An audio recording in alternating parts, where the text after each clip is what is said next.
almost in the exact same spot Angela was buried. Maybe it's a coincidence. I don't believe in those, he says. The woman was killed the same way Angela was and dismembered the same way she was, with a saw.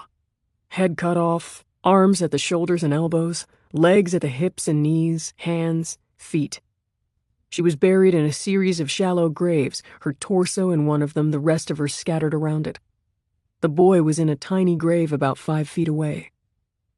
He reaches forward, swipes at the phone, changing the picture. Gio closes her eyes. Look, he says. For God's sake, look. She looks down again. It's a photo of a woman on an autopsy table, same grayish cast to her skin as the boy, hair matted with dirt. Except this image is even more horrific. The woman's arms and legs aren't attached to her torso, and her head isn't attached to her neck. There's a small gap between each, because she's in pieces. This is Calvin's work, Kaiser says. You know it, and I know it. Gio's stomach turns, and she's out of her chair in a flash. She makes it to the powder room just in time, dropping her knees onto the cold tile as the bile comes up her throat. She retches into the toilet until every last trace of her father's beef stew is gone. When her stomach is empty, she stands up shakily and flushes, dizzy from the exertion. She turns to the sink and splashes her face with cold water. As she rinses out her mouth, she tries not to think about the woman in the picture and how much it all reminds her of Angela. It's becoming painfully clear that it doesn't matter how long ago it was. It doesn't matter how much guilt and remorse she feels. It doesn't matter how much time and energy she's spent trying to forget it or how many years she's served in prison.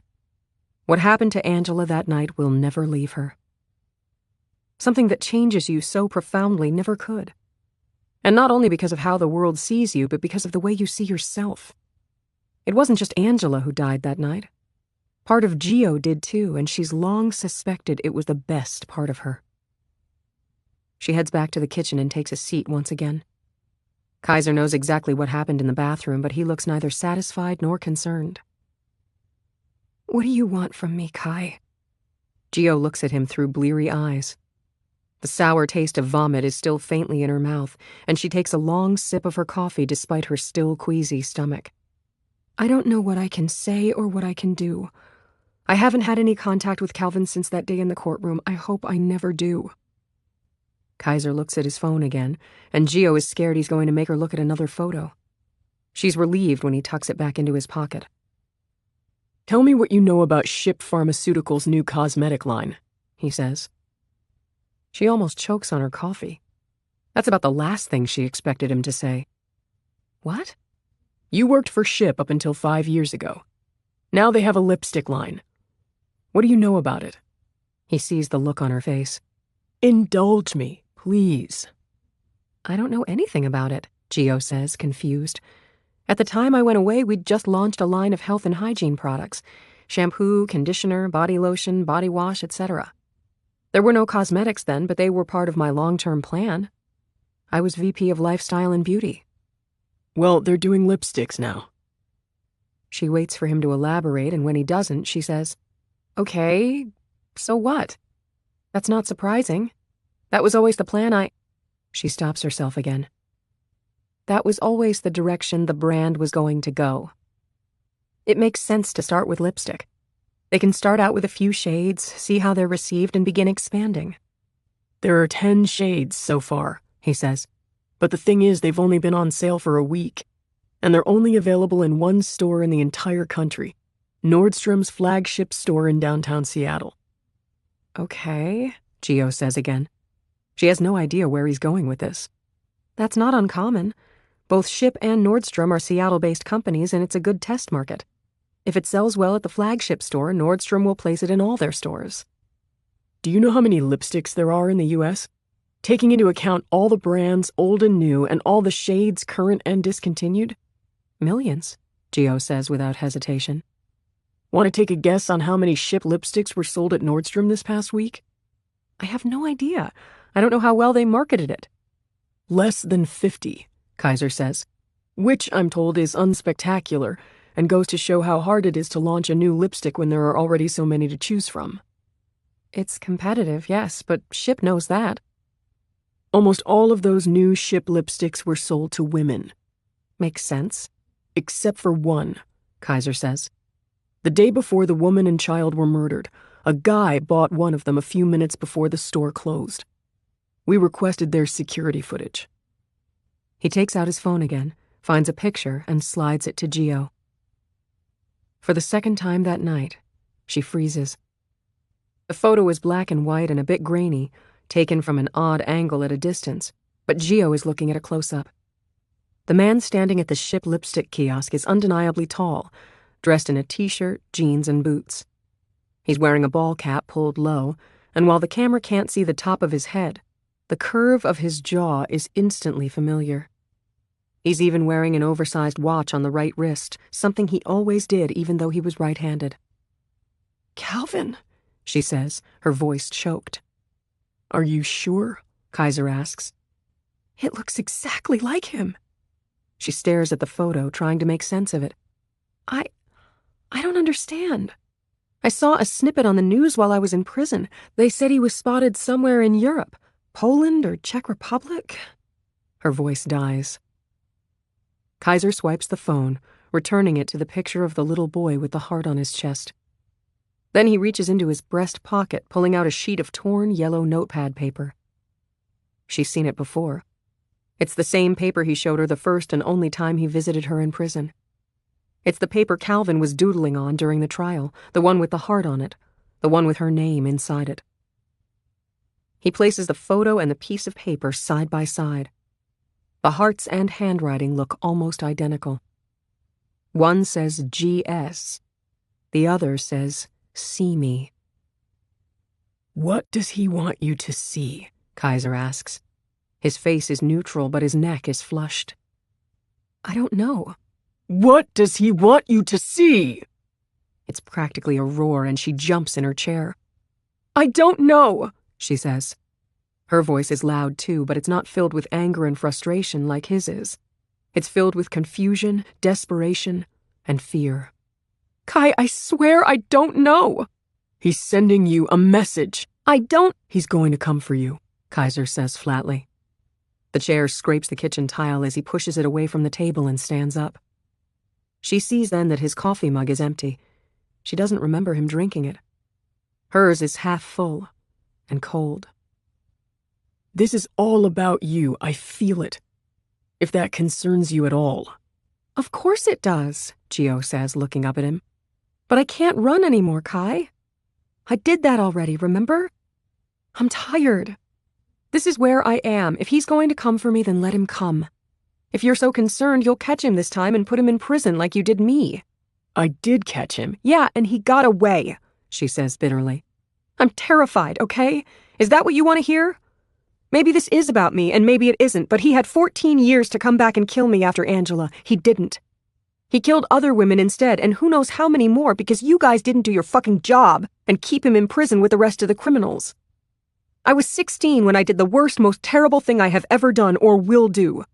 You were 30 when he escaped from that prison, and now it's 5 years later and more victims are turning up and you still haven't caught him. We can sit here and discuss who's the bigger failure, but I'll save you the trouble. We both are." Kaiser's jaw works. He doesn't respond. Gio pushes her chair back and stands up. "I can see you're ready to leave. Let me walk you to the door so you can leave faster." Gio escorts him down the hallway, resisting the urge to place her hands on his back so she can get him out of her sight quicker. He unlocks the front door, then stops. He looks down at her, his face etched in weariness, mirroring hers. "One last thing," he says, reaching into his pants pocket. He hands her a slender plastic tube, black matte finish, gold lettering. It's the new ship lipstick. "The name of the shade of lipstick used on the boy? It's called Cinnamon Heart, if that means anything to you." He turns and leaves, slamming the door shut behind him. He doesn't get to see the look on Gio's face, the blood fading from her cheeks as she pales, the new wave of nausea that hits her so fast she might have thrown up again had her stomach not already been emptied. She leans against the wall for support, looking down at the lipstick he'd given her. Cinnamon Heart, if that means anything to you. Yes, it does. 18. Toothpicks in her eyes. That's what it feels like to Gio after a short, terrible sleep. Her internal clock woke her at 5:45 a.m., which is when the bell always goes off at Hazelwood, signaling the start of another bleak day. She's still on prison time. Her dad, surprised to see her in the kitchen so early that morning as he was leaving for work, reminded her that it would take a while to readjust to normal life. Whatever the fuck that is now. Gio's on her second Starbucks grande of the morning as she meets the gaze of one of the mortgage specialists at her local bank, a rude woman who seemed to dislike Gio the minute her name popped up on the screen. Gio had asked to see someone else, but as she didn't have an appointment, this was who she got. "I can't approve you for a mortgage," the woman says, folding her hands in her lap. "I'm sorry. You could try another bank, but they'll likely tell you the same thing." There's no desk plaque, but the woman has her diploma from Puget Sound State University framed behind her on the wall. Mona Sharp, undergraduate degree in finance with a minor in communications, graduated 3 years after Gio did. Well, Mona Sharp, your communications skills suck. "I don't need a lot," Gio says. "As you can see, I have enough to put 65% down on a house price of—" "I'm sorry." "I've maintained excellent credit," Gio says, keeping her breathing regular and even. "I've owned 2 properties before, and I've had a checking account at this bank since I was 12. If that means anything to you." "We certainly appreciate your loyalty. I really want to speak to your manager." The woman sighs, then leaves the office. She returns a few minutes later with the middle-aged man Gio had hoped to see when she first walked in. Harry Rudnick has been the bank manager at this branch for over 20 years. He's also a friend of her father's. "Georgina, come on into my office," Harry says. "We'll talk there." She follows him, giving Mona Sharp an unfiltered stare as she passes. The woman steps back a foot, clearly uncertain as to whether Gio has a prison shank stuffed inside her bra. Gio rolls her eyes. Harry Rudnick's office is a bit larger, with a view of the parking lot beneath. He shuts the door. "Have a seat," he says, tapping the chair in front of his desk before sitting down on the other side. "How's Walt? Happy to have you home, I bet." "He's good," Gio says, "and I'm sure he is, but I need a place of my own, Harry." "I wish you'd brought him with you," the manager says, drumming his fingers on the table. "We can't give you a mortgage, Georgina." Her back stiffens. "And why not?" "You don't have a job, for one." "I'll get one," Gio says. "And I don't see why that's the deal breaker if I'm putting down 2/3 of the money. If I don't pay every month, you take the house. Pretty simple. I know you've approved mortgages before based on assets over income. As you can see, I have assets." "Yes, I see that." Harry taps on his keyboard, his eyes fixed on the computer screen for a few seconds. "But we can't verify where this money came from." "Investments." "Legitimate investments?" Harry asks, then sighs. "Sorry. Look, ask Walt to come in with you. His house is paid. He makes great money at the hospital. He can co-sign." "No." "Why not?" "Because he's done enough," Gio says, frustrated that she has to explain it. This is a far cry from the conversation she had with Harry 10 years ago when he approved her to buy her first condo. And 3 years after that when she sold the condo and upgraded to a house. And I don't need him. I can handle this on my own. "You do need him. In this instance, you do. Perhaps you could rent for a while." Harry speaks gently, but all she can hear is his condescension. Like the guy at Verizon earlier that morning when she went to get a cell phone. She was approved, but once he looked up her old account, he clearly recognized her name because he smirked. It was all Gio could do not to reach across the counter and claw the look off his face. This audiobook is completely free and made just for you. Take a few moments to enjoy this gentle pause and know that your presence here means so much to us.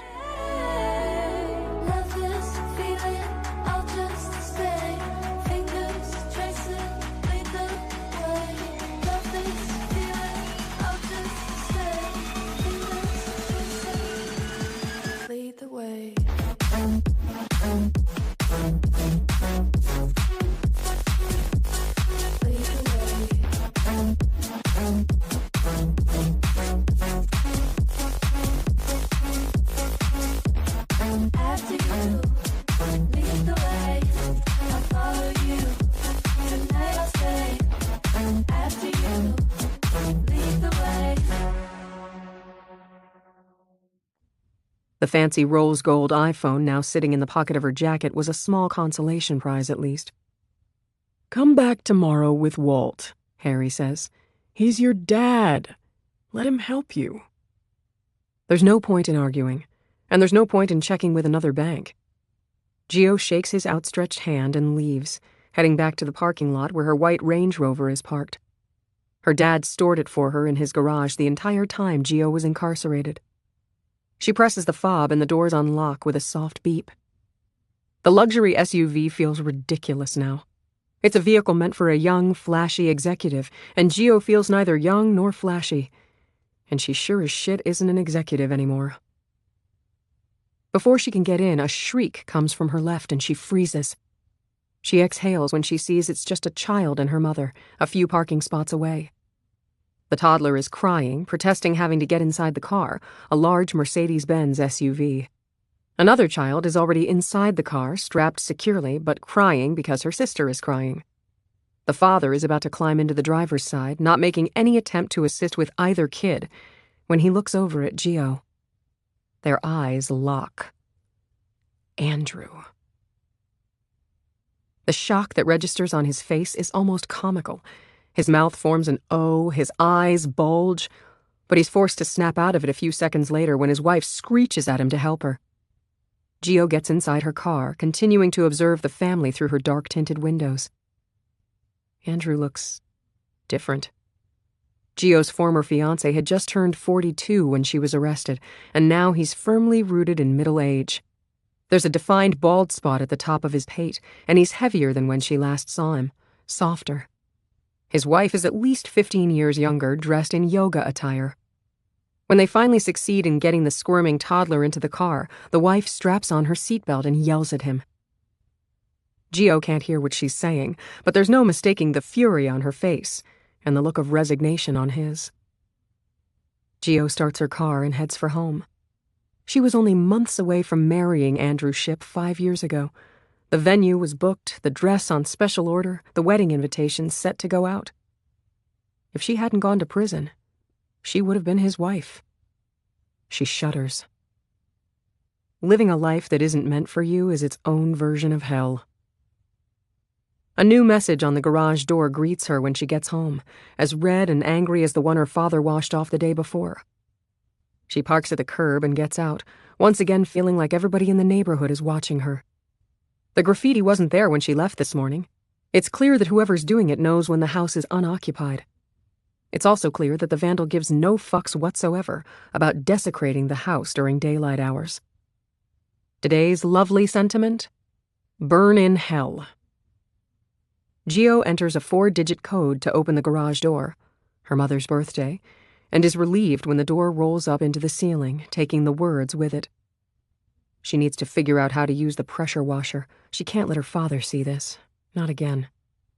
God damn it, she needs to get out of this neighborhood. They hate you, huh? She turns, surprised, and finds a boy just shy of being a teenager sitting on his bike at the end of the driveway. Who's they? She asks, walking back toward him. He shrugs. He's wearing a thin t-shirt, no jacket or hoodie, and jeans. His hair is too long and his sneakers are dirty. But his face is open, non-judgmental, and observant. Whoever did it, he says. Do you know who they are? Gio asks. Because this is my dad's house and this kind of thing is upsetting to him. The boy shrugs again and rolls a bit closer to her. Probably some kid at St. Martin's. I don't know. You're famous, though. You mean infamous? A third shrug. It seems to be the kid's primary form of communication. Whatever. Did you do it? Do what? Kill your friend way back when? He seems to genuinely want to know. He's pedaling in circles now, but not going too far. Gio watches him, not answering. Finally, she says, "What do you think?" Before he can respond, the front door of the house across the street opens and a woman marches out. She makes a beeline for them. The boy sees her. Shit, he says. That's Mrs. Hillier. She's gonna rat me out for cutting class. I gotta go. He stands up on his bike, pumps the pedals, and is almost out of sight before the neighbor steps off the sidewalk and onto the street. You're going to get a new message every day until you move out, you know, Mrs. Heller says when she reaches Gio. A retired elementary school secretary, Mrs. Heller has been living across the street with her husband for as long as Gio can remember. Her face, devoid of makeup, is more wrinkled, but the eyes are no less sharp than when Gio was a kid. Nobody wants you here, Georgina. The Hellers are courteous neighbors. Cliff Heller has a leaf blower and is happy to tidy Walt's yard without asking. They pick up the mail when Walt's out of town, and whenever Gio got sick as a kid, Mrs. Heller would bring over a pot of homemade chicken soup. Were they nice people, though? Cliff, yes. Roberta, not so much. Good morning, Mrs. Heller. Gio doesn't smile, but she keeps her tone pleasant. With the pressure washer out, she presses the button to close the garage door so she can clean it. I don't suppose you saw who did it. It happened in the last couple of hours. Every neighborhood has that one busybody who knows everybody's business and seems more invested than everyone else in keeping the riffraff out. Roberta Heller is that neighbor on steroids. Blessed, or cursed, with an overdeveloped sense of justice, Mrs. Heller is the first to condemn you for anything you've done wrong. Gio used to fear her bad side. It doesn't scare her anymore. I obviously don't approve of this, Mrs. Heller said, jerking her coffee mug in the direction of the garage and almost spilling its contents. But people are upset with you, Georgina. Surely you understand that. I can't imagine why Walt would have you come back here. All your presence does is remind people of something they don't want to remember. I won't be here long, Gio says. Glad to hear it. I've always liked your father, you know, Mrs. Heller says. Cliff, too. Walt is a good man, and he did his best trying to raise you, but in my opinion, he wasn't home enough. Damn shame you lost your mother as young as you did. You might have made some different choices. Don't talk about my mother. The words are out before Gio can stop herself. How dare you? If it were anyone else, they might have backed off. But not Roberta Heller. The old woman's eyes gleam and she steps forward, getting right in Gio's face. I used to think you were a good kid. The woman is so close Gio can smell the stale coffee on her breath. But you surprised us all, didn't you? Turned out you were a wild one and nobody knew. You had everybody fooled. Her neighbor is wrong. Gio had been a good kid. She never did drugs, not even pot. She only tried smoking cigarettes once, taking exactly one puff of a Marlboro Light after school in 7th grade, and only because Angela insisted. She felt so sick afterward that she never tried it again. She was drunk twice in high school.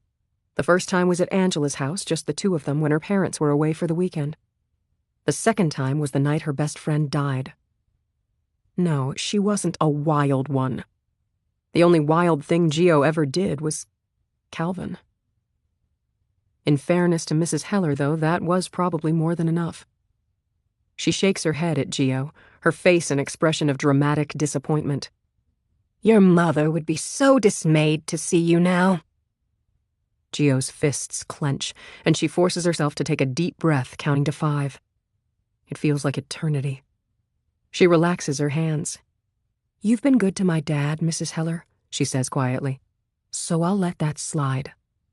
Now please get out of our driveway.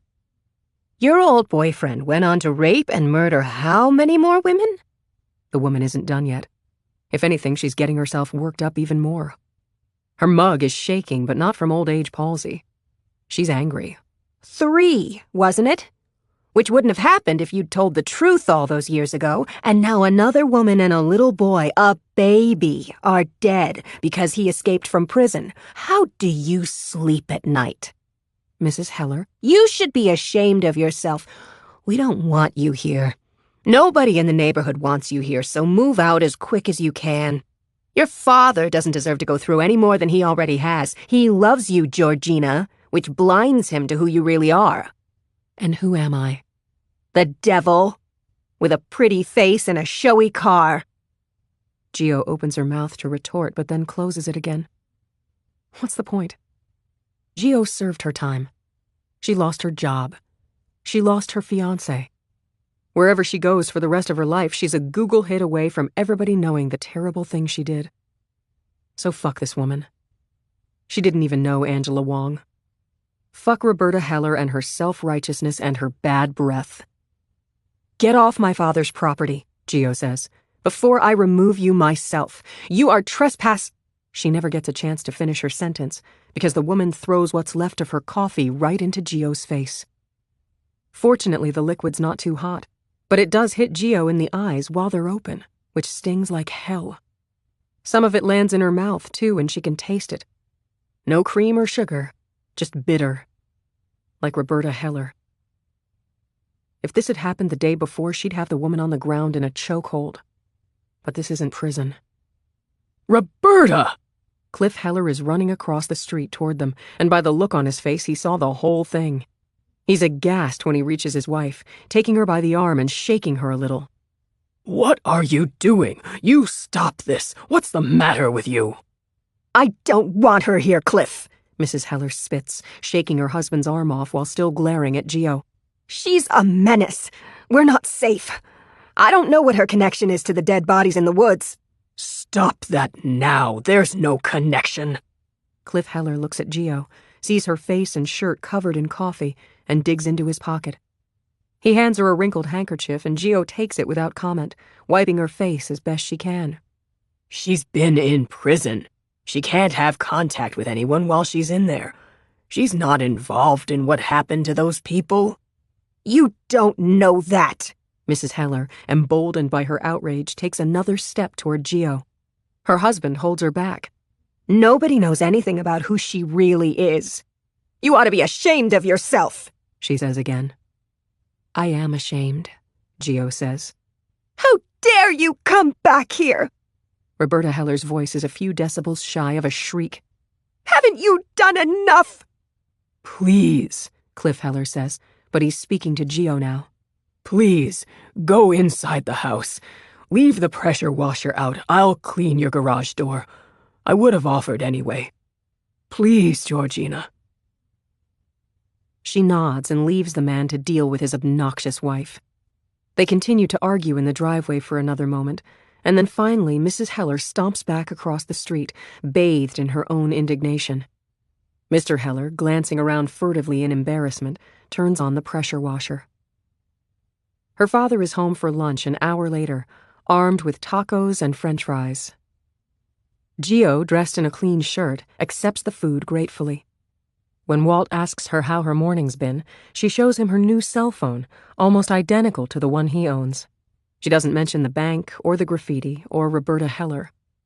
If he noticed the wet driveway when he pulled in, he doesn't say anything. When they're finished eating, she cleans up.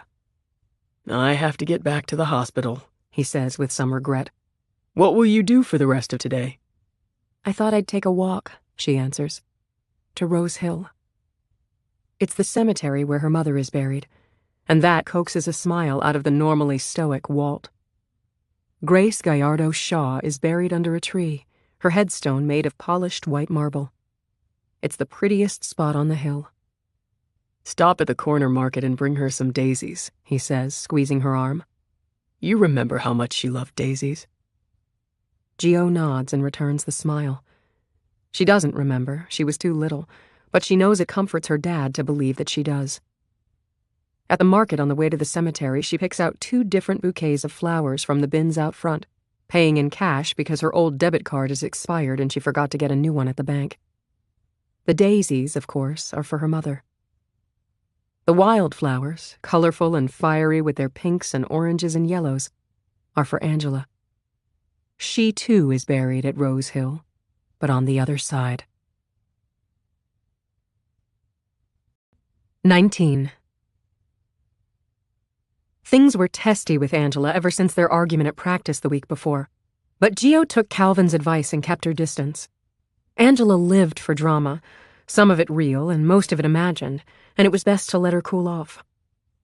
On the 3rd day, unable to stand it any longer, Gio worked up the courage to ring Angela's doorbell after school, 2 Slurpees from the 7-Eleven in hand. Grape for Angela, of course. Blue raspberry for Gio. She wasn't entirely surprised when Kaiser opened the door. The poor guy had been trying to get them to speak to each other since their fight without success. Thank fucking God, he said when he saw her. I can't take it anymore. Where's Ange? In the kitchen, looking in the fridge at food she won't allow herself to eat. She's doing her whole I'm so fat thing right now. Come on in. He stood aside to let Gio in, nodding his approval at the oversized containers filled with artificially flavored slush. She might drink that, though. Where's my big gulp? Didn't know you'd be here. She stepped in and stood in the entryway awkwardly, unsure what to do. Angela came around the corner, stopping in her tracks when she saw Gio. Peace offering? Gio said, holding out the grape Slurpee. She must have been squeezing too hard because the lid popped off and grape slush seeped out the top and onto her hand. Oh, nice. Come on in and make a mess, why don't you? Angela had her high horse voice going, as if nobody had ever spilled anything before. Kaiser looked back and forth between the two of them. I'll get some paper towels, he said, backing away. When I get back in 30 seconds, I fully expect that the two of you will have made up because you're both killing me right now. Angela rolled her eyes and Kaiser disappeared down the hallway. I came by to bring you this. Gio offered her the Slurpee. It was dripping onto the floor, but Angela didn't take it. And to say that I'm sorry. Everything you said was right. I haven't been myself lately, and that needs to change. I've been a shitty friend. Yes, you've been a bitch, Angela stated bluntly. Then her demeanor softened. But I guess I was too. I shouldn't have yelled at you in front of the other girls. That wasn't cool. Thank God, Kaiser said, coming back with a towel. Is the great fight of St. Martin's finally over? He took Angela's drink and wiped it, then handed Gio the towel so she could clean the floor. Shut up, Kai, Angela said absently. The two girls stared at each other. Finally, Angela shrugged and took the Slurpee, taking a long sip. Yeah, okay. It's over. Hug it out, Kaiser said. When they didn't move, he engulfed them both in a bear hug. Skinny arms wrapped around them, squeezing them tight, and the three of them stood like that for a moment. Nobody said anything. Then, Kaiser being Kaiser, he ruined it. Every man's fantasy right here, he quipped. Ange, where's your camera? Let's take a picture. They broke apart and Angela smacked him on the arm. But she was smiling, and so was Gio. She'd forgotten how much she'd missed this, the weird and comforting dynamic of the three of them. Angela's camera was in the kitchen, and Kaiser grabbed it, taking a picture of them together in the hallway mirror. I'm ordering pizza, he announced, traipsing back down the hallway. There was a phone in the living room. The two girls exchanged a look and followed. They spent the next few hours eating Dominoes and fooling around with Angela's new camera.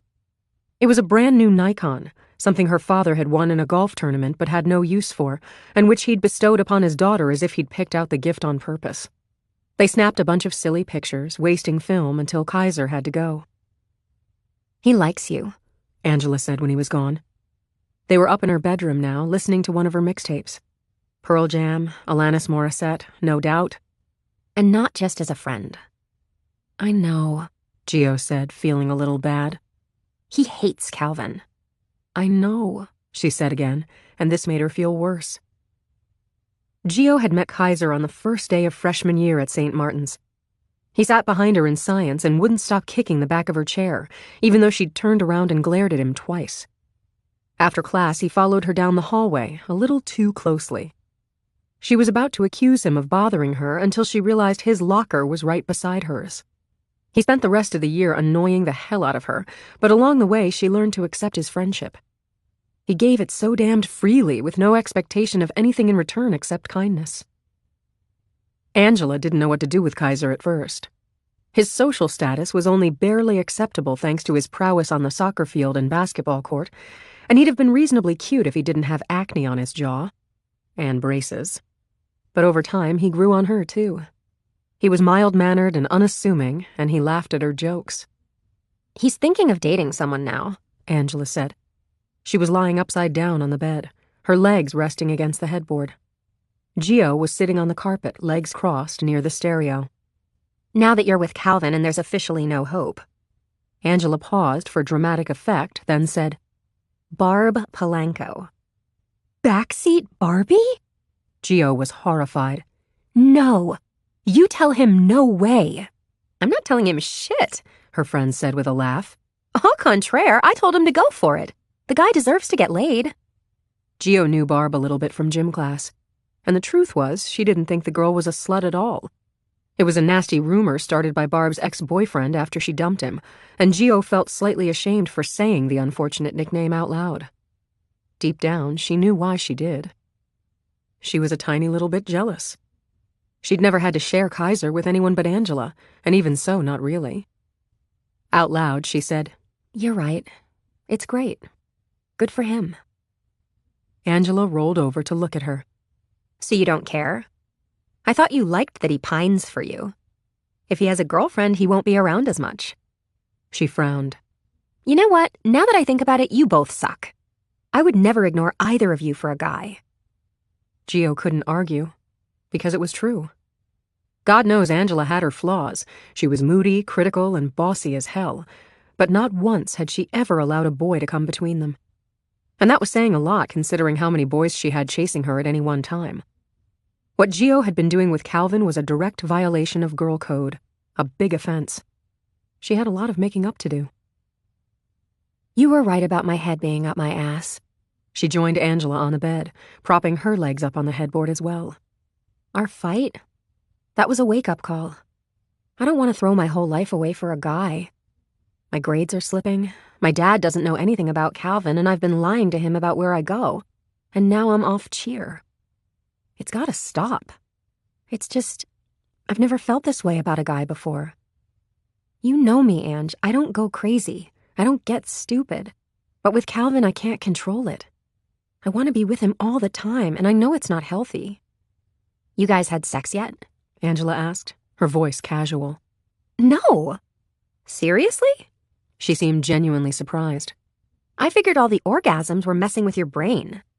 "I didn't say I wasn't having orgasms," Gio said, her face reddening instantly.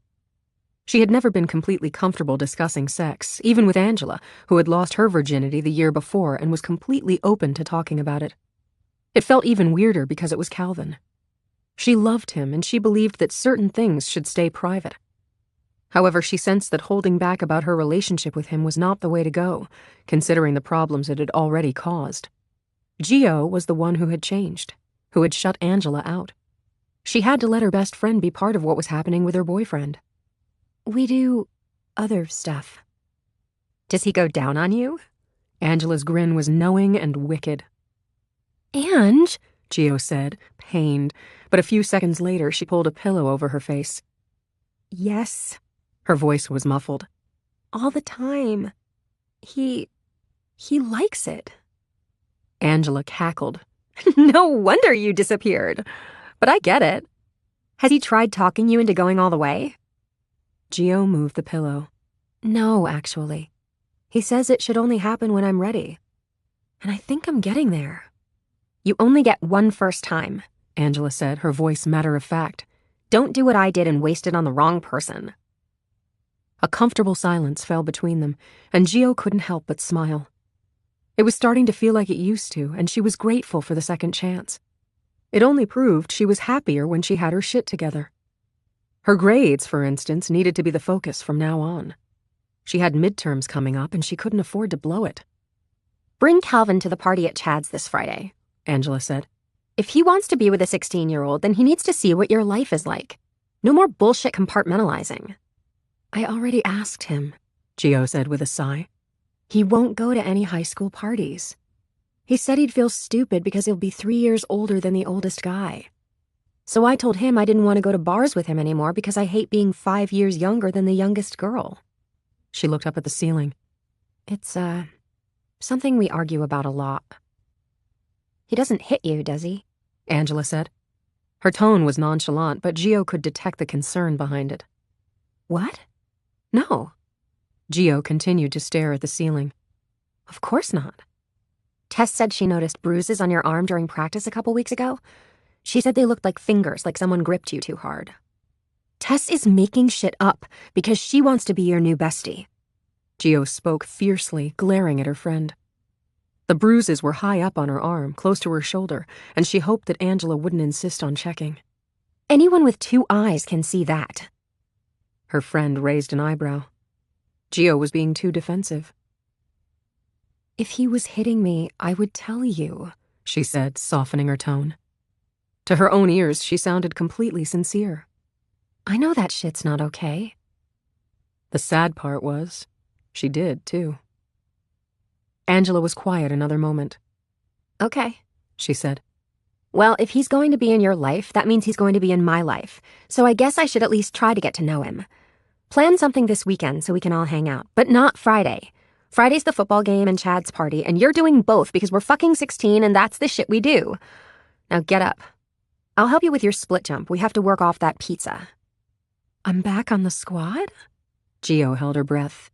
Yes, bitch, Angela said with a smile. Now up. I love you, but your thighs are getting fat. And who else would have the balls to tell you that but me? 20. They both got drunk at Chad's party. It was unintended. Gio didn't even like alcohol, but Friday was a long day and she hadn't eaten since lunch. Chad Fenton, not a football player or athlete of any kind, was popular at St. Martin's for exactly 2 reasons. His epic parties, because his parents were never home, and his fruit punch, because his college dropout brother was happy to buy all his booze. It was the fruit that did Gio in. Chad made his infamous punch in a giant plastic paint barrel, adding watermelon, cantaloupe, strawberries, orange slices, and pineapple to water, club soda, and vodka. Lots of vodka. He made it in the morning, so that by the time people started coming over, the fruit was saturated with alcohol. Gio, starving, passed on the beer, but munched on the fruit. By 11 p.m., she was hammered. The music was loud and pulsing, Montel Jordan and R. Kelly blasting through speakers set up all around the house. For the first time in months, Gio felt like herself. She was surrounded by people her own age, listening to music she liked, not feeling like she had to apologize for being too young or too busy with school. It was funny how when she was around Calvin, she felt like a totally different person. And while she liked who she was around him, sexy, slightly out of control, she liked being this person too. Still, she missed him.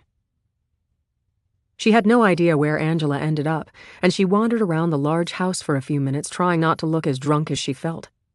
She eventually found her best friend in the den at the back of the house. She was nestled in the lap of Mike Bennett, St. Martin's starting quarterback, her short dress hiked up to expose her long, lean thighs. Gio was wearing a similar dress, but everything always looked better on Angela. Gio watched them kiss for a few seconds, more amused than surprised. The two had an on-again, off-again relationship, and the on times seemed to be more out of obligation to their respective statuses as the football star and cheer captain. People assumed they should date, so they did. However, Angela was pretty damn sure Mike was gay.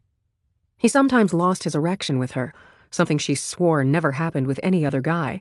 And a few months ago, in his bedroom, she'd found a gay porn magazine tucked in his gym bag under the bed. When she'd confronted him, he'd laughed it off, saying that one of the guys on the team must have stuck it there as a joke. She'd broken it off shortly after. I'm nobody's beard, she'd told Gio. But he is the quarterback. If I don't have anyone to go to prom with, it'll be him. You would never guess he was gay now, the way his tongue was rammed down her friend's throat. Gio headed over to the two of them, the room spinning a bit, and almost tripped on the way there. She tapped Angela on the shoulder. Ange, I'm gonna go. Her friend looked up, lips shiny with Mike's saliva. Why? It's only 11. The room spun again, and Gio placed a hand on the wall to support herself. I don't feel so great. Holy shit, you're wasted. I told you not to eat the fruit. Angela looked back at Mike, then up at Gio. How are you getting home? I'll walk, Gio said. I need the air. If you need to go with her, that's cool, Mike said, not sounding particularly disappointed. It made Gio think Angela was right about him. You didn't get a girl to sit on your lap and make out with you, let alone the most beautiful girl in school, and then let her go home early without a hint of protest. I'm really okay, Gio said. Stay where you are. I'll call you tomorrow. She found her coat underneath a stack of other coats in the front living room and slipped it on as Kaiser was coming through the front door. He was with Barb Polanco, and they were holding hands. Gio felt a slight sting, but it passed. She had a boyfriend, after all. Why couldn't Kaiser have a girlfriend? Because, her brain said stubbornly, Because he's supposed to be in love with you forever and ever. That's the way this is supposed to work. A completely selfish thought, but it's how she felt nonetheless. Heading out already? Kaiser said to her, helping Barb out of her coat. Barb smiled shyly at Gio. She looked even blonder this week than she had the week before. Since when did Kaiser like blondes? Gio forced herself to smile back. Yeah, I'm wiped. Looking at her closely, he frowned. You drunk? Only a little, she said. Did you eat the fruit? I'm fine, Gio said, annoyed. I'll see you guys Monday. How are you getting home? She'll be okay, Barb said to him. She's got it handled. Let's go get a drink. 1 minute, he said to her, handing her back her coat. Gio, let's go talk. Gio rolled her eyes. I'm fine, Kai, she said again, but he took her by the elbow and led her to the laundry room down the hall, leaving Barb standing by herself in the front hallway holding her coat. He shut the door, muting the music pulsing throughout the rest of the house. Gio leaned against the dryer and looked up at him. The room smelled fresh, like laundry detergent and fabric softener and the lavender sachets that Chad's mom kept in a wicker bowl on one of the shelves. Shouldn't you be with your girlfriend? She's not my girlfriend, he said, looking down at her with concern. I'm a little drunk, so what? The room was spinning. I just need to lie down. I'll take you home. Gio shook her head. Not necessary. Besides, I don't think Barb would appreciate it. Are you okay with that? He said. About me and Barb? Why would you even ask me that? She frowned. The lights in the laundry room were bright, and she had to squint to look up at him. I didn't ask you what you thought about me and Calvin. I know you didn't. But I'll tell you what I think if you want me to. Kai, come on. Gio took a step toward the door, but he barred her way. Why can't it be me and you? He said, moving close to her. Their hips were almost touching. He placed a hand on her back, sliding it up underneath her hair until it was cupping the back of her neck. You have to know how I feel about you. Because we're best friends, she said. Had he always been this cute? Or was it because he had a girlfriend now? His blue eyes were locked on hers. He had long eyelashes. That should be the reason why, not the reason why not, he said. What about Barb? And Calvin? Well, I like Barb, he said, but didn't continue. Well, I love Calvin, she said. He dropped his hand. That hurt him. She could see it in his face. But what was she supposed to do? Lie? Suddenly he moved in, and his lips were on hers. They were surprisingly soft, filled with urgency. Gio didn't respond at first, but then she did, opening her mouth. His hands were on the sides of her face, and he kissed her like she was the only person who existed to him. He tasted so different from Calvin. Sweeter, younger, gentler, which was exactly how he was. She felt herself responding, leaning into him, and it was a whole different feeling. With Calvin, there was never anything physical that wasn't accompanied by some degree of guilt. Guilt that he was too old, guilt that he was taking over her life, guilt that she was hiding him from her father. With Kaiser, there was none of that. She was fully herself, and she felt safe. Kaiser would never hurt her, never push her to be anything other than who she was. But she had the capacity to shred him to pieces. No. She pushed him away. Kai, I can't. Gio. His breath was coming fast, his face flushed. Barb's waiting for you. Let's talk about this. She moved past him and opened the laundry room door. The music flooded back in, surrounding them, taking away the intimacy. At the end of the hallway, Barb was talking to another girl, looking over her shoulder periodically at the laundry room. When she saw Kaiser, she looked relieved. She's a nice girl, Kai, Gio said. Go. Have fun. And what about you? Kaiser was staring at her, his expression a blend of frustration and longing. This thing with Calvin, it's real? I love him, she said again, And if you love me, you'll be happy for me. Like I'm happy for you. She left the laundry room, walking quickly down the hallway and back to the front door. She gave Barb's arm a quick squeeze before she left. He's all yours, Gio said. The cold night air blasted her in the face when she left the house. Chad Fenton's parties usually went on long past midnight, but she was fading fast. Her father was working at the hospital tonight, and Calvin was expecting her to stop by his place for a bit, but she was too tired to go over there now. Oh well, they could fight about it tomorrow. There was a presence behind her on the sidewalk, and she turned around. Angela was a few steps back and hustling to catch up, the wind whipping her unbuttoned coat back. Neither one of them, in their short dresses, was dressed appropriately for this weather, which was colder than usual. "What are you doing?" Gio said in surprise. "I thought you were staying." "Fuck him," Angela said breathlessly, finally catching up. She was carrying her oversized purse, and she switched it from her left shoulder to the right. Her camera must be inside it. Gio had seen her snapping pictures of everyone earlier that night. "He is so gay. His tongue was doing all the right things, but his dick? Like an overcooked spaghetti noodle." Gio had to laugh. "We're still going to prom, though, assuming nobody better comes along. For me, not him. I'm as good as it gets as far as he's concerned." Angela said this matter-of-factly without a trace of arrogance. When it came to her social status, she was practical. If Mike Bennett was gay and in the closet, then he needed her to keep up appearances. Which was fine as long as there was something in it for her. "What about your car?" Gio said, the wind biting her bare legs. "Still at Chad's. I've had 3 beers. Puffs of white breath accompanied Angela's words. "I can't drive home like this. My dad will be in the kitchen playing poker with his golf buddies and he'll smell me. I'll come back for the car in the morning. My parents think I'm sleeping at your place anyway, so they won't even know." "I told my dad I was sleeping at your place so I could stay out late." Gio shivered under her thin coat. "Do you have an extra sweater in your bag?" "No, all I have is my camera. It weighs a ton."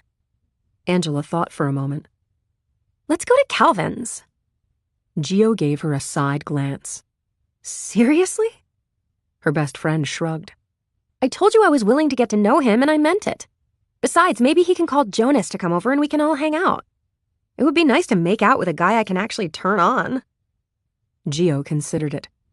She was tired, but she did promise Calvin she'd go over there. "Let's go this way, then. It'll take us 20 minutes to walk there. I should call him." "Nat, let's surprise him," Angela said. "Besides, I don't want to go back to Chad's. When I left, Kai was in the corner with backseat Barbie. Swear to God, her hands were down his pants." "Shut up," Gio said. "I don't want to know that." "Knew it bothered you." Her friend's voice was triumphant. Gio considered telling her about the kiss in the laundry room, then decided against it. That was between her and Kaiser. Some things were private, after all. Calvin lived in a house on Trelawney Street, in a 2-story craftsman that had been converted into 3 apartments. The main floor housed an unmarried couple with a baby, and the apartment on the 2nd floor was shared by 2 sisters in their 30s, both single, both of whom had hit on Calvin numerous times. He lived in the small studio above the garage. It used to be where the owner practiced his drums, and it was fully soundproofed. The studio had a separate entrance at the back, and Gio and Angela giggled as they made their way up the steep steps. The lights were off inside the apartment, but Gio could see the flickering of the TV behind the window blinds. She rapped on the door and waited. No answer. "Sure he's home?" Angela asked. "His car's parked on the street." Gio rapped again, and a few seconds later the light above the door flicked on. Calvin opened the door, hair slightly disheveled, wearing an old pair of low-slung jeans and nothing else. He had a beer in one hand. The light reflected off his lean stomach, highlighting every ab muscle. He looked like a god. Angela's eyes trailed up and down his body. "Well, fuck me," she said. Calvin raised an eyebrow. "So this is what you've been busy with," Angela said, more to herself than to Gio. "I get it now. You gonna let us in, cowboy? Because it's freezing out. You're hot, but you're not that hot." That's a matter of opinion, Calvin said, standing to the side so they could enter. Watch your step. Part of the doormat is sticking up. Angela went first, giving Calvin a knowing look as she passed him. Gio hesitated, her mind flashing back to Kaiser in the laundry room, the smell of those lavender sachets as he kissed her, the way he felt against her, loving and urgent and gentle.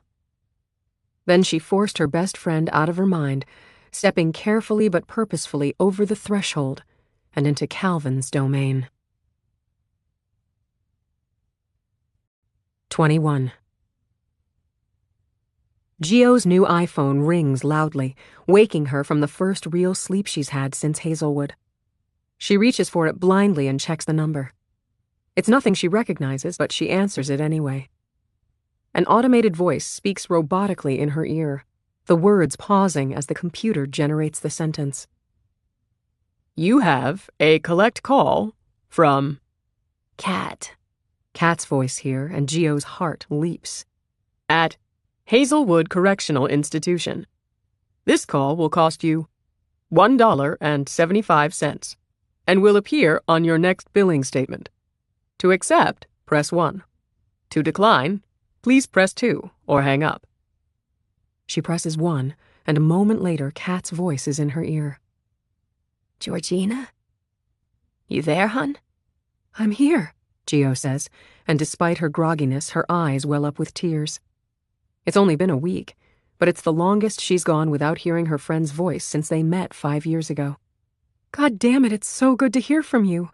Why haven't you called sooner? I wanted to give you a chance to get settled. Last thing I figured you needed was to be reminded of this hellhole. Gio can hear the low hum of Hazelwood through the phone. Voices bantering in different accents and cadences. Mexican, Polish, the melodic lilt of a woman who sounds a lot like Ella Frank, the bark of a CO telling someone to get back in line.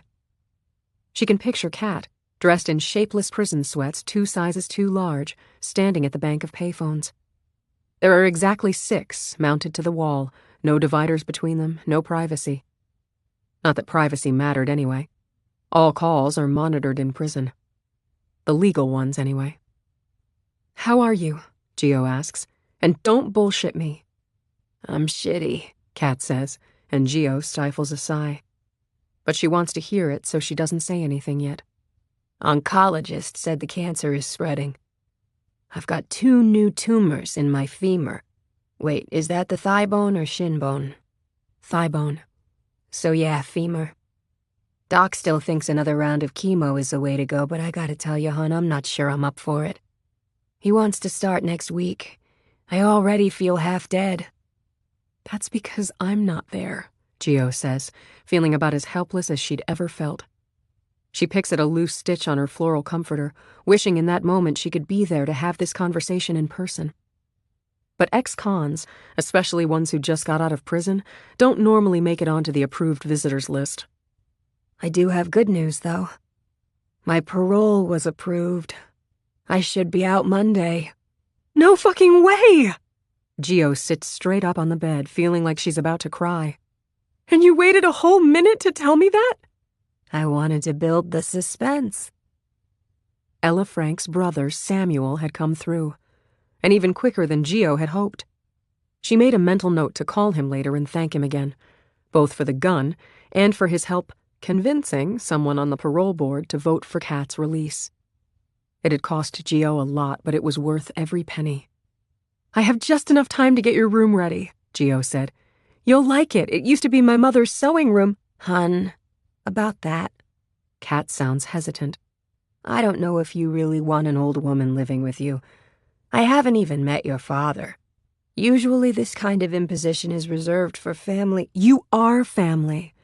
And don't insult me by insinuating you aren't, Gio says firmly. I talked it over with my dad. We have the room and I have the time. Besides, we won't be here long anyway. I'm working on getting a place of my own and you're coming with me when I do. Now, what time can I pick you up?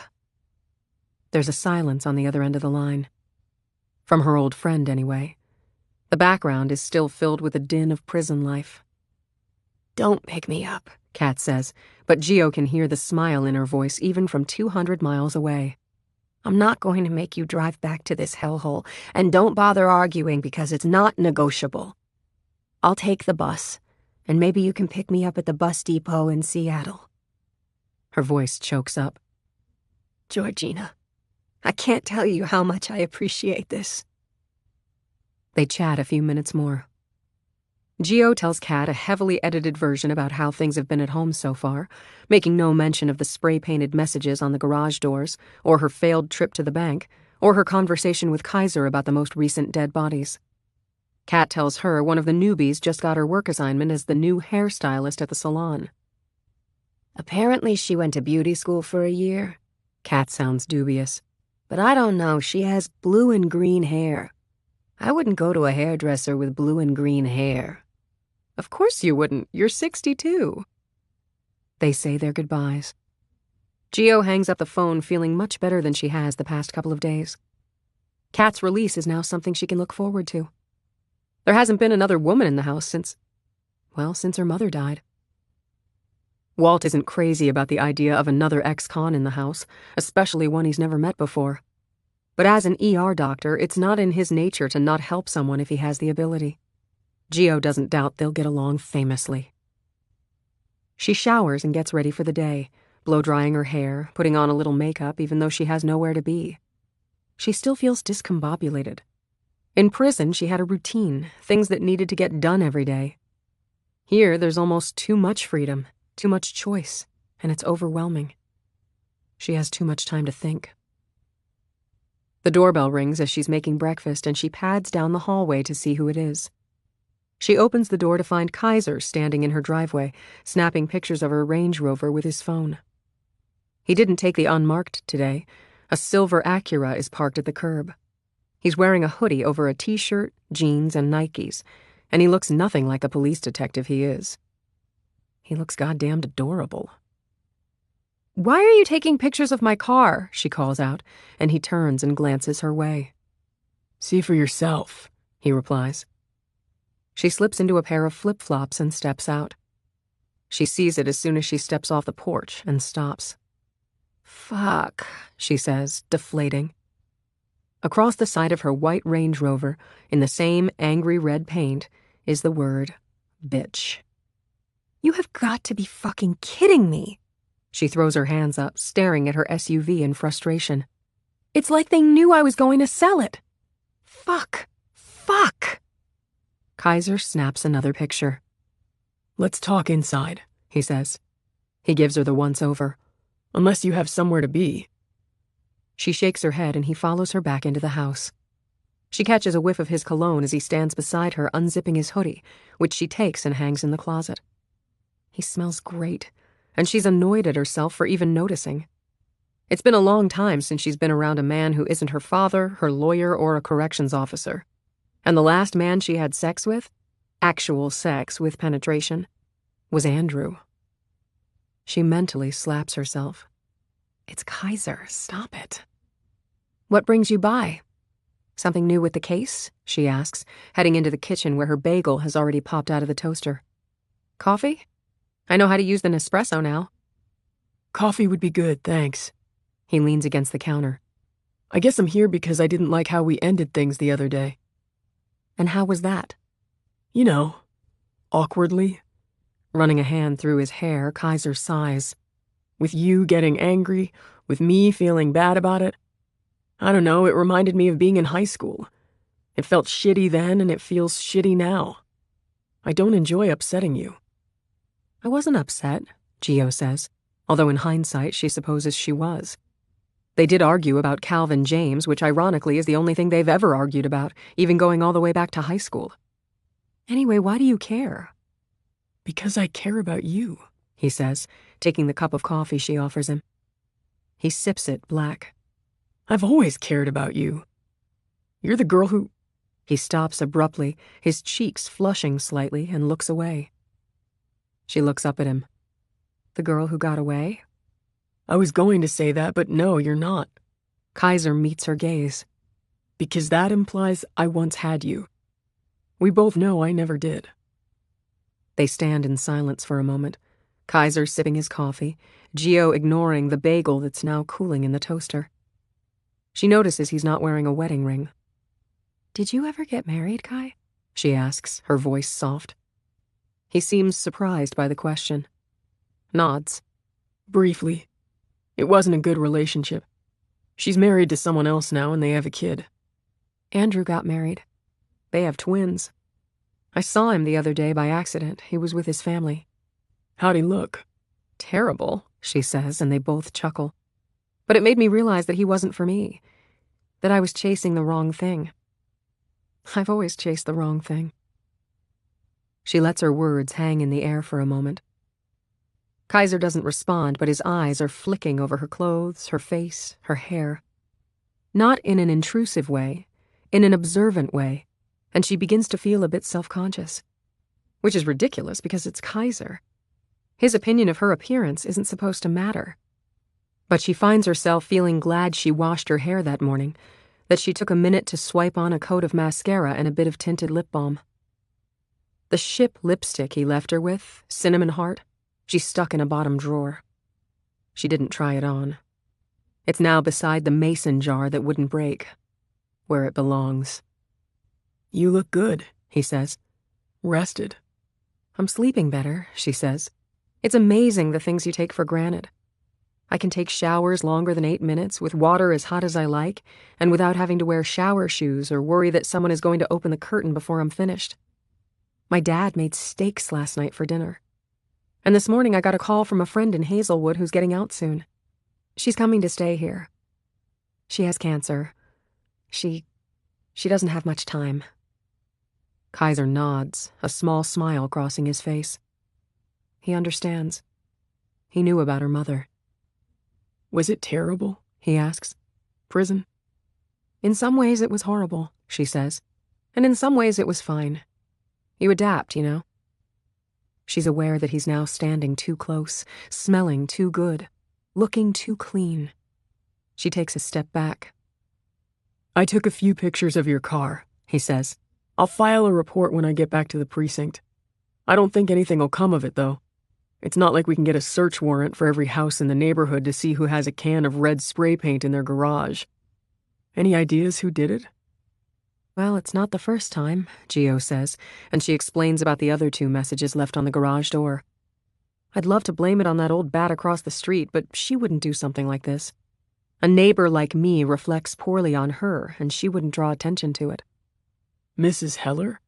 She didn't recognize me when I talked to her last week, Kaiser says with a smile. She didn't remember that I was the one who broke her window with a baseball. Gio laughs, delighted. I forgot about that. And remember she came out yelling with that curler in her hair?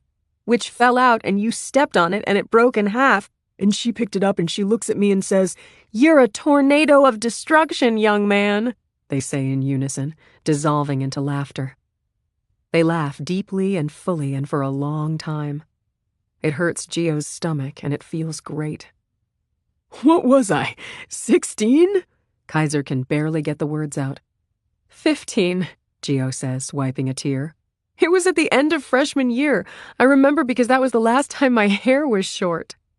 Your birthday weekend, he says. I forgot you're older than me. By 3 months, she punches his arm, and it's really rude to keep reminding me of that. You could pass for 25. I feel 45. Same. He smiles down at her, and just like that, everything feels better. So why are you selling the Range Rover? I don't want it anymore. It's too expensive and too pretentious. The kind of thing an affluent young executive drives when she wants everyone to know she's an affluent young executive. She gives him a small smile. I'm not that person anymore. Mind you, I'm not the person I was when I was 16 either. So who are you then? His tone is gentle. An unemployed ex-con who has no idea what the fuck to do with the rest of her life. It's the most honest answer Gio can give. And I'm learning that it doesn't matter how sorry I am. And I am so fucking sorry. Or how much time I spend in prison, or how many college degrees I have, or how much money I made. I will always be judged on the one terrible, horrific thing I did when I was 16. I'm not complaining about that because I know I deserve it, but I don't know how to make up for it. Because if I could, I would. So reinvent yourself, Kaiser says, and it's only when he touches her cheek that she realizes she's crying. I thought I did that already. How many times can one person press the reset button? As many times as it takes. But you have to move past it. You have to forgive yourself, even if nobody else does. Why they're even having this conversation, Gio doesn't know, but she feels an overwhelming need to explain herself to him. And he seems to want to know. It's not that I don't think I can move past it, she says. It's that I did move past it. I think everyone might have forgiven me back then had I told the truth right away, and had I turned Calvin in right after it happened. I was 16, only a kid, and kids make mistakes. But what upsets people isn't just what I did that night. It's that I had the audacity to go on with my life. I went to college, climbed the corporate ladder, bought a nice car, got myself a rich fiancé. I built a successful life on top of the shitty, horrific thing I did, without owning up to it, without paying for it first. That's what people can't forgive. And I understand it, I really do. Because it's almost as terrible as the thing I actually did. Wow. Kaiser lets out a long breath. That's pretty fucking self-aware. I've had a lot of time to think about it, she says. It's my fault more women are dead. It's my fault that little boy is dead. You couldn't have known he would go on to do those things, Kaiser says. You didn't know who Calvin was. Back then, he might not even have known who he was. Gio searches Kaiser's face for any hint of sarcasm or condescension and finds none. If anything, she sees kindness, compassion. Why are you being nice to me? Because we're friends, Kaiser says. We have history. That means something to me. You're going to catch him, right? He nods. I did it once. I can do it again. He hesitates. There's actually something I need to tell you about the victim. About the little boy. What about him? He was His cell phone rings loudly and they both jump, making Gio realize exactly how close they'd been standing to each other. He pulls it out, checks the display, and frowns. Holding up a finger, he steps into the living room, and she can hear him speaking in low tones. He's back a moment later. I have to go, he says to her, slipping his phone into his jeans pocket. You were going to tell me about the little boy. Next time, he says. It was more of an FYI anyway, but there's no time to get into it now. There's a lead on Calvin. She freezes, a sour taste at the back of her throat. What kind of lead? Nothing that concerns you right now. It may not pan out. Kaiser heads for the door.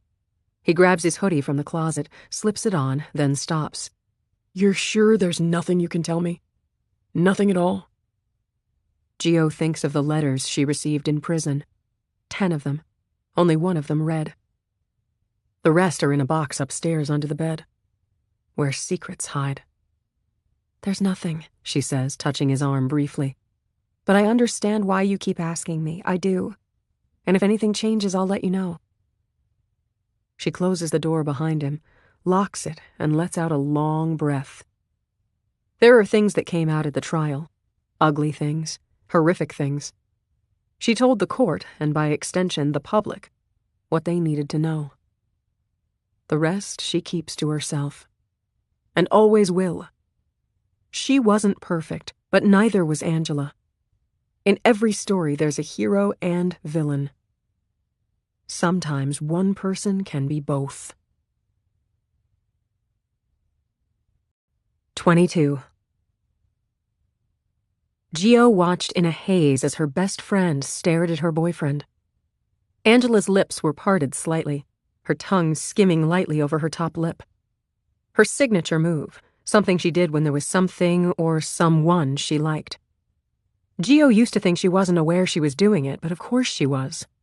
She saw that now. Calvin took in the sight of them in their short dresses, the way they were leaning into each other even though they were technically standing still. He turned the TV off. You girls want something to drink? He said, grabbing a t-shirt off the bed and pulling it over his head. If he noticed Angela watching him, he wasn't acting like it. I've got beer, orange juice, vodka, rum, Coke. Rum and Coke for me, Angela said. Orange juice, Gio said. She walked toward the bed, shrugging out of her coat, then sat down on the edge of the mattress, wondering where Angela would choose to sit.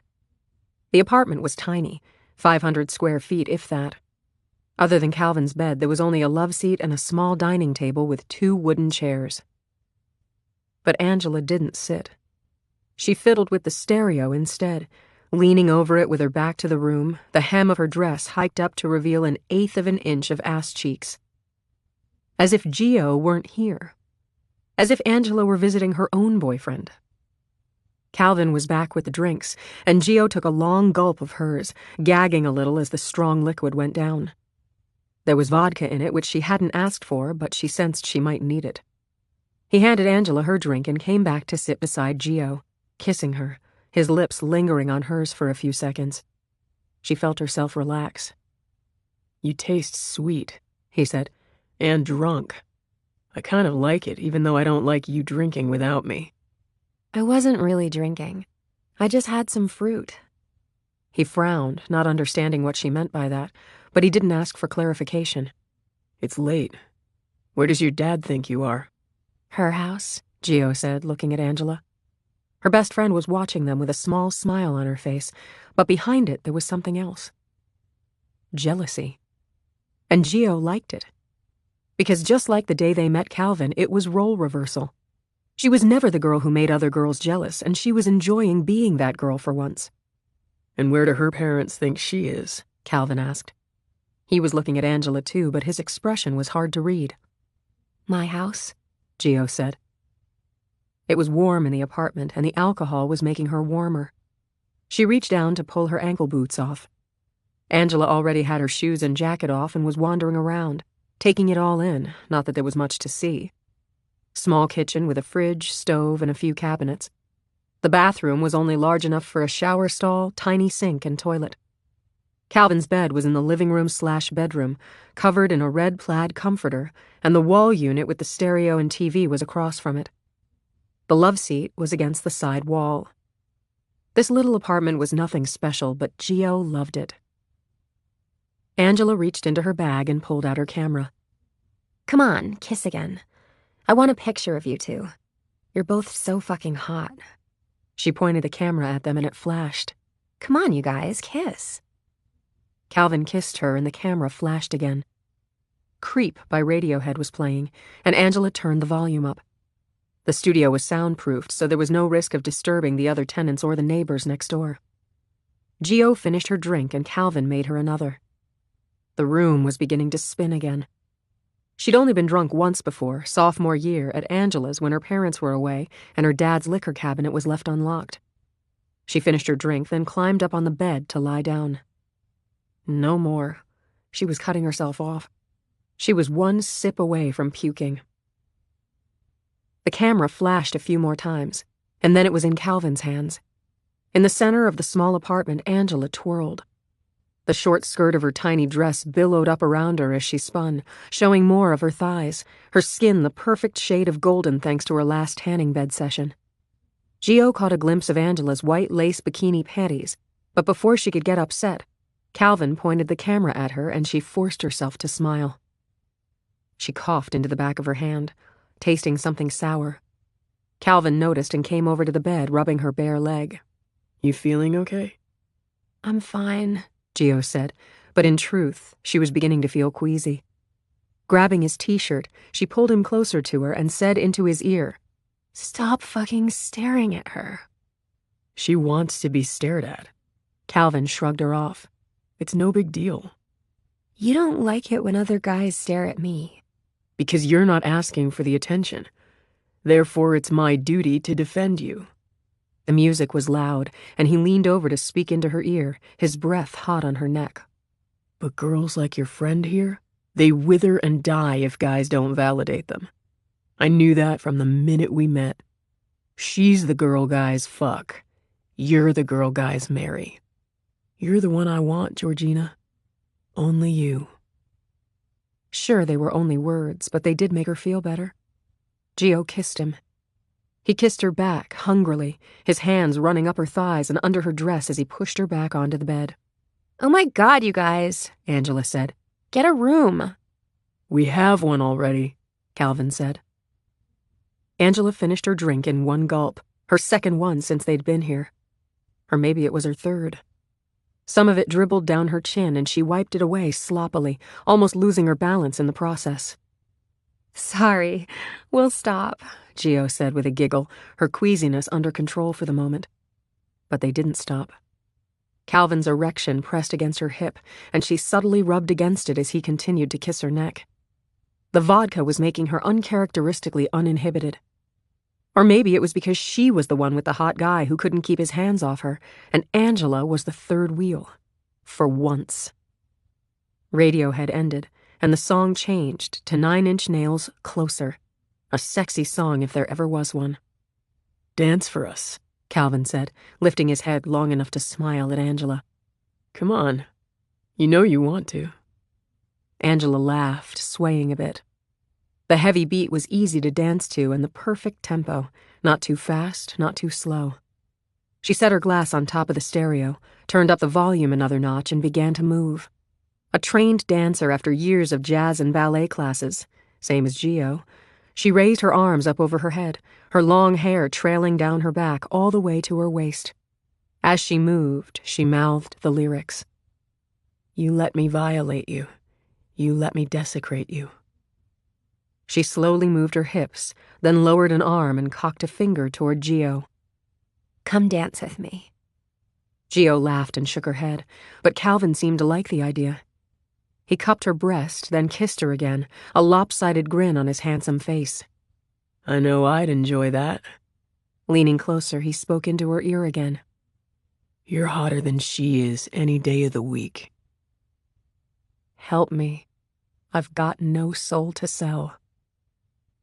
Bolstered by the booze and Calvin's words, Gio got up off the bed and joined her friend in the middle of the room. Angela grabbed her around the waist and turned her so that Gio's ass was pressing into her crotch. She ran her hands down Gio's shoulders, stopping at her breasts, which she massaged for a few seconds. Shocked but too drunk to protest, she and Angela had never touched each other like that before. She looked over at Calvin. There was no doubt he was loving every bit of it. Lying back on the bed, propped up on a pillow with arms behind his head, his grin said everything. Gio continued to dance with her best friend, the music wrapping around them like a blanket. I want to fuck you like an animal. I want to feel you from the inside. Aware of Calvin's eyes on them, Gio turned and faced her friend. Angela's eyes were glazed, her face lit up with drunk amusement. Because she sensed Calvin wanted her to, Gio leaned in and kissed her. She felt the other girl jolt in surprise. They'd never done that before either, but there was something about knowing Calvin was watching that was a total turn-on. Angela must have felt the same because her lips parted and they started making out. Hard. Angela's lips were soft. She was smaller than any guy and gentler. It all felt more polite somehow. Wetter. Sweeter. She tasted of Coke and rum and lip gloss. It wasn't exactly good, but it wasn't really bad either. It was different. And not as weird as Gio might have thought it would be, if she'd thought about it before at all. Calvin was behind her now, his hands snaking up her dress, his lips on the side of her neck. Angela was still in front of her, and they were still kissing, but her friend's eyes were open. Watching everything. Missing nothing. But then the room began to spin again, the queasiness back with a vengeance. Gio hated throwing up. She would not throw up no matter what. It would be the ultimate buzzkill, and they were all having a good time. Weren't they? Need a break, she said, gasping a little. She extricated herself from the group. You guys keep dancing. She fell back onto the bed, almost sighing with pleasure as her back hit the mattress. It felt so good to lie down, to close her eyes, to let the pulsing music wash over her. She could hear Calvin saying something and Angela laughing, and after a few moments she forced her eyes open to peer at them. They were still dancing, Angela grinding up against Calvin. Her boyfriend was shaking his head, but he was grinning too. He pulled Angela closer, wrapping his arms around her, his hips pressed into hers as they moved to the beat. It bothered Gio. Of course it did. But it was all in good fun, right? Angela was her best friend. Calvin was her boyfriend. They loved her. They weren't going to do anything inappropriate. It would be all right. Gio could take a little snooze and wake up refreshed, ready to keep partying. She closed her eyes, and it was blissful. The music faded. The world went black. Gio didn't know how long she was out, but her ears woke up before her eyes did. The music had stopped. She heard a grunt, followed by heavy breathing, and then another grunt. When she finally opened her eyes, she was met with darkness, and it took her a moment to focus. All the lights in Calvin's apartment were off now except for the nightlight in the kitchen, casting a dim glow. Still lying down, her head felt like it weighed 1,000,000 pounds and there was an intense throbbing behind both eyes. She forced herself to pinpoint the sound of the breathing. She spotted Calvin on the love seat against the side wall. He was on top of someone. Gio could make out an arm dangling over the edge, a flash of dress, and bare legs spread wide open. Her boyfriend was in between them, moving at a rhythmic pace. Angela. White lace panties were crumpled on the floor. Calvin's jeans were piled beside them, along with his boxer briefs. Gio could see the mounds of his bare ass cheeks flexing as he thrusted, grunting as he did it, making a sound she had never heard him make before. Her boyfriend and her best friend were having sex. Gio opened her mouth to say something, but no words came out. Her throat was tight, and her stomach felt like it was churning butter. She tried to sit up, but her muscles were jello, jiggly and soft and without substance, utterly useless. She tried to speak again, but the words still wouldn't come. Her eyes were adjusting to the dimness, and it was then that she caught sight of Angela's face. Her best friend's eyes were open but glazed, her lips parted. The two girls locked eyes, and Angela's mouth formed a word that Gio couldn't hear. But there was no mistaking what the word was, and Gio wasn't even a lip reader. No. Calvin grunted and made one final thrust, his body shaking as he finished. He pulled out, and Gio could see his penis, still erect, glistening in the dim light. He hadn't worn a condom. He stood up, reaching for his underwear and his jeans. Angela remained on the couch in the same position she'd been in, legs still splayed, dress hiked up to her waist, vagina exposed. Her eyes were dull, her face ashy, and when she moved her head, a tear ran down her temple, disappearing into her ear.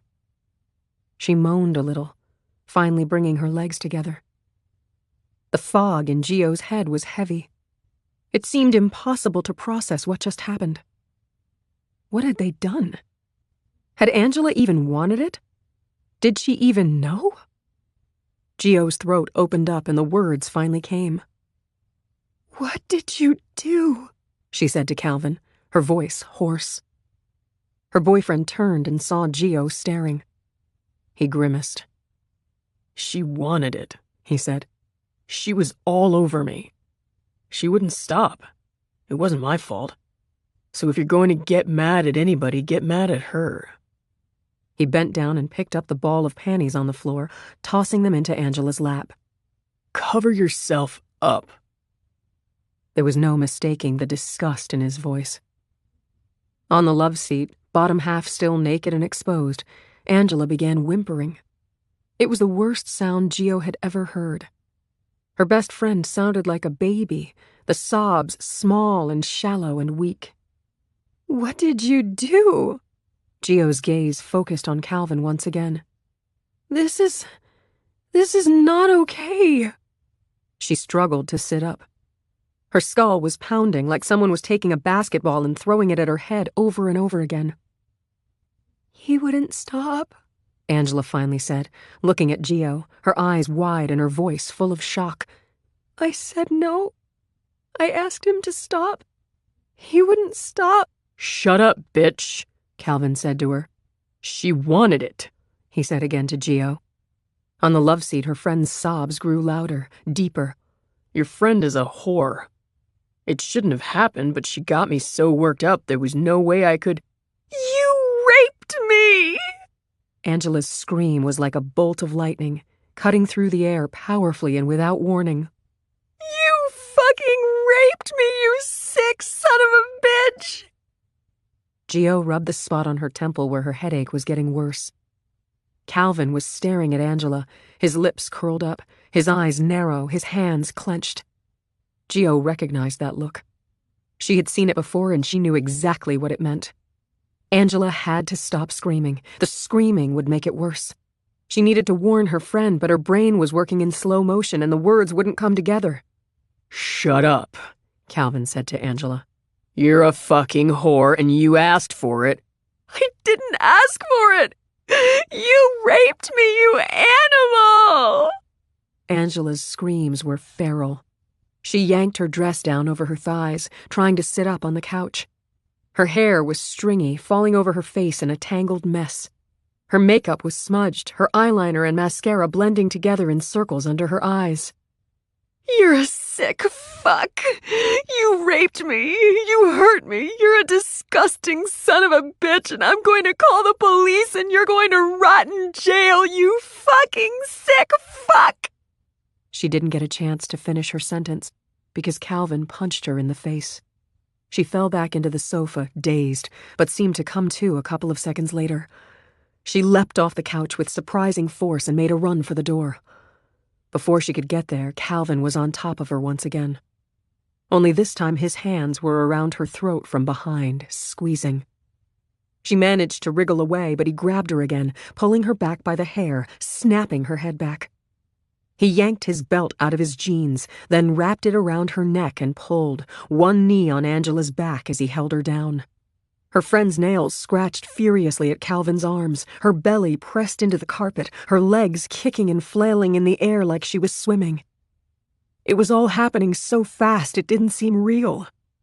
"Calvin, stop," Gio said, getting up off the bed. She managed to plant both feet on the floor, but when she took a step forward, she stumbled. "Calvin, please, stop!" He didn't hear her or he didn't care, but either way, he didn't stop. Angela's eyes bulged, her legs still jerking, but the fight was going out of her. Gio took another step forward, but the room spun mercilessly as she fell. She looked up from the floor as her friend stopped struggling. Still, Calvin held on for a moment longer, until finally letting go, his arms dropping at his sides, the belt still clenched in one fist. Angela didn't move.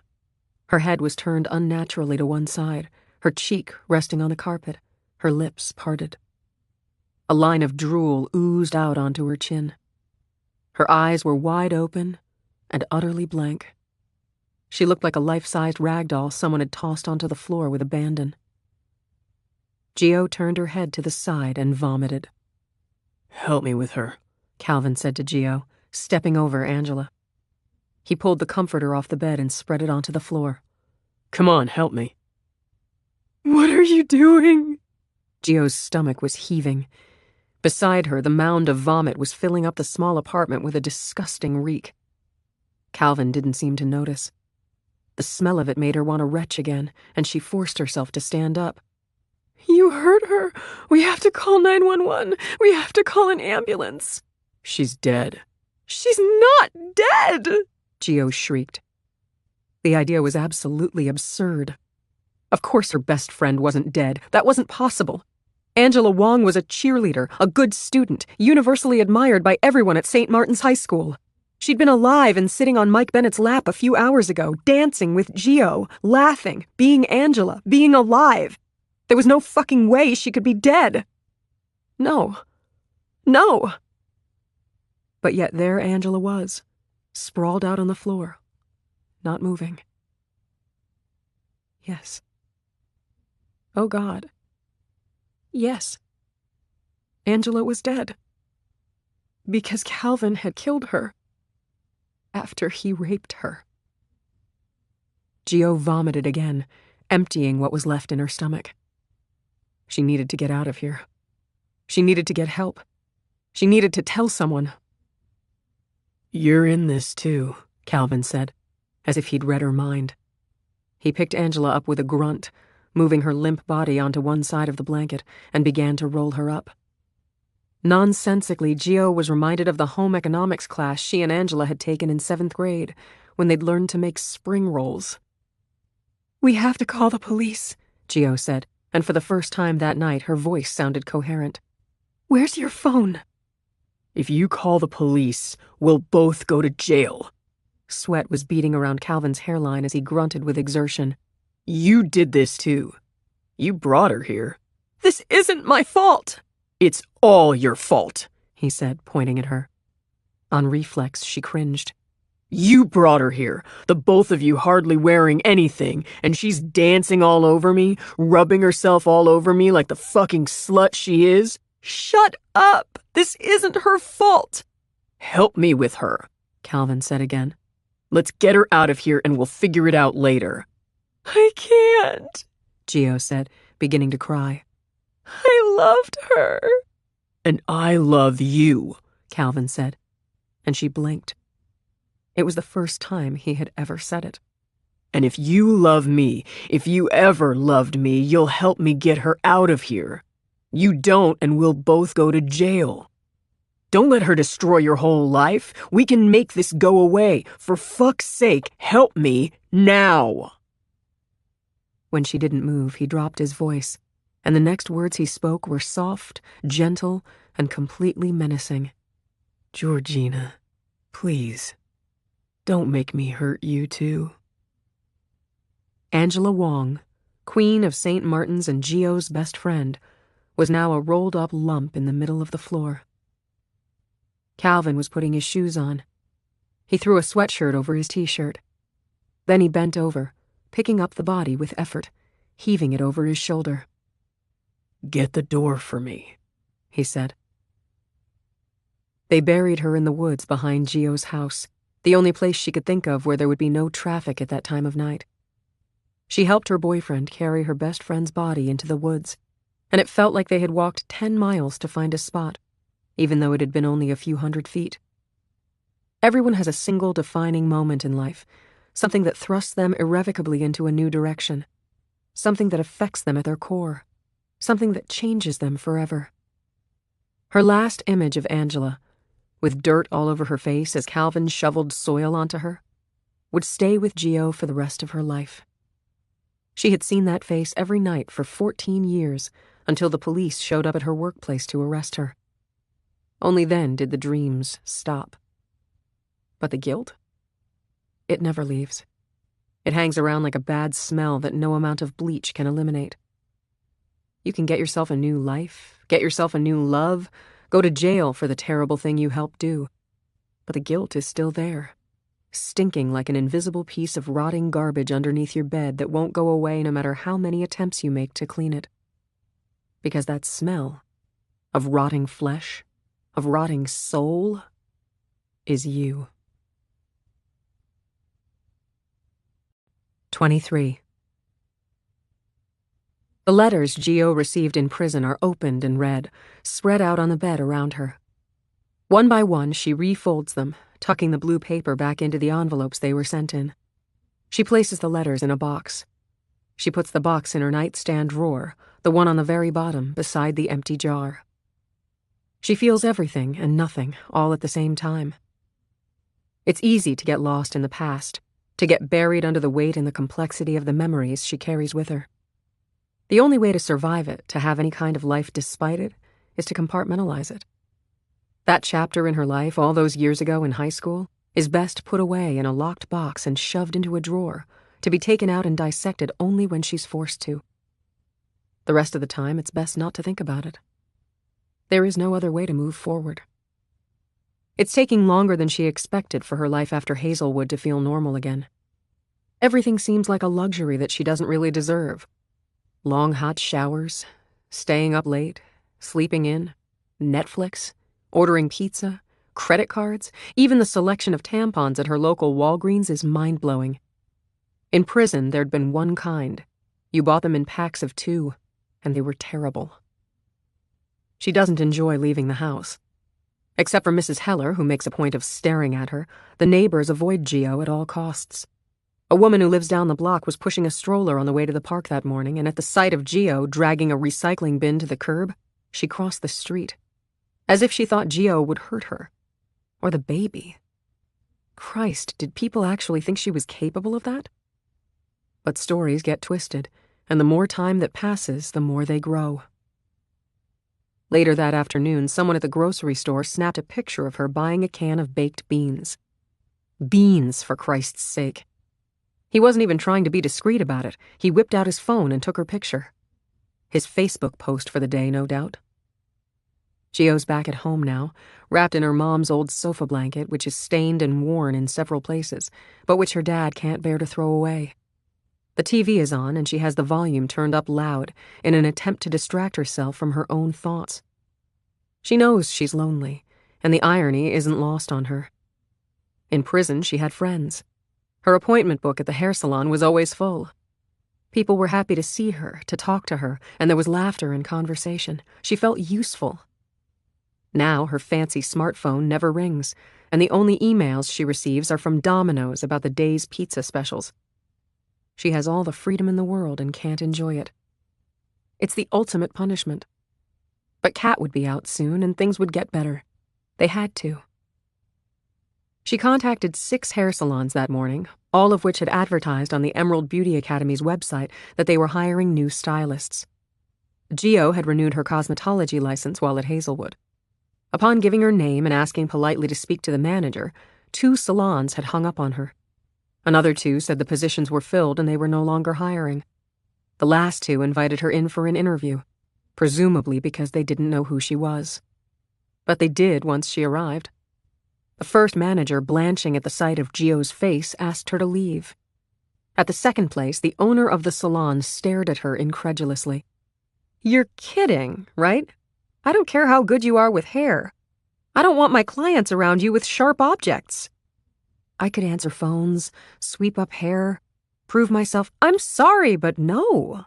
The woman, about Gio's age, shook her head. "I'm a small business owner and I can't afford the bad publicity."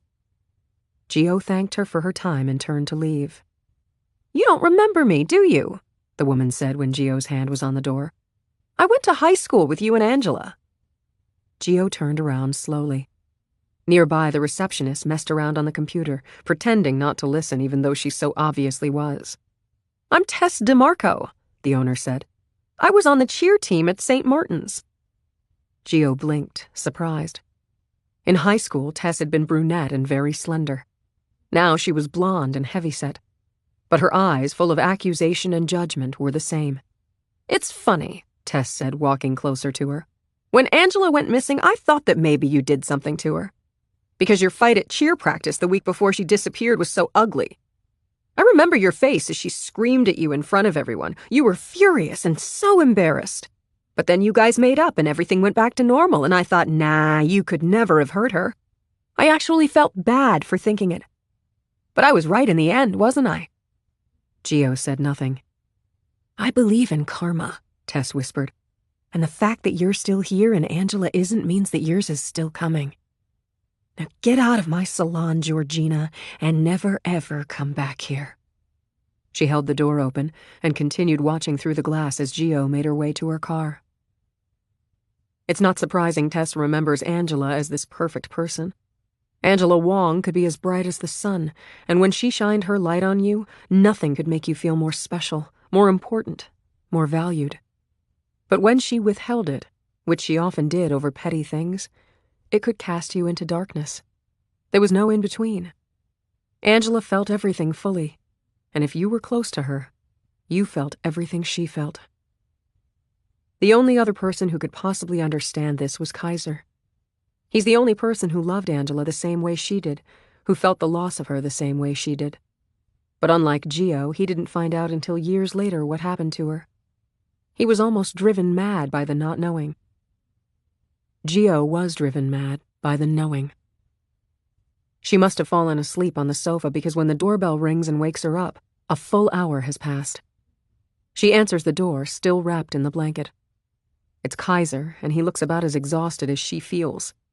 He's wearing his badge, which means he's on duty. "Come in," she says, moving aside so he can enter. "I should have called first," he says, closing the door behind him. "I was in the area, doing some follow-up work in the woods. Saw your car." "Anything new?" He shakes his head, frustration etched on his face. "No, nothing. The lead we had on Calvin didn't pan out. I feel like I'm missing something obvious and it's driving me crazy. Something I can't see that's right in front of me." Gio is standing in front of him. She looks up and their eyes meet. He's wearing the same cologne, the one that's mildly spicy sweet, and again it makes her hyper-aware, of how long it's been since she's made love to someone. Prison sex doesn't count. "I'm glad to see you," she says, and she is. "I wish—" What? Nothing. She takes a seat on the sofa, lets the blanket slide off her shoulders. She's wearing a t-shirt and sweatpants, her go-to outfit now that she has nowhere special to be. He takes a seat on the other end, watching her. "There's something I was going to tell you the other day," Kaiser says. "About the double homicide I'm working. About the little boy." "I remember. What is it?" "The boy was, the female victim's son." Gio frowns. "I don't understand. I saw his parents on the news. They were giving a press conference about it. His mother was grieving, but she's alive." "She's his adoptive mother. The woman the boy was found with, she was his biological mother." A long silence falls between them as Gio processes this, and she becomes acutely aware of the different compartments inside her, each reacting differently to this revelation. The compartments bang against each other like metal on metal, screeching and clanking and noisy, although outwardly she shows no sign of the turmoil she's feeling inside. "That's not all," Kaiser says. "The biological father is Calvin James." The clanking inside her stops. Inwardly and outwardly, Gio is still. "I didn't tell you earlier because we're not releasing any of this to the press, not until we know for sure what it means," Kaiser says. "I haven't even told the Bowens, the little boy's parents, and I won't until we have proof Calvin killed them." "Why are you telling me?" she asks. "Because I don't know who else to tell," he says. "You're the only person I know who knew Calvin intimately and is still alive." She closes her eyes, lets out a long breath, then opens them again. "So what is it you want to know? Whether or not I think Calvin is capable of killing his own child?" "You don't think that's possible?" Kaiser's eyes never leave her face. "You knew him better than anyone. You've seen firsthand what he's capable of. 19 years is plenty of time to grow into a monster." Gio lets out a laugh, but there's not a speck of humor in it. "Oh, Kai, Calvin didn't grow into a monster. Calvin was always a monster. I just didn't see it back then." She's never felt so small, so alone. She doesn't remember feeling this way in prison, surrounded by the chatter, the voices of women, the presence of other people who were stuck in that box with her. She understood that it was her place to be there, and for 5 years she made it work because she had to. There was comfort in always knowing where the walls were. She felt safe. Not at first, maybe, but eventually. Here, untethered, unanchored, she is terrified. She says none of this to Kaiser, but he seems to sense her thoughts. He reaches for her hand, his palm warm and pressing gently, his face full of compassion. It's taken her a while, but she can once again see the boy she used to know, the one who had loved her with his whole heart just the way she was, and who expected nothing in return but her friendship, although he'd made it clear once that he wished for more. Before she can stop herself, she leans over and kisses him. Startled, he tries to back away, but the arm of the sofa is blocking him and there's nowhere for him to go unless he stands up. But he doesn't stand up. Instead, he kisses her back, forcefully and urgently, one hand in her hair, the other cupping her face, and it feels like it did the night of Chad Fenton's party, when they were alone in the laundry room. Had Gio made a different choice that night? Had she said yes to Kaiser instead of pushing him away? None of what happened afterward would have transpired. She might not have gone to Calvin's, and Angela might still be alive. Kaiser kisses her mouth, her neck, the soft spot behind her ears, and then her lips again. She responds, pressing against him, unable to get close enough. Her hand slips under his shirt, undoing his belt. His hand is fumbling with her bra, and then her shirt is off, the bra along with it, and his mouth finds her nipples. She's so aroused that it almost hurts. Every inch of her wants every part of him. His kisses are a hair shy of rough. His hands move everywhere, and then, impatient, he stands her up, yanking her sweatpants down to the floor. The living room window is right there, but she doesn't care. Fuck the neighbors. Let them see. He buries his face in the crotch of her panties, and a guttural groan escapes her lips. Then he slips a hand inside. It feels so good she almost orgasms right then. After a moment, she forces herself to pull back. She has to be sure that he's sure. She doesn't want to trick him. She's tired of deceiving people, of trying to pretend she's someone she isn't, of trying to pretend she's good. "You know I'm not a good person, right?" she says. "I need to make sure you know that before we do anything, before it goes any further. I've hurt people, Kai. I've done terrible things." "I know," Kaiser says. "I know. But you're all I can see, Georgina. You're all I could ever see." They're upstairs in her childhood bedroom, and the door is closed even though they're alone in the house. The afternoon sun is bright, spilling into the bedroom in pink beams through the sheer lace curtains. There are no window blinds to close. Everything is lit up. Everything is exposed. She lies on the bed as he tugs her panties off, taking his time, sliding them over her hips and then over her thighs and ankles, making her wait. The rest of her is already undressed. He pauses, his eyes feasting on her nakedness. She allows her legs to fall open slightly, letting him see everything he wants to see, bearing it all. For once. His face is flushed with arousal, and then he smiles. It's not a love smile. It's a smile of genuine amusement, and the sight of it alarms her. "What's the matter?" she asks, propping herself up on her elbows, suddenly anxious. "Do I not look how you thought?" Kaiser's grin widens. "No, that's the thing. You look better. But it occurred to me that if this had happened at 16, and you have no idea how much I wished it would, I'd have come in my pants already." Relieved, she laughs. "It's okay if you do." "Fuck that," he says. "I'm a grown-up now, Georgina. Let me show you." He pulls off his shirt, then his jeans, then his boxer briefs. He doesn't look anything like how she thought, but then she had never really thought about it back then. He had no expectations to meet. Nevertheless, he is beautiful. He's hard, and he's ready. Kaiser enters her, slowly but not gently, and she is transported. 24. An hour after he leaves, his smell is still on the sheets, and Gio sinks into them. The first prickles of self-doubt are beginning to creep in. She's an ex-con. Kaiser's a cop. How can this be anything more than what it was? An afternoon sex romp. He probably doesn't even see her as anyone other than the girl he could never have in high school. Now that it's out of his system, she'll probably never hear from him again. Cops have a hero complex, don't they? They need someone to save. Or in Gio's case, redeem. Except, it doesn't feel that way for her. Being with Kaiser makes her feel like she's exactly where she's supposed to be. And she hasn't felt that way since Angela died. Rolling over, she reaches into the bottom drawer of her nightstand and pulls out the empty mason jar. She sets it on the table, staring at the flecks of sunlight that hit it at different angles. Remembering.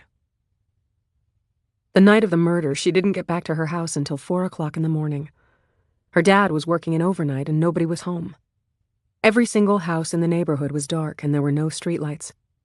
She hadn't been able to look at Calvin, the both of them covered in dirt and blood, his hands raw from all the shoveling. His Trans Am's interior light flicked on when he opened his car door, a soft, repetitive beep emanating from the dashboard because the keys were in the ignition. "Georgina," he said, but she turned away before he could finish. She let herself in the house and dragged herself up the stairs, every muscle in her body feeling like it had been run over by a truck. Her stomach still felt queasy from the alcohol, and now that the panic-induced adrenaline was fading, she couldn't stop shaking. She was so cold. Her little dress, which seemed like the right choice for Chad's party, seemed utterly silly now. It was covered with dirt, grass, bits of bark and leaves, and blood. So much blood. She peeled it off in the bathroom, letting it drop onto the bath mat. With the faucet cranked as hot as it would go, she stepped into the near-scalding spray, as if the water could somehow wash away the horrible things she and Calvin had done. Because yes, this was her fault as much as Calvin's. He was right. She had brought Angela to him. The dirt and dried blood from her hands rinsed onto the bathtub floor in dark brown streaks. The dirt they'd thrown over Angela's body. Over Angela's face. How could she have let this happen? She knew Calvin was violent. He'd been violent with her, and she'd seen him threaten other guys in bars. She'd seen the way he was looking at Angela all night, simultaneously disgusted and turned on by her lascivious behavior. Her boyfriend had raped her best friend. Maybe Angela had gone too far with the dancing and the flirting, and maybe she'd even kissed him. Gio didn't know. She was passed out drunk. She had no way of knowing how it started. But she sure as shit knew how it ended. At some point, Angela wanted it to stop. She said no. Gio had seen her mouth form the word from across the room. There was no way Calvin didn't hear it. And Gio had done nothing to help her. She stayed in the shower until the water began to cool. Back in her room, she changed into sweats and buried herself under the covers. Somehow she fell asleep, waking the next morning to the sound of the phone ringing. She opened a bleary eye to where the cordless phone sat on her night table and saw Angela's home number on the call display. Automatically, she reached for the phone, and then her hand froze. Because it couldn't be Angela calling. Angela is dead. She sat up, watching the phone ring and then ring some more. The call display flashed. Outside, her dad was home, mowing the lawn, and in an hour he would come upstairs, have a shower, and try and sleep for a few hours. That's what he did after an overnight on Friday. The entire world was continuing on like normal, except for one thing. Angela is dead. She picked up the receiver slowly. Hello? Georgina, it's Candace Wong. Angela's mother's voice was brisk. Sorry if I woke you, honey. Can I speak to Angie? Gio swallowed. She's not here, Mrs. Wong. Oh? The woman paused. I assumed she was still with you since she stayed over last night. Gio took a breath. She had to tell her. She had to tell Mrs. Wong what happened, that Angela was dead. How could she not tell her? Mrs. Wong misread her hesitation. You can tell me, dear. She should have called us last night once she got to your place. Victor was up playing poker until 2 a.m. You think he would have noticed his only daughter didn't come home? She sounded cross, but not at Angela. Candace Wong would never be cross with her daughter again. Gio's heart was pounding, and so was her head. Her stomach felt like she swallowed something horribly acidic.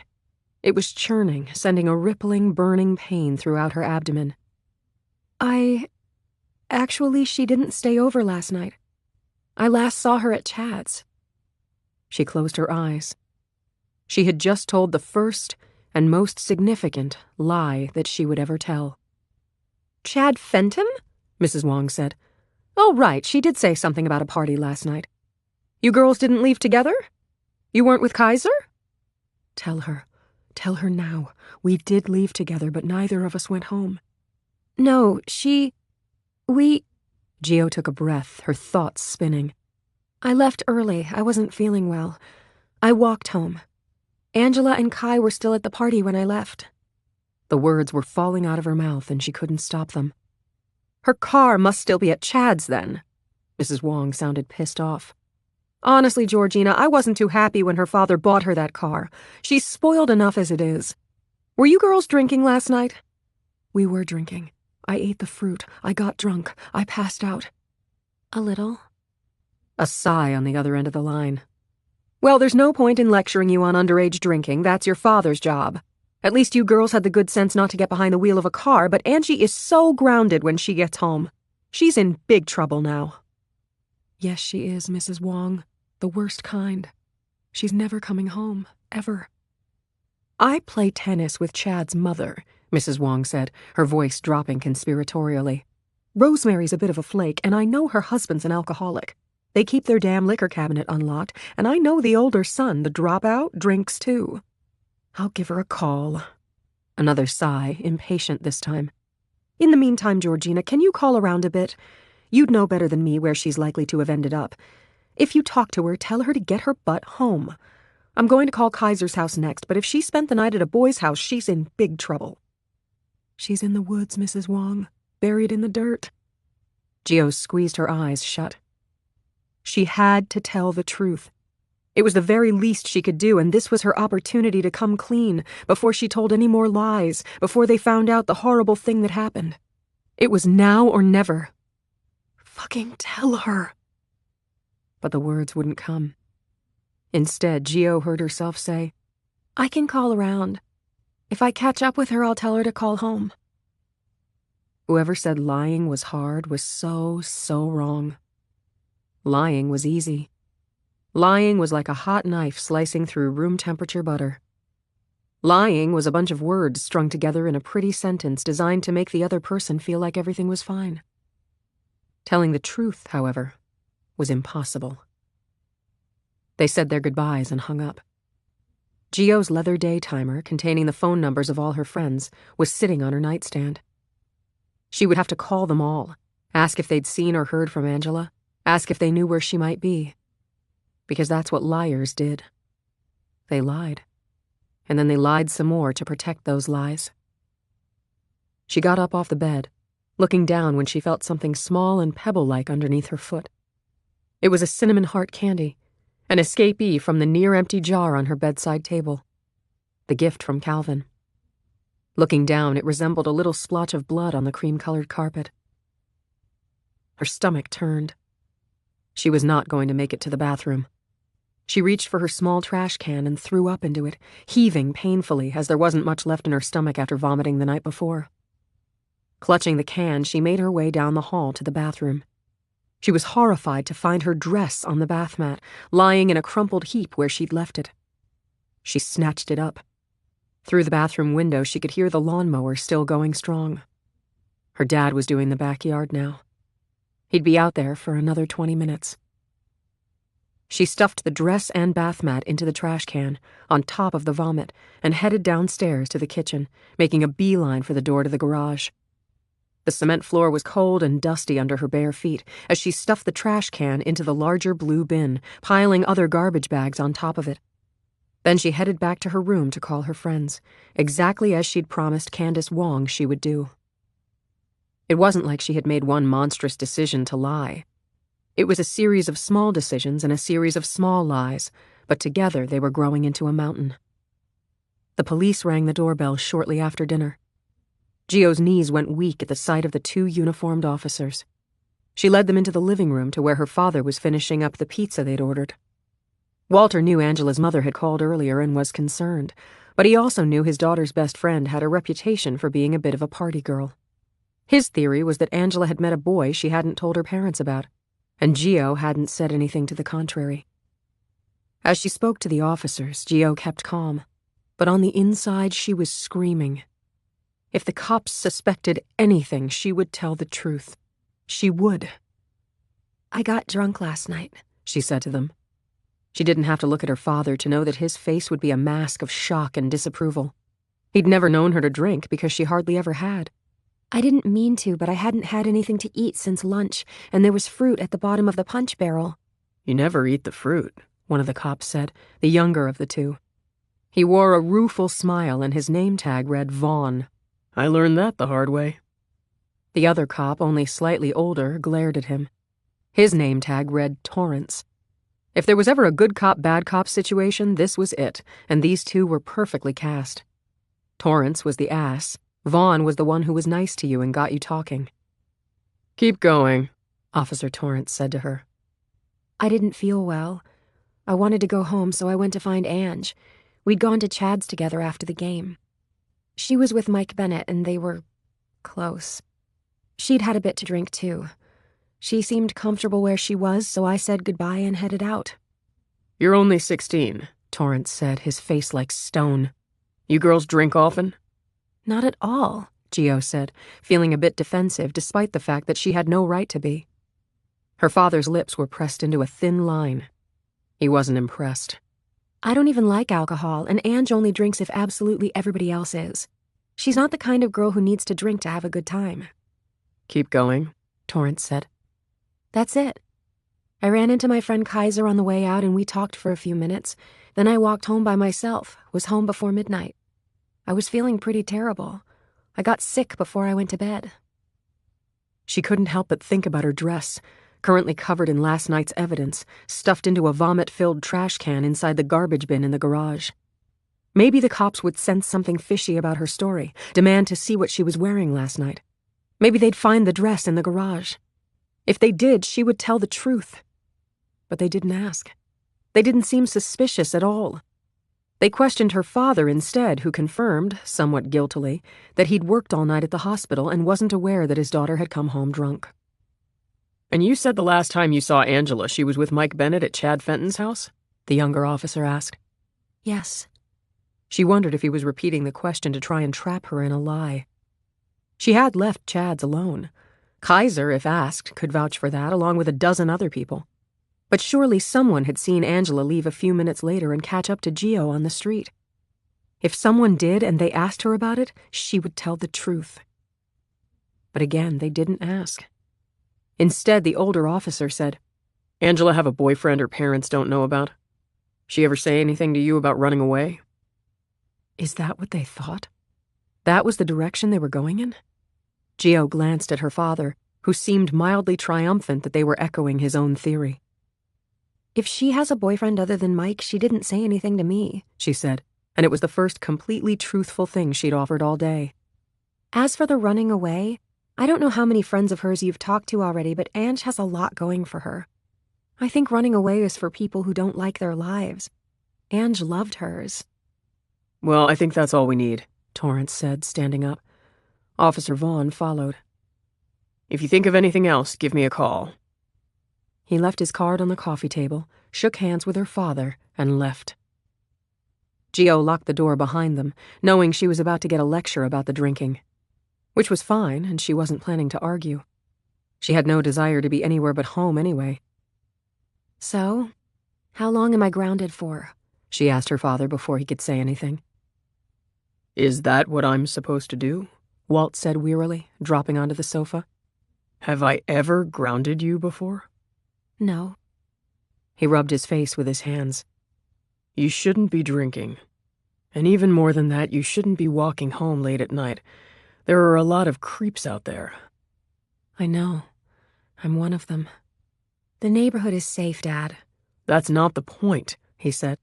"Ever since your mom died, it's just been you and me. And I work a lot, which means you're alone a lot." It's fine. "It's not fine, goddammit," he said.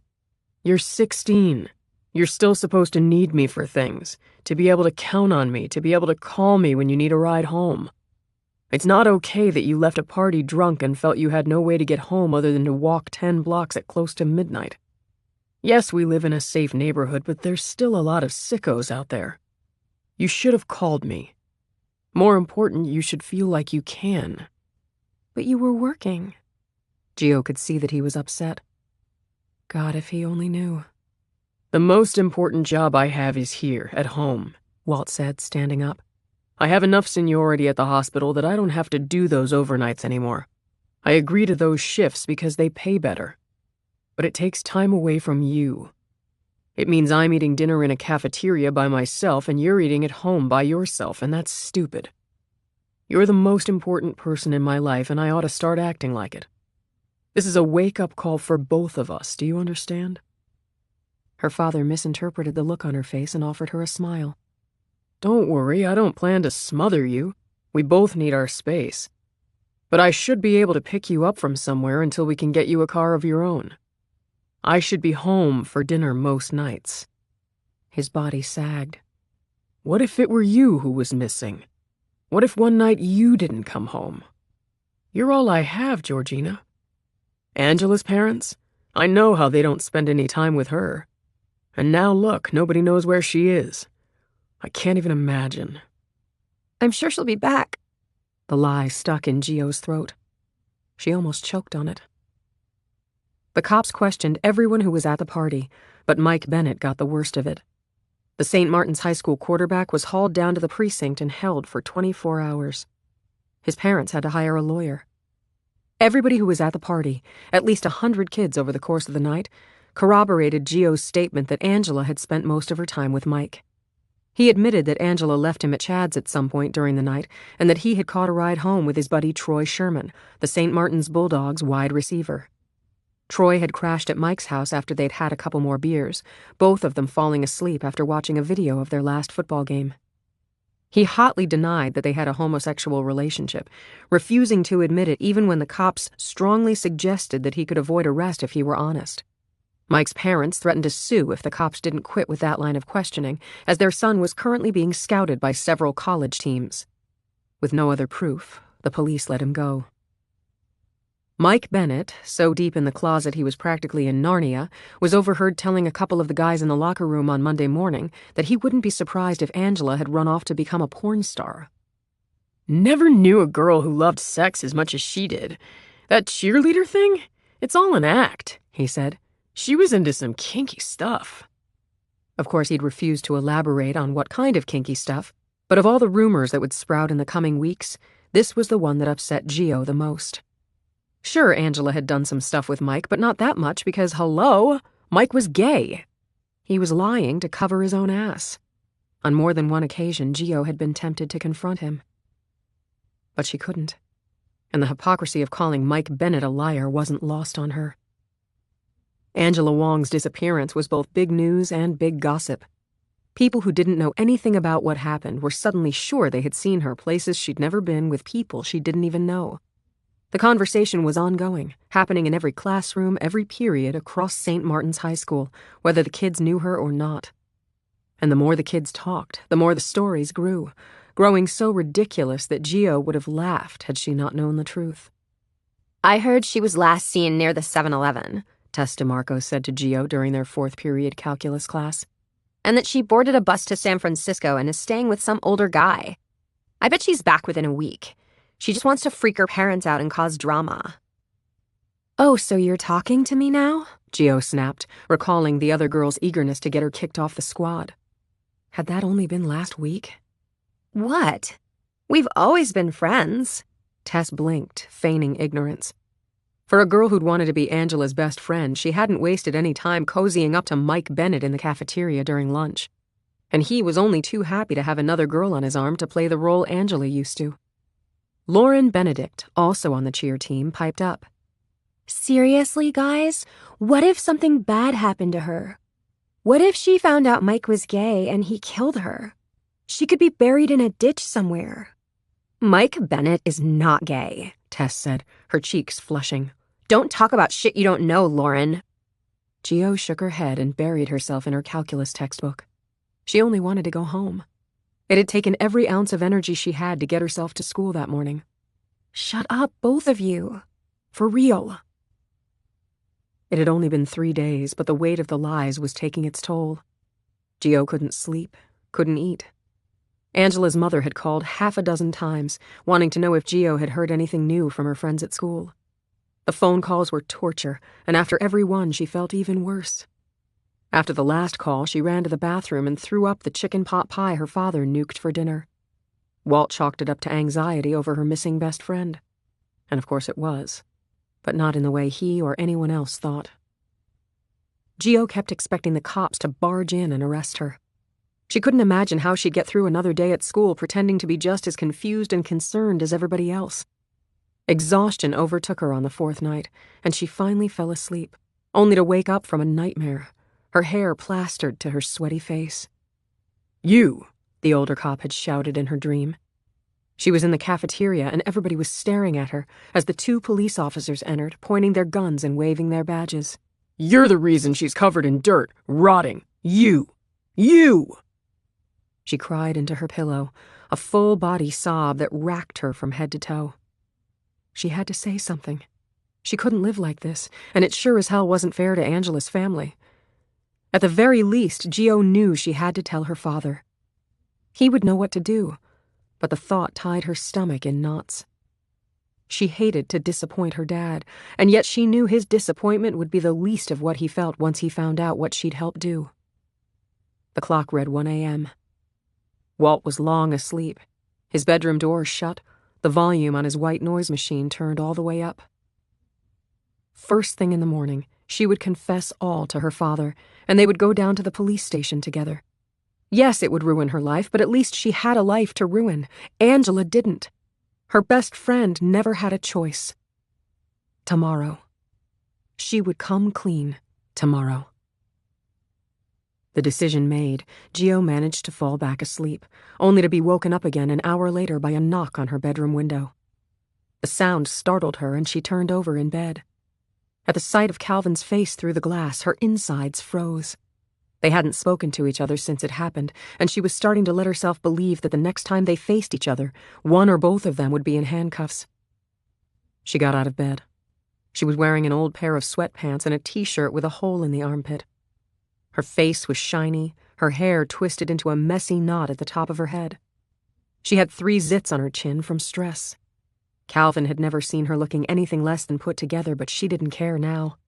They'd already seen each other doing the worst thing they'd ever done. Greasy hair and a few pimples would have no impact on that. She opened the window and he climbed in, dragging with him a duffel bag that looked stuffed to the gills. "Where's your car?" she asked, concerned that his bright red Trans Am was parked out front for all the neighbors to see. Sold it. She didn't ask why. She didn't care. He took a seat on the edge of her bed, dropped his bag on the floor, and reached for the jar of cinnamon hearts on her nightstand.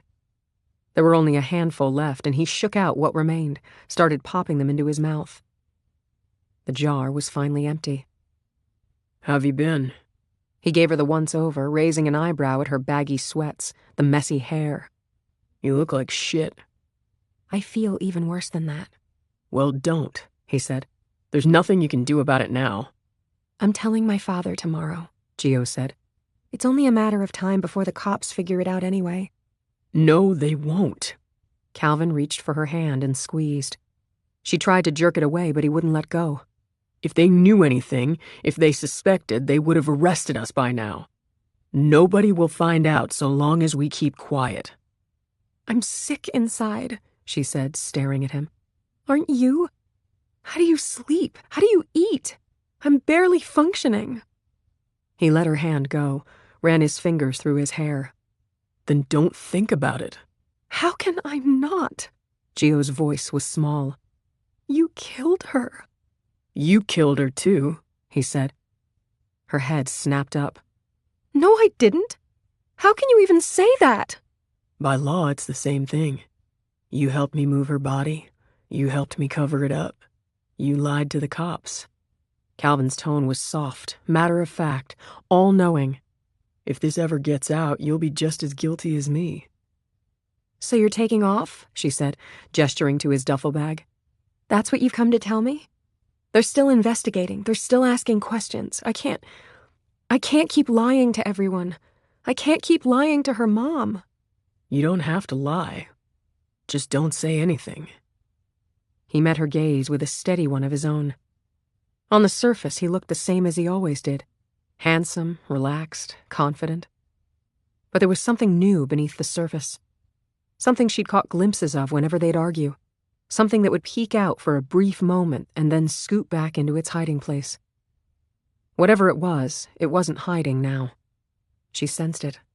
She could feel it staring at her, watching her from someplace inside him. "I love you," Calvin said. "That hasn't changed. You could come with me." The words made her stomach churn. Whatever he felt for her, it couldn't be how love was supposed to feel. What they had was something fucked up, something poisonous, something that would kill her if she didn't get as far away from it as possible. "I can't," she said. "I have to finish school, and I can't leave my dad." He nodded. "I know. But I thought I'd ask anyway." He leaned in and kissed her. Her stomach turned, and she tried to move her face away, but he grabbed it in both hands and kissed her more deeply. He had a cinnamon heart in his mouth. She could feel its hard knobbiness rolling around on his tongue. Sweet and hot and spicy all at the same time. A familiar taste, and it now made her sick. "Stop," she said. But he didn't. He pushed her back on the bed and rolled on top of her, 180 pounds of lean muscle pinning her down. It wasn't much different from when he'd kiss her after a bad fight, when he'd try to win her back after slapping or pinching or punching her. So she lay still while he kissed her passionately, knowing from past experience that squirming and protesting would only make him feel angry and rejected. If she lay still and let him touch her, He'd eventually see that she wasn't into it and stop. His hot breath was sickly, spicy sweet as he kissed her neck, her ears, and her shoulders, working his way down, pulling her t-shirt up. When he flicked her nipple with his tongue, she whimpered. It was so wrong, so incredibly, terribly wrong. But it did feel a little bit good, too. As horrible as it all was, she couldn't deny her attraction to him. It was Calvin, after all, and this was their pattern. Plus, he was the only person in the world right now she didn't have to lie to. And she still loved him. God help her. Feelings like that did not evaporate in a matter of days, much as she wished they would, much as she knew they should. She didn't protest when he pulled her sweatpants down, or when he moved her panties to the side so he could find her wet spots and make them even wetter, the cool spice of the cinnamon on his tongue adding a layer of deliciousness that made her gasp. She was disgusted with herself, but unable to help it. He had touched her like this so many times before, and he knew exactly what to do, exactly where to apply pressure. Exactly where to apply pressure and for how long. When she heard the sound of his belt unbuckling, her eyes opened. They had never had sex before. Not real sex, as she thought of it, not intercourse. She was a virgin, and she pushed his hand away, trying to sit up on the bed. "We can't," she said. "Calvin, please, you have to go." He grinned, his teeth shining in the dim light of her bedroom. "Remember how I always told you we would wait until the right time?" he said, unzipping his jeans. His erection was obvious through his briefs, and he massaged himself through the thin material, never taking his eyes off her. "This is the right time, Georgina. I won't see you again after tonight. I want to be the first man that's ever been inside you." "No," Gio said. "I don't want to, okay? Please." He was on top of her before she could continue, and the weight of him felt heavier and more forceful now. One hand pinned her arms down over her head, the other spread her legs open wider, pulling down her panties. She was wet from his earlier touch, but she didn't want to be touched anymore. She didn't want this to go any further. She wanted this to stop. She wrangled an arm free and thumped him on the back. "Calvin, please, I don't want to—" "I'm going to be your first, Georgina, so you don't ever forget me." His penis entered her, suddenly and forcefully. The pain was searing and intense. She cried out, and he put a hand over her mouth, continuing to thrust inside her, going deeper, and it hurt more than she ever imagined it would. She clawed at his back, her short fingernails ineffectual as she tried to scratch him. This was not the Calvin she thought she knew, who'd always been gentle with her sexually, who took pride in pleasing her. This wasn't sex at all, was it? This was something else entirely. This was dominance. This was taking something he wanted that she didn't want to give. This was rape. "Stop," she whimpered, when the hand covering her mouth slipped a little. "Please, stop." He heard her, of course he did. But Calvin was in his own world, where the only thing that mattered to him was what he wanted, what he needed. Nothing else existed. Eventually, Gio went limp, letting her arms rest on the mattress. There seemed to be no point in fighting. Fighting made it hurt more. Fighting made it worse. Karma had come for her, and it was terrible. He left the same way he came in, through the window. Gio never saw him again after that night. Not until years later. Not until the trial. Kaiser had asked her the other day if she ever worried about Calvin coming back for her. She'd told him that she wasn't concerned, which was true. Calvin had already taken the best part of her the night she'd watched him rape and murder her best friend. What was left he took the night he raped her in her own bedroom, with her father sleeping right down the hall. Gio stares at the empty mason jar on the nightstand now, the one that used to contain all her innocence, all her goodness. She'd kept it all this time. A therapist might have a field day trying to analyze why she had never thrown it away, and more important, why she'd kept it in a spot in her bedroom where she could clearly see it. The answer was simple. It was punishment for what she'd done to Angela, and a reminder of her own trauma, her own pain, which she'd brought on herself for being so young and so stupid. Her phone pings. Gio checks the text message, her heart lifting a little when she sees it's from Kaiser. A small smile crosses her lips. Maybe it can work out between them. as long as she never tells him the whole story. No one, not even Kaiser, could love her if they knew the whole story. Her face falls when she sees what he's sent her. 2 more bodies found in the woods behind St. Martin's. Adult female and a child, killed same way as the first 2. A second message follows a few seconds later. Calvin's spotted in town. Stay inside. Lock the doors. Part 4. Depression. There is nothing more deceptive than an obvious fact. Arthur Conan Doyle. 25. Mo has long blonde hair, warm brown eyes, an easy grin, and a drooling problem. That's because Mo is a dog. And not just any dog, but a cadaver dog. The golden retriever's tail thumps on the grass as Kaiser approaches the tree he's resting under, about 20 feet from where he found the bodies, in the woods behind St. Martin's High School. He and Kaiser have met a few times before. Mo's owner looks up and smiles. In her early 60s, Jane Bowman is dressed in hiking gear, waterproof shell jacket from the North Face, dry-fit pants, Morel boots. No makeup, but Kaiser's never known her to wear any, and her long gray hair is pulled back from her face with a black scrunchie. "Thought you two were retired," he says to Jane with a smile, and they embrace warmly. "Thought we were too," she says, and Mo stands up. He nudges Kaiser, who kneels and gives the dog a full minute of pats before straightening up again. "So walk me through what happened." "Well, you know, Mo's an old guy now, like me," Jane says, looking down at the furry yellow face with fondness. The dog is resting on the grass once again, gnawing on a chew toy, unbothered by the activity of the police officers and crime scene technicians not far away.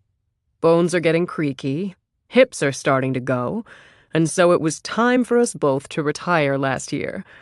But working dogs, just like working people, tend to get bored in their retirement. So you can imagine how happy he was to be walking through the woods this morning and suddenly pick up a scent. We were on the east side of the woods on the trail when he got all excited, put his nose to the ground and started running. At first I didn't know whether to restrain him or let him go, but I hadn't seen that zest in him in a long time. So I let him run and followed him. Bad hips be damned. He finally zeroes in on the spot and stands there and barks and barks. I caught up to him and saw that the earth had been disturbed. I didn't realize we had made it all the way through the woods to the high school." "If you were on the path on the east end, you two had to have come almost 1/4 of a mile," Kaiser says, marveling at the old dog. Mo looks up and grins. "Around that, yeah. Anyway, I know the drill. Called an old friend at Seattle PD to ask if you guys wanted to come see if there's something in the ground. Took a few hours for you guys to show up, but you did." Jane smiles. "And wouldn't you know, there is." Kaiser reaches down, gives the dog another pat. "Hope he got a cookie." "Gave him 2. He earned it." She pauses, her smile fading. "I caught a glimpse of what they dug up. Pretty bad what happened to the woman. And a child. Wow. Hope you catch the bastard, Kai." They say their goodbyes, and Kaiser heads back to the crime scene. 2 bodies, like the time before. The woman looks to be a few years older than Claire Tolliver, the last victim. The child, a girl this time, is a bit older as well, maybe 3 or 4.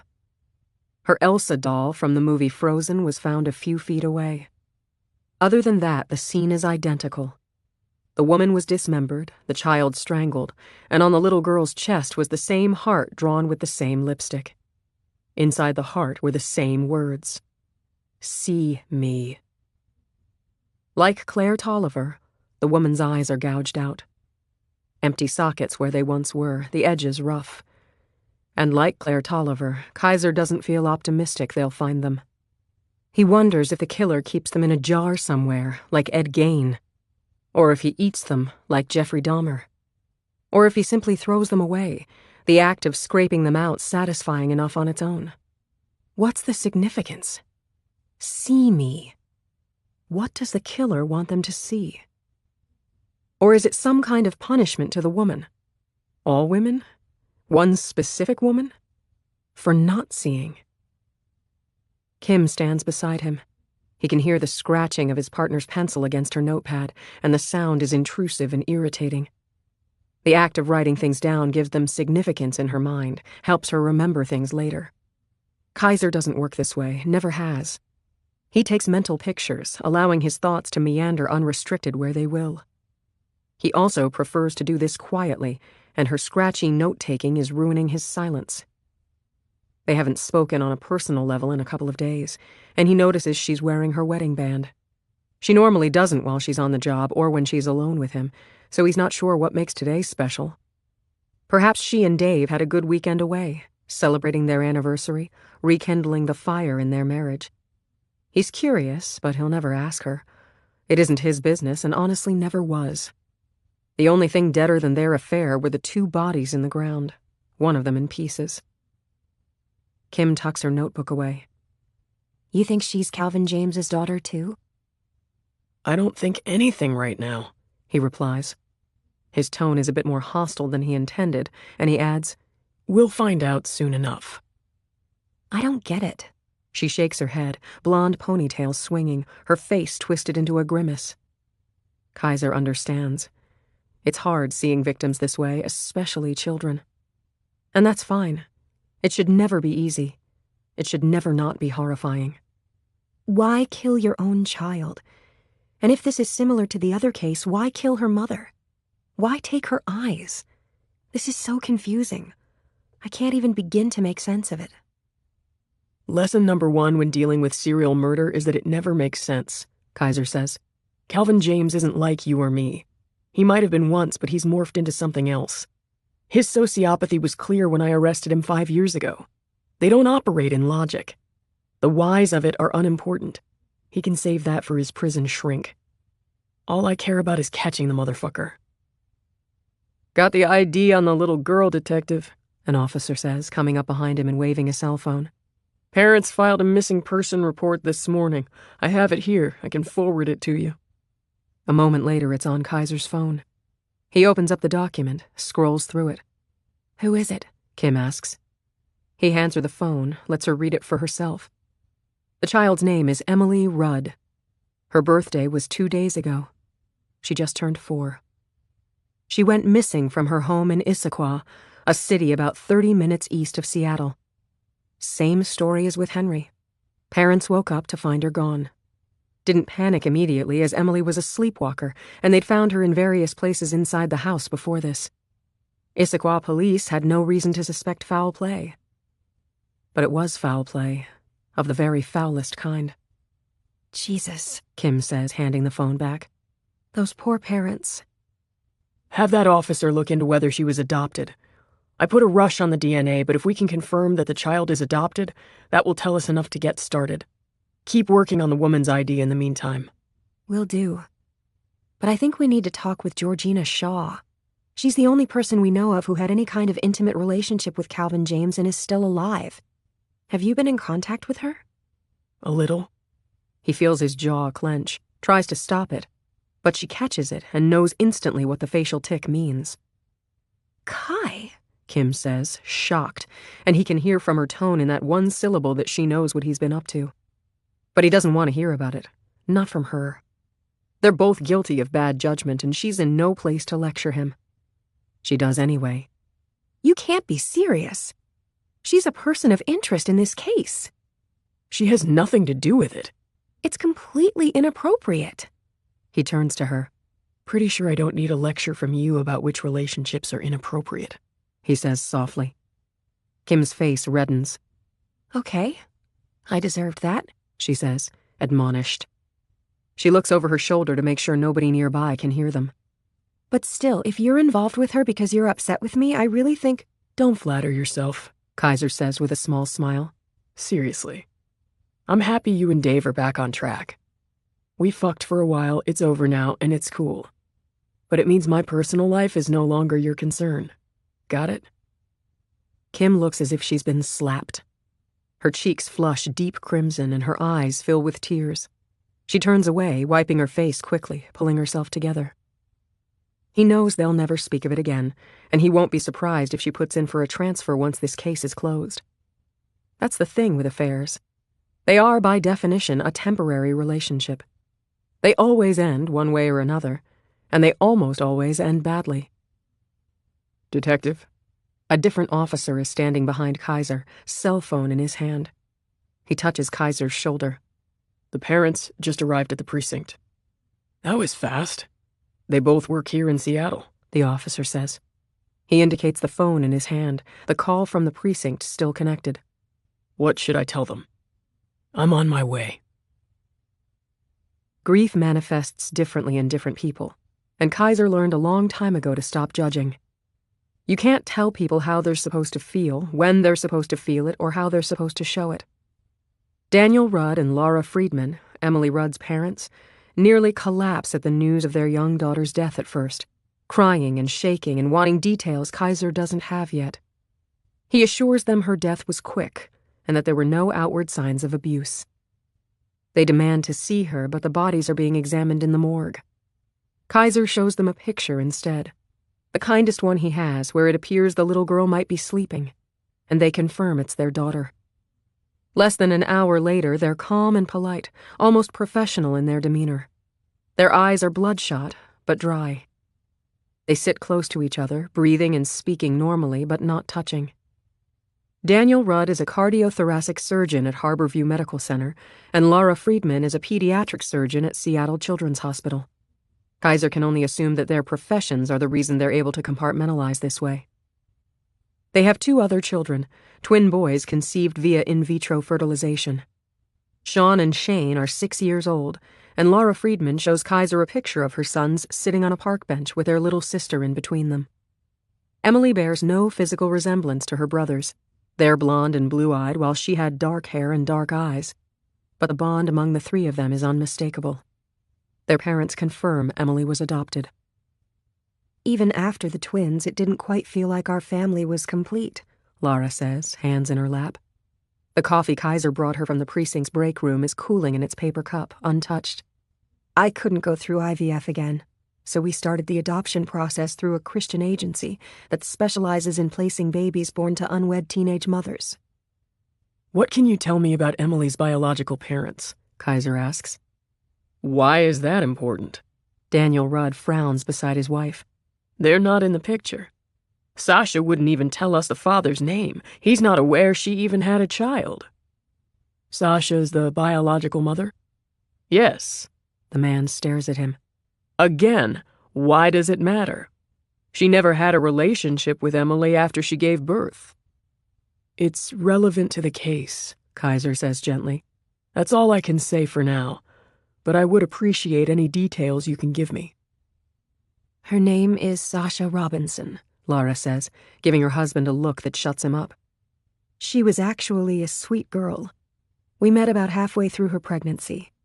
We invited her to our house to spend time with us and the boys. She was 18 then, living with her grandmother in a trailer park. High school dropout, recovering drug addict.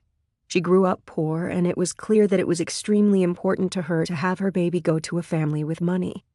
She emphasized that she wanted her child to have access to the best education, and she thought it was great we already had twin boys because the baby would always have big brothers to protect her. She stops then, her voice choking. We saw her twice during the pregnancy, and then once right after she gave birth, Daniel says, sounding defeated. Then we didn't see or speak to her again for over 2 years. It was her choice. She was doing drugs again. She was in no shape to see Emily. We told her if she got clean, we'd be okay with limited contact, but she said she didn't want to meet Emily even if she was clean. Deep down, it was a relief. That kind of thing can get complicated. But you had contact with Sasha when Emily was 2? Kaiser asks. We called her, Laura says. We were experiencing serious behavioral problems with Emily. Hyperactivity that was well beyond what was normal for a child that age. She was quick to anger and very aggressive, even violent. Hitting, biting, clawing, shoving.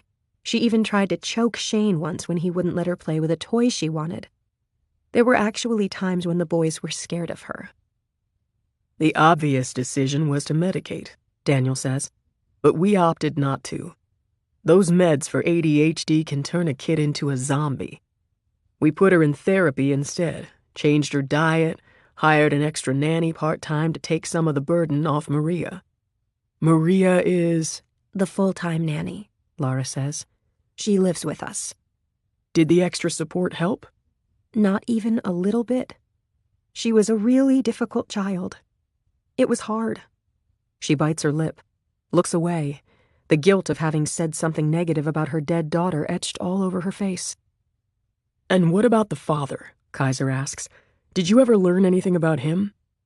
All Sasha would say is that their relationship was very brief, Daniel says. Sounded like a fling, maybe even a one-time thing. She wouldn't tell us his name. Or maybe she never knew it, Laura sighs. Of course, if you ask her, maybe she'll be more forthcoming. She no longer speaks to us. And she never will again. Why's that? Kaiser asks. When we talked to her about Emily a couple of years ago, we told her we needed to take a complete genetic history, Daniel says. We told Sasha that while we understood she didn't want to tell us anything about Emily's biological father, it was necessary to know more about him in order to help our daughter. We explained about the violence, the aggression, that we were concerned she might hurt her brothers. The conversation upset her. She hung up on us and never returned our calls again. Emily Rudd's parents seem like practical people. Determined, eager to be helpful, motivated to get the answer in the most efficient way possible. Kaiser decides it's time to be honest with them. I want to be straight with you here, he says. When we found Emily, we found another victim as well. A woman. The parents exchange a look. You think it's Sasha, Daniel says flatly. You must, or else you wouldn't have asked all those questions. Look, like I told you, Sasha had zero relationship with Emily. Any contact we had with her was between us. Is it okay if I show you a picture? Kaiser asks, pulling out his phone. It's of the female victim. Laura shakes her head. Sighing, Daniel holds his hand out for the phone. Kaiser figured out how to use the Sensor Bar app Kim downloaded for Claire Tolliver, and he'd cropped the photo to show only the victim's face. He doesn't plan to tell Emily's parents that the woman was dismembered and that the head isn't actually attached to a body. The man looks at the photo. His expression doesn't change. Again, Kaiser figures it must be his surgeon's poker face. Well, it certainly resembles Sasha. Same nose, same chin. What's with the black bar? There's significant damage to the eye area. Daniel rolls his eyes. I'm a trauma surgeon, Detective. I had a teenager come in the other week with a detached eyeball due to head trauma. Popped out during a football game and was dangling from his goddamned eye socket. I see things like that and much worse every day. If you show me the uncensored version, I can probably verify that it's her. Kaiser sighs, swipes to change the photo. The uncensored photo causes Daniel Rudd to blink exactly once, but that's it. The man is unshakable. Yes, he says. That's Sasha. Short and to the point. Laura makes no move to look at the phone, so Kaiser slips it back into his pocket. How was she killed? Daniel asks, standing up. He begins to pace. The calm demeanor is beginning to fade. Strangulation, we think, Kaiser says, and stops there. We'll confirm cause of death later today. Why did you want to know about Emily's biological father? From the tone of Daniel's voice, it's clear he's growing agitated. Do you think he had something to do with this? When Kaiser doesn't respond right away, he stops pacing. My God, you do. We're looking at him as a suspect, yes. But you don't know his name, Daniel says. He exchanges another look with his wife. Oh, hell. You do. I can't believe this. Laura's voice cracks and she buries her face in her hands. The grief pushed away earlier is beginning to surge back, and her breathing is becoming shallow. You think Emily's own biological father killed her and Sasha? What kind of depraved... She stops, then gasps, as if hearing what she just said. It was genetic. Her breathing becomes more rapid, and a light sheen of sweat appears above her brow. That's where Emily got it from. Oh, God. Oh, God, I don't understand any of this. Why would he kill his own child? Deep breaths, Daniel says, looking over at his wife with concern, pacing once again. I know what to do, Lara snaps. It's the first time she's spoken sharply to her husband. She takes several deep breaths, her chest expanding and contracting in an exaggerated way, and after a half-dozen or so breaths, she calms down. You should talk to Sasha's grandmother. She mentioned they were close, that her grandmother was the only person who stood by her through the drugs and the drinking. She might be able to confirm whether the person who murdered our daughter is the person you're thinking it is. What's his name? Daniel asks. He's sitting beside his wife, but they're inches apart, not touching, not looking at each other. The killer. I'd rather not say until I know for sure, Kaiser says. Well, I hope you catch the son of a bitch, the man says. And I hope he tries to attack you so you can kill him. Dan, his wife says, but her voice is weak. She's not disagreeing. At this point, secretly, Kaiser doesn't disagree either. 26. The Willows is a pretty name for a group of rundown trailers in a clearing off Highway 99.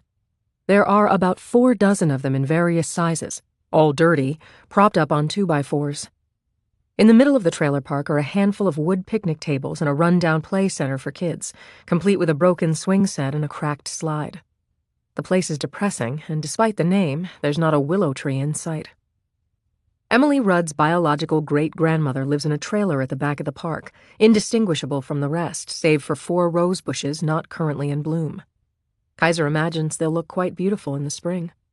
Stepping up onto the cracked wood porch, he knocks on the door. An elderly woman answers. Round and bosomy, she appraises him through the chipped screen. Her fluffy hair is mostly white with a few specks of black, her blue floral print house dress clean and pressed. Reading glasses hang around her neck attached to a string of tiny seashells. "Can I help you?" she says through the screen. Kaiser holds up his badge. "Sorry to disturb you, ma'am. I'm looking for Caroline Robinson." "You found her?" He blinks, surprised. Emily Rudd appeared to be white, as did her biological mother, so Kaiser assumed that Sasha's grandmother would be white too. But the woman standing in front of him is black, her skin the color of coffee with a few drops of cream. Serves him right for making assumptions. "I'm Detective Kaiser Brody, Seattle PD. I'm here to talk to you about Sasha." The woman's eyes narrow. She has to be in her mid-80s, but he has the feeling that she's sharp as a tack. "What are you accusing her of now?" It's an interesting way to phrase the question. As the grandmother of a drug addict, Kaiser might have expected a more weary response. But the woman is already on Sasha's side, which will make the death notification even harder.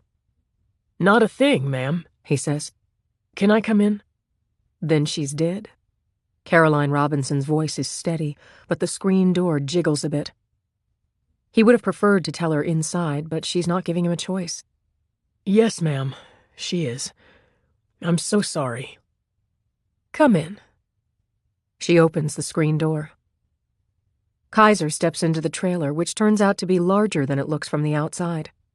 The entryway is between the kitchen and the living room, marked by a colorful doormat that reads "Welcome" in bold letters.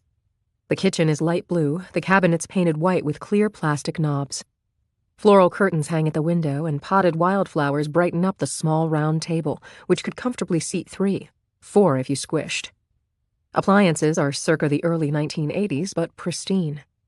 The living room is pale yellow, the brown carpet frayed, but spotless. It's sparsely decorated with a plaid sofa bed and wooden coffee table, a 32-inch flat-screen TV on the console. Ellen is on, but the volume's been muted. At the back of the trailer are 2 bedrooms. It's as nice a trailer as Kaiser has ever seen. The smell of fresh coffee permeates the space, and he spies a fresh pot on the counter. "Would you like a cup?" Mrs. Robinson asks, following his gaze. "I know it's the afternoon, but it's my one vice." "We have that in common," Kaiser says, "and I would love one, thank you." She pours for them both, then gestures to the counter where she's laid out cream and sugar. He declines both and waits while she fixes her coffee, and then settles herself at the small table. "What happened to my granddaughter?" she asks after they've both taken a sip. Kaiser senses Caroline Robinson is the kind of woman who's been through a lot and can handle a lot and would prefer no sugarcoating, only the truth. He won't insult her by giving her anything less. Sasha's body was found early this morning, buried in a shallow grave in the woods behind St. Martin's High School. Buried? She frowns. I don't understand. I assumed it was an overdose. She's been clean for over 6 months, but drug addiction is a wicked thing, Detective. Kaiser nods. We'll be checking for drugs in her system, but for now it looks like she was murdered. A sharp intake of breath. How? Strangled. He pauses, then says, Her biological daughter was found with her. Also strangled. Caroline Robinson's head snaps up. Emily's dead? Yes, ma'am. I'm deeply sorry. Lord help me, the woman whispers. Her lip quivers, and for a moment Kaiser thinks she's going to cry. But she doesn't. The quiver passes, and she straightens up again, fixing him with those sharp eyes. Do Emily's parents know? I was just with them. Sasha didn't have a relationship with Emily, Mrs. Robinson says, her forehead creasing. I wanted her to when Emily was older, but Sasha thought it was a bad idea. She didn't want her baby to know who she was. She wanted a better life for her. What were they even doing together? I don't know. I'm still trying to figure it out. The woman looks at him closely. I can spot a liar from 100 feet, Detective. Comes with living with drug addicts my whole life. What aren't you telling me? You're deliberately leaving something out, and I would very much like to know what it is. If it were appropriate, Kaiser would smile. But it isn't. Sasha was... We found her body dismembered, ma'am. It likely happened after her death, he adds, as if that makes it better.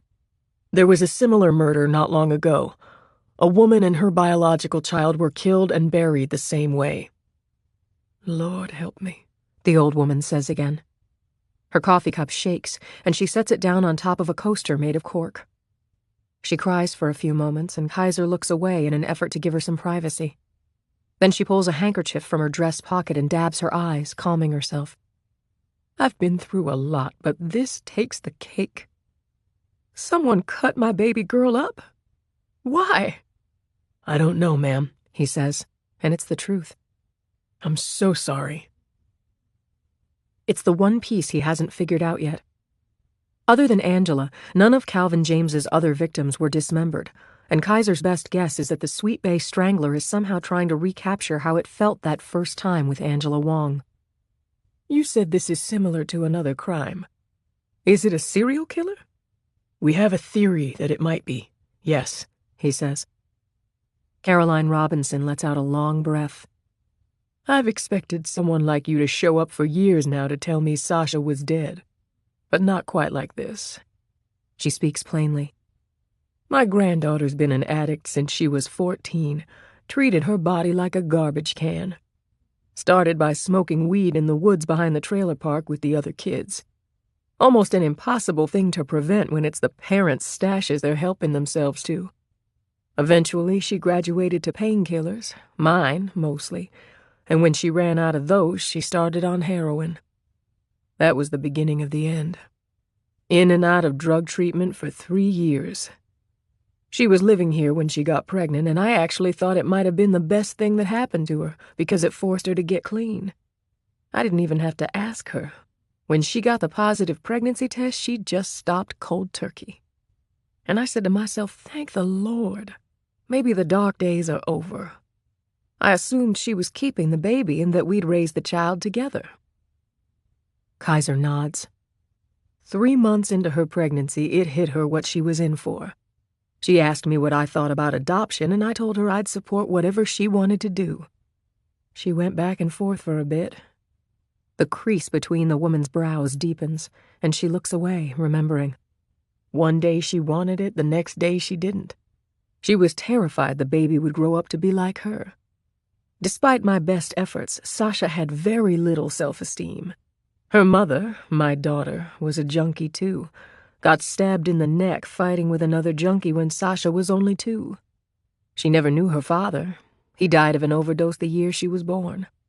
Sasha never finished high school, but she was far from stupid. She recognized the pattern, knew that if she raised her baby here, the chances were that the same thing that happened to her parents and to her would happen to her little girl. She wanted better for her baby. Kaiser offered a small smile. "You seem to be doing well." "I don't have the gene," Mrs. Robinson said flatly. "Whatever thing it is that makes a person an addict, I don't have it. My father was a raging alcoholic, but my mother never touched a drop. Oh, I tried it once. Took a shot of my father's whiskey when he wasn't looking. Found it disgusting. Smoked once, too, and felt physically ill for a whole day after. They say addiction's genetic, and I believe it. I grew up surrounded by it my whole life and was never tempted." Kaiser nods again, and they sip their coffee in silence for a moment. Then, "Did Sasha tell you anything about Emily's father?" "Not much. It didn't last long, and she mentioned he was a bit transient, always moving from place to place. I met him once. I didn't like that he was older, but he seemed nice enough." "You met him?" Kaiser says, surprised. "He dropped her off one evening while I was taking the garbage out. Forced him to talk to me." A small smile. "He got out of the car. Handsome." "Can I show you a photo?" When she nods, Kaiser pulls out his phone.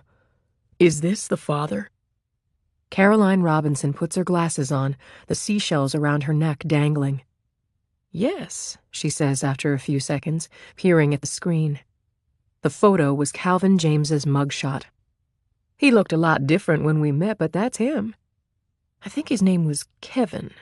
Wait, no, that's not right. It was Calvin, like the comic strip Calvin and Hobbes." Kaiser lets out a breath.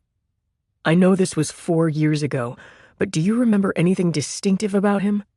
Was his hair dark like in this picture?" "No, it was a lighter brown, longer, a bit shaggy. He had a scruffy beard and glasses. I also remember he had a tattoo on his wrist, here on the inside," she says, tapping the spot 2 inches below her palm. Calvin James had not had a single tattoo when Kaiser arrested him, so he'd have to have gotten inked in prison, or soon after he escaped. "What did it look like?" "It was a heart," Mrs. Robinson says. "Red, but just the outline. I think there were initials inside, but I don't remember what they were. I only caught a glimpse of it when he shook my hand." Kaiser has a pretty good guess what the initials are. He thinks back to the sheet of paper Calvin doodled on during the trial. He'd drawn a heart, and inside it, G.S. for Georgina Shaw. "Do you remember the car he was driving?" She shakes her head.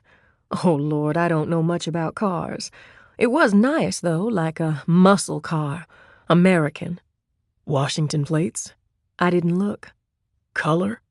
Kaiser couldn't imagine Calvin would still be driving the red Trans Am he'd had back in the day. "Black," she says. "I think." Not the same car, then. But Calvin James did like his American muscle cars. He'd been driving a blue Mustang the day Kaiser had arrested him near the Canadian border. Caroline Robinson stands, heading into the living room. She motions for Kaiser to follow her, and he does. On the living room end table is a framed photo, and she hands it to him. "I know you saw Sasha dead," she says. "This is what she looked like in life. She was only 18 here, in her second trimester, and completely clean. She was beautiful." There are tears in the woman's eyes, and her hands shake. "Unfortunately, I don't have any recent photos of her." She isn't exaggerating. If anything, she's understating. Sasha Robinson was gorgeous. Tall, maddeningly curvy, her tawny skin tone the only hint of her black ancestry. Her eyes were dark, her hair long and brown. She appears to be sitting on one of the picnic tables in the courtyard outside the trailer, long legs crossed, her flowy dress disguising whatever pregnancy bump she might have had. Kaiser stares at the photo, his breath catching in his throat. Sasha Robinson is a dead ringer for Georgina as a teenager. The resemblance is not only striking, it's uncanny. Come to think of it, Claire Tolliver resembled Sasha, too. Long dark hair, golden complexion, voluptuous. Lush was the word Kaiser remembered thinking to himself. Like Sasha Robinson. Like Georgina Shaw. She was beautiful, Kaiser finally says, and he means it. Again, I'm so sorry for your loss. I won't keep you any longer, Mrs. Robinson. Thanks for your time. He heads back to the kitchen, finishes his coffee in one gulp, then quickly washes his mug in the sink, placing it on the dish rack to dry. When he turns back toward Mrs. Robinson, she's smiling. Your mama raised you right. Yes, ma'am. He smiles back. You're a lot more polite than the other person who came around the other day, asking questions about Sasha. Actually, when you knocked on the door, at first I thought you were him. Kaiser frowns. What other person? Oh, it was a week ago, maybe a little longer, she says. Some young man knocked on the door, said he worked for social services and was doing a follow-up on Sasha and how she was doing. She'd been to state-sponsored rehab twice and had recently reapplied for welfare, so I wasn't overly surprised at the visit. He got a bit rude when I told him she wasn't home, and when I refused to tell him where she was, he acted like I was personally trying to inconvenience him. I didn't like his attitude and told him so. These millennials, I tell you, they don't know how to move in the world, if that makes any sense. Had you seen him before? Kaiser asks, his mind churning. It couldn't be Calvin. The woman would have said so. Plus, she just said he was younger. What did he want to know specifically? He asked a little about her drug use, and I said she was clean. Mainly, he wanted to know about the baby. He wanted to know where it ended up, whether it was a boy or girl, said that the records didn't show those things. I asked him why any of it mattered if Sasha was no longer the parent. After all, she'd been claiming welfare as a single person, not as a single mother. It surprised him. He didn't know Sasha had given the baby up for adoption. He asked for the name of the agency, and I gave it to him, hoping he'd leave. In hindsight, maybe I shouldn't have. Sasha had no legal claim to her child, so the adoption wouldn't be any of his business. Did he leave a card? Mrs. Robinson shakes her head. No, and I forgot to ask for one. I don't know, maybe I'm reading too much into it. He was strange, and I didn't like him, and it made me defensive. The whole thing sounds weird to Kaiser. The woman was right to be suspicious. While it was common practice for the state to check up on a woman who'd had a baby applying for welfare, Sasha had given her child up. And according to her grandmother, she hadn't lied about that on her application. Did he tell you his name, at least? She shakes her head again. I'm sure he did at the beginning when he introduced himself, but I couldn't remember it by the end of the visit. You think this is related to Sasha's and Emily's deaths somehow? I'm considering every angle. It's all Kaiser can tell her. He opens the screen door and takes a step out into the cool afternoon air. By the way, Detective, Mrs. Robinson says, her voice soft. How are Emily's parents doing? They're coping, he says. I imagine in their line of work, being surgeons and all, they deal with death every day. But not like this. Not so close to home. She sighs. When can I see Sasha? Ma'am, Oh, right. Caroline Robinson's whole body sags. Oh, Lord, I forgot. She's not... Her knees buckle and Kaiser catches her before she can fall. I'm sorry, she says, gasping. On some level, I braced myself for this day. Losing my daughter, losing my father, I thought I was prepared. But not for this. She was really trying to put her life back together. A sob escapes her lips, and she quashes it before it can grow. I guess I have something to talk about in grief group this week. Grief group? She straightens herself, shaking Kaiser off gently, and takes several deep breaths. Her glasses dangle on her heaving bosom. After a moment, she attempts a smile. It isn't for him. The smile is for herself. Self-reassurance that she's got this, that she'll be fine. He's seen it before on other mothers, grandmothers, and sisters who've just been told the worst possible news. I've been going for 20 years, she says. I lead the weekly meeting at St. Andrew's, the church 3 blocks away. It's how I push through all this, Detective. It's been one grief after another. How do you do it? It's none of Kaiser's business, but he honestly wants to know. He could kill Calvin James for a lot of reasons, and causing this admirable woman more heartache after everything she's already been through is one of them. How do you handle it? I just do, Caroline Robinson says. Someone has to be alive to remember them. If they're not remembered, then it's like they never existed in the first place. And so if not me, then who? She looks away for a moment, and then back at him. Who? 27. Kaiser was present in the courtroom the day the judge sentenced Calvin James to 4 consecutive life sentences, one for each of the murders he committed, including Angela Wong. Georgina was not there. She was already in prison, so she missed the big show. After hearing several statements from bereaved family members of the victims, the sentence was read. The families cried.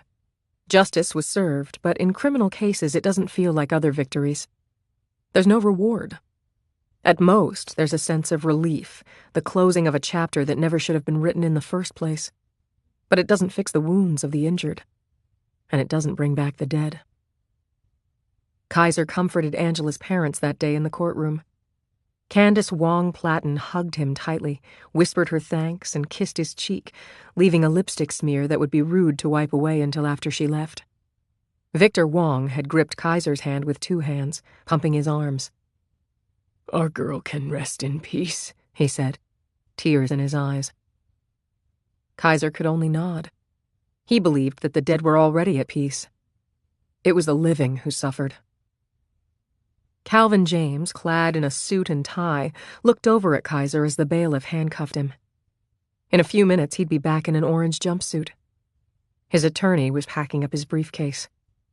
Calvin opened his mouth and appeared to say something, but Kaiser couldn't hear him above the din. He walked over. Are you trying to say something to me? He said. The 2 men weighed about the same and had similar builds, but Kaiser was an inch or 2 taller.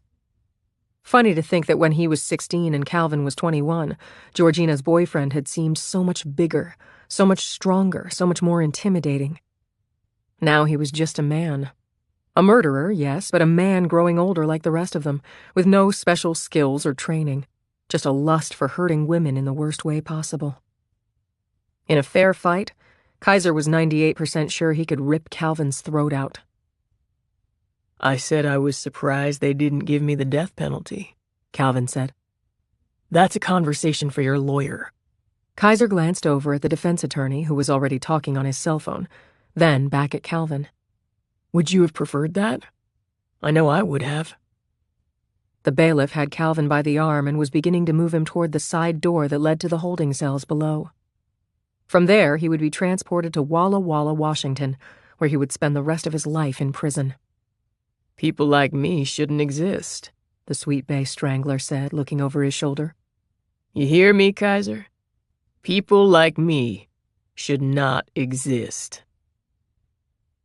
Kaiser's phone pings, bringing him back to the present. There's an email about the DNA results on Emily Rudd. Confirmed. She's Calvin's biological daughter. It's the least surprised he's felt since this all began.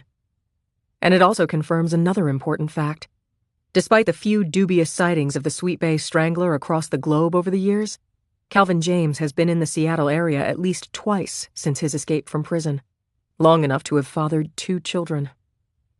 That's 2 times the serial killer has been close enough to catch, and 2 times that Kaiser didn't catch him.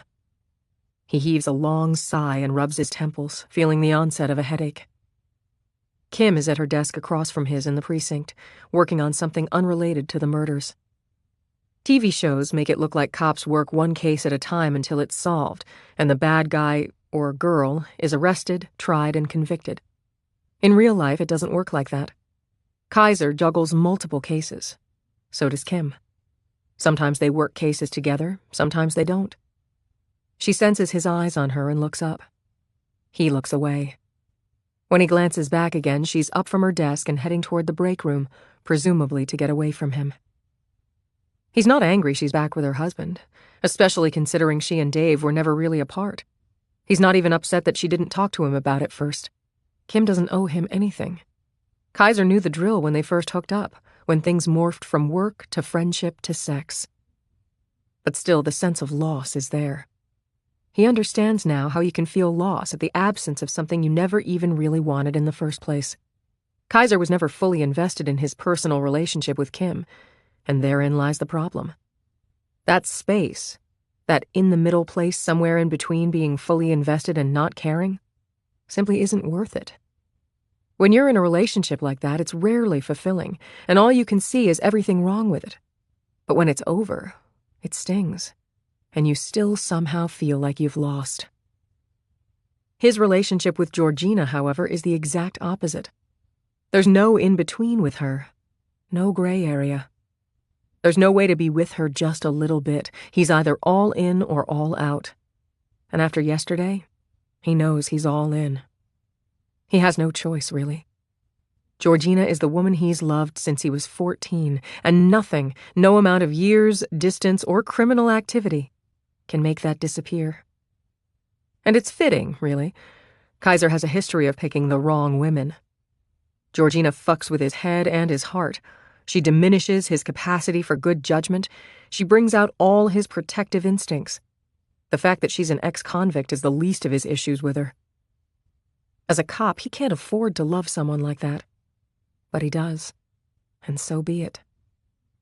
He can still remember how her hair smelled that night at Chad Fenton's party all those years ago, when she pressed against him in the laundry room, the length of her body touching the length of his. There was no place else he wanted to be. For a moment, the whole world disappeared.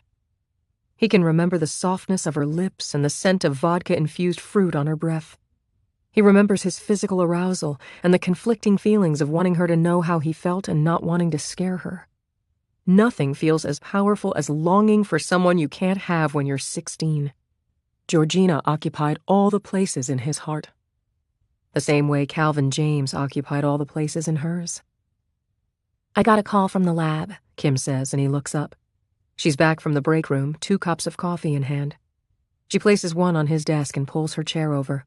They confirmed there's no foreign DNA on Emily Rudd and Sasha Robinson, same as the other 2. Kaiser nods, wishing she'd roll back to her own desk, although this is how they typically work. Thanks, he says, taking a sip of the coffee. The thing that bothers me, and I'm sure you've thought of this, Kim says, is that a lot of this doesn't fit with Calvin James's old M.O. I get that people can change, but serial killers tend not to. Their patterns are fixed. Most killers don't deviate from their way of doing things. Kaiser has thought about it, of course. But in the absence of other leads, he hasn't dwelled on it.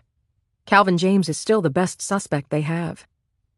He dismembered Angela Wong, his first victim, but not the 3 he killed after that years later. Kim sips her coffee. But these last 2 females he dismembered again. And now he's killing children. And not just any children, his own. And not the way most parents who murder their children do, in a rage after a psychotic break of some kind, but deliberately. He's tracking them down, hunting them. He's escalating. Is he, though? Kim says. She's not being argumentative, but he can see she's trying to make a point. If not for Georgina, and where the bodies were buried, and the lipstick used on the kids, would we even think it was Calvin? He never used condoms before. His semen was found on the 3 earlier victims. But in these new murders, condom lube and spermicide were found both times. Not a speck of DNA anywhere. He's getting smarter. He knows we have his DNA. She shrugs. Why would he care?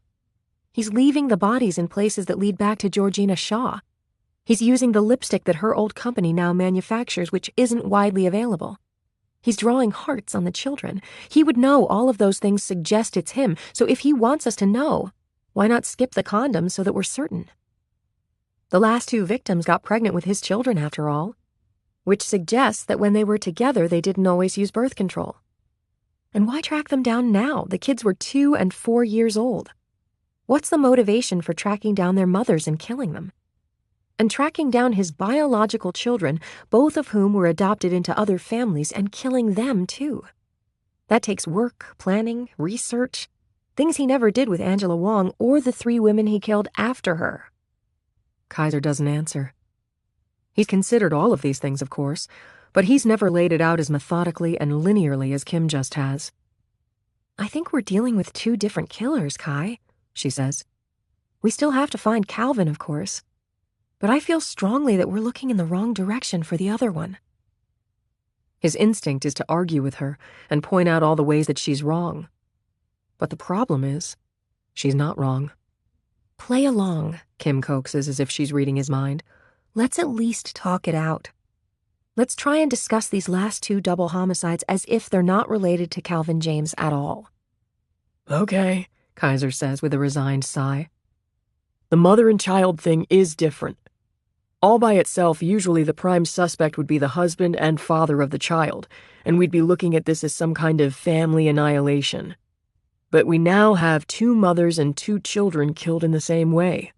What ties them together further is that the women weren't raising their children. Both kids were given up for adoption. Right. So what kind of killer is attracted to a mother and child? Someone who wants to destroy that bond. Someone... Kaiser frowns and shakes his head. He's not enjoying this exercise. He's not an FBI profiler. He doesn't believe in digging too deeply into the psychosis of a crime. It's not his job, and it's risky because the chances he's wrong in whatever he comes up with are extremely high. Someone who wants to desecrate the mother. The rape tells us he wants to dominate her, cause her pain. Assuming she was raped, which we can't confirm. The dismemberment tells us he wants to humiliate her, to belittle her life and her very existence. But the children were unharmed before they were killed. Why? He doesn't want to cause them pain, but neither does he want them to live. And what does see me mean? Kaiser mulls it over, allowing the theories to swirl in his brain. He wants the child to see... No. He wants to be seen by the child. No. He wants someone else to see him, and the child is the messenger. A cold feeling washes over Kaiser as something occurs to him, something that stabs at him. His head snaps up. Jesus. Kim's nodding. Talk it out. The child is the messenger, he says, the words coming out slowly. He is someone's child. That's what the killer is trying to tell us. He is someone's child.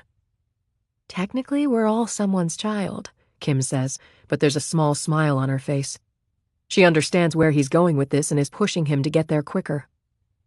That's the missing piece, Kaiser says, the chill washing over him. Whoever's child he is, wherever he came from, that's the key to this whole thing. Now let's try and tie the rest of it in. Kim leans forward. The bodies were found in 2 significant locations.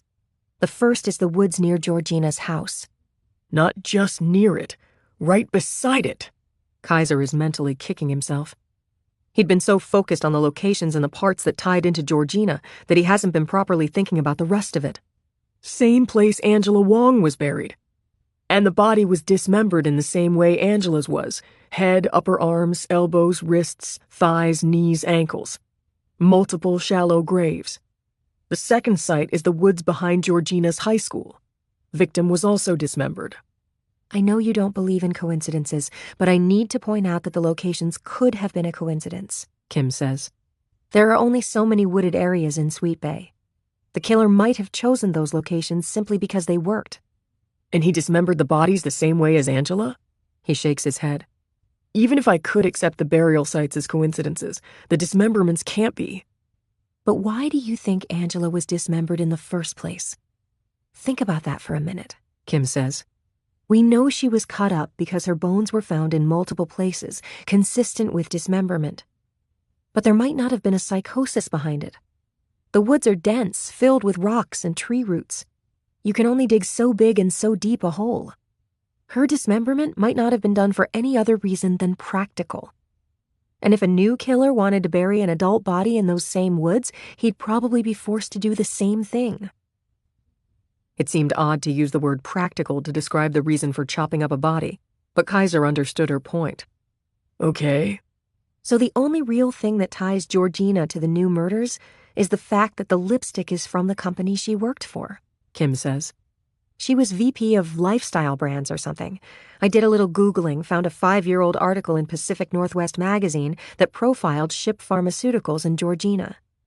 She was quoted as saying that she was hoping to take the company in a new direction and her plan was to build a cosmetics brand. She has an undergraduate degree in chemical engineering and an MBA, and she went to beauty school for a year. She had a valid cosmetology license, for Christ's sake. Creating a cosmetics line one day was her dream. The killer had to know, that using a ship lipstick on the children, out of all the thousands of lipsticks to choose from, would get her attention. Well, we've known from the beginning that the new murders tie back to Georgina, he points out.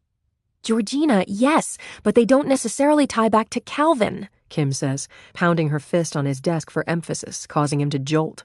We need proof, DNA, a witness, something, that Calvin James killed his own children.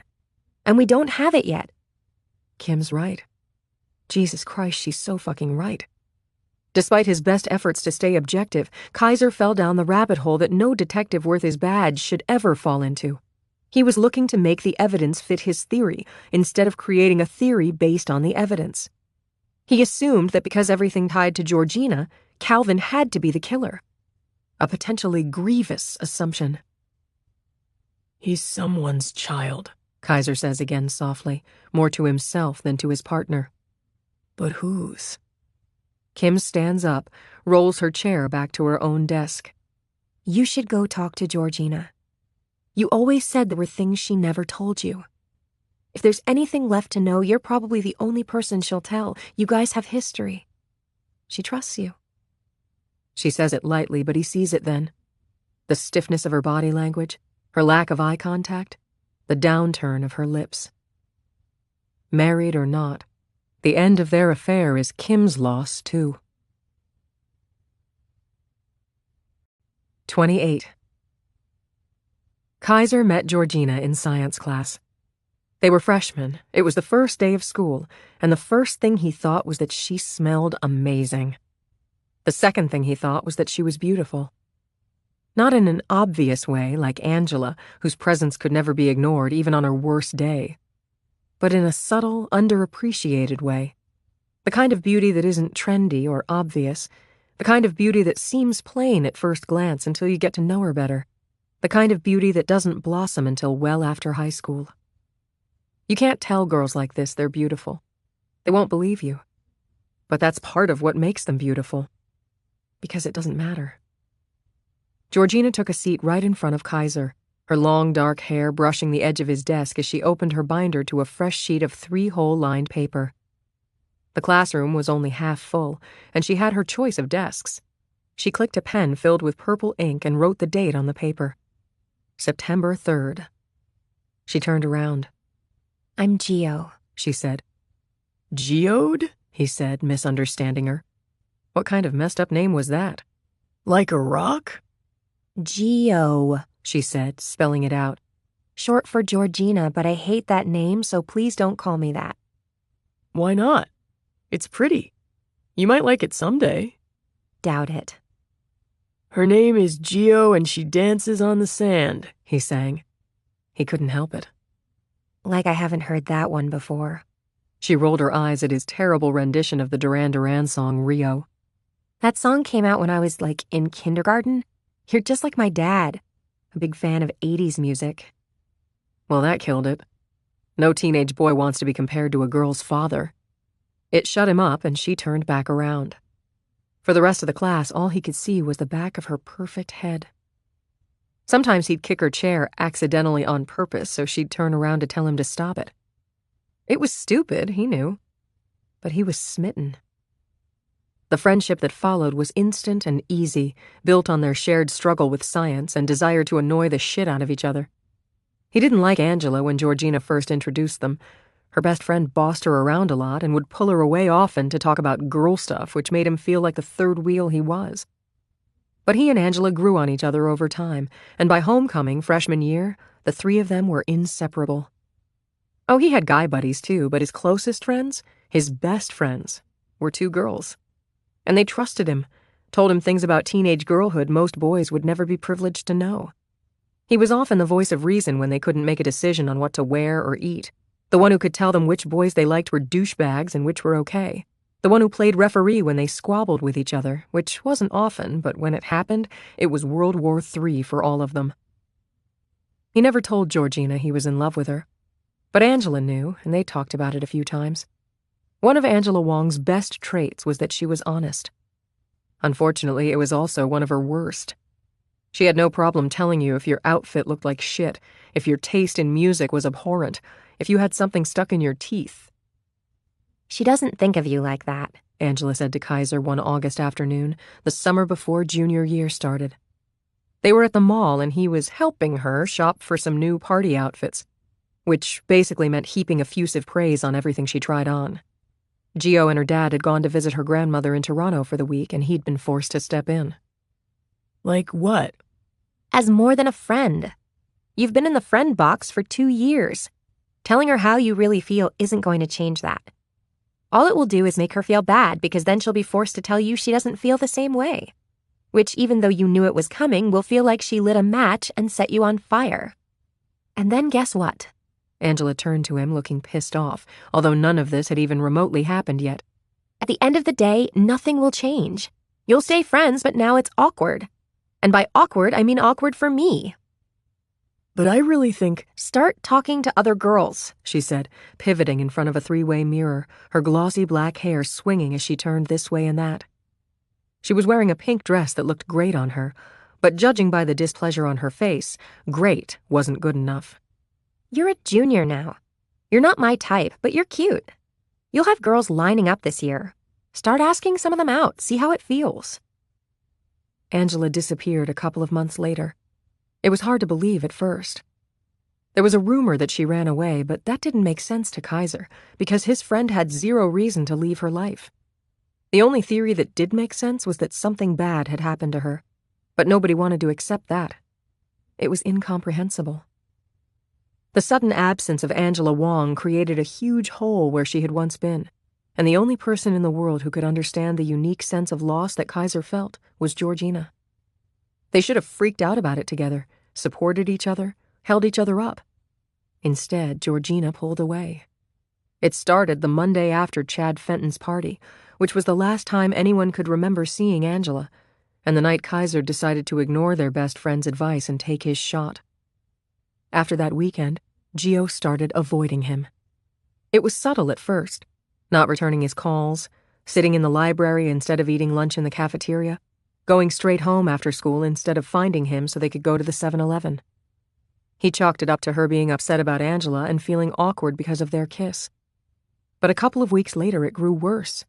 She'd change directions if she saw him coming down the hallway. The few times they did speak, her responses were curt. Is it because of the kiss? He finally asked her a couple of weeks later. He hadn't wanted to bring it up, but not talking to her was like not breathing. He cornered her outside the front entrance of the school.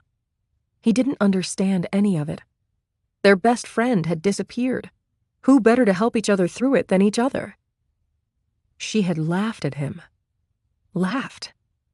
As if, she answered, and walked away. Over the next month, Kaiser watched, helpless, as she spiraled. In the first few weeks after their friend went missing, Georgina was edgy, skittish, constantly looking over her shoulder as if she half expected that whatever had snatched Angela out of their lives might come for her, too. She was bothered by the rumors, defending her best friend vigorously against stories that Angela left of her own accord, that Angela had a secret boyfriend, that Angela wanted to be famous. By mid-December, Kaiser barely recognized Gio. Her hair was greasy, her skin was broken out. Once she even ran out of the cafeteria because she had to throw up. She didn't return after Christmas break. When he tried calling her house, her father told him that she was being treated for depression and that he'd arranged for her to finish her junior year at home via tutor. They spoke for 10 minutes, Walter Shaw telling Kaiser that Angela's disappearance seemed to have triggered feelings of abandonment, loss, and grief from her childhood, as her mother died of cancer when she was 5. Kaiser continued to call every few weeks to see how she was doing, but if her father wasn't home, the phone was never answered. On 2 occasions, he stopped by her house on the way home from school. The first time, Walter told him that his daughter wasn't up for company. The second and last time, nobody answered the door. But as he was walking away, he looked up and saw Georgina's face in the window, peeking out from behind her pink lace curtains. Pale, exhausted, and terrified. Whatever she was going through, it was hell. That much was certain. The following September, Gio was back at St. Martin's for her senior year. It was like the previous year had never happened. She seemed quieter and more contemplative, but she was smiling again, looking more or less like her old self, even though she'd gained a little weight. She didn't try out for cheer or volleyball, opting instead to take extra classes to make up for the ones she'd failed in the first semester of the year before. She skipped all of the parties and could be found in the library most lunch periods doing homework. With no extracurricular activities, she was able to work a part-time job after school at Jamba Juice, where she was nice to the customers. He stopped into the store one Saturday midway through the year, forgetting that she worked there. She took his order. "How's it going?" he asked her. "Good," she said, handing him his change, and it was like they were strangers. She turned to make his smoothie. There was no one else in the place. "Hey," he said. "Hey." She stopped, turned to him, her visor shading her face just enough that he couldn't read her gaze. "I'm okay, Kai," she said. "That's what you want to know, right? I'm okay. But I'm sorry, I don't want to talk. I don't want to hang out. I have to keep moving forward, okay? That's what's best for me." "I understand," he said, his hands on the counter, leaning forward. "But that doesn't mean we can't still be friends. I lost her too, you know. Or did you forget that part?" She walked back to the counter, touched his hand gently, offered him a smile. "I know you did. And I am so sorry for your loss. But you remind me of her, okay? You remind me of who we used to be, and I can't be reminded of that. It nearly killed me. So please, if I ever meant anything to you, you'll leave me alone." He left without taking his smoothie, hurt in a way that went much deeper than a broken heart. He didn't know her anymore. That much was obvious. He never tried to talk to her again. He didn't wave to her or even attempt eye contact if he saw her in the hallway at school. Once, when he was with the girl he dated briefly at the end of senior year, she was craving a smoothie and they stopped in at Jamba Juice. Georgina took their order, the both of them pretending they didn't know each other. "Whatever happened to you guys? Weren't you good friends last year?" the girl said as they walked away with their drinks. "Yeah," he said. "We were best friends. At least I thought we were." "We see what we want to see," the girl said, sipping her smoothie. "Not what's there." Kaiser can't even recall that girl's name now. Rachel something. Or maybe it was Renee. They'd only gone on 3 or 4 dates before it ended over something stupid, the details of which he also can't remember now.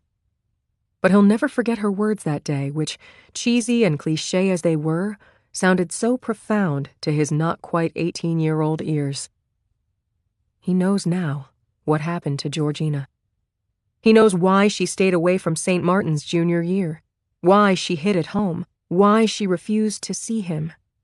19 years later, it all makes complete sense, and Kaiser wants to punch himself for not figuring it out sooner, when it should have been so goddamned obvious. You see what you want to see, not what's there. Part 5. Acceptance. I know I can't take one more step towards you, 'cause all that's waiting is regret. Don't you know I'm not your ghost anymore?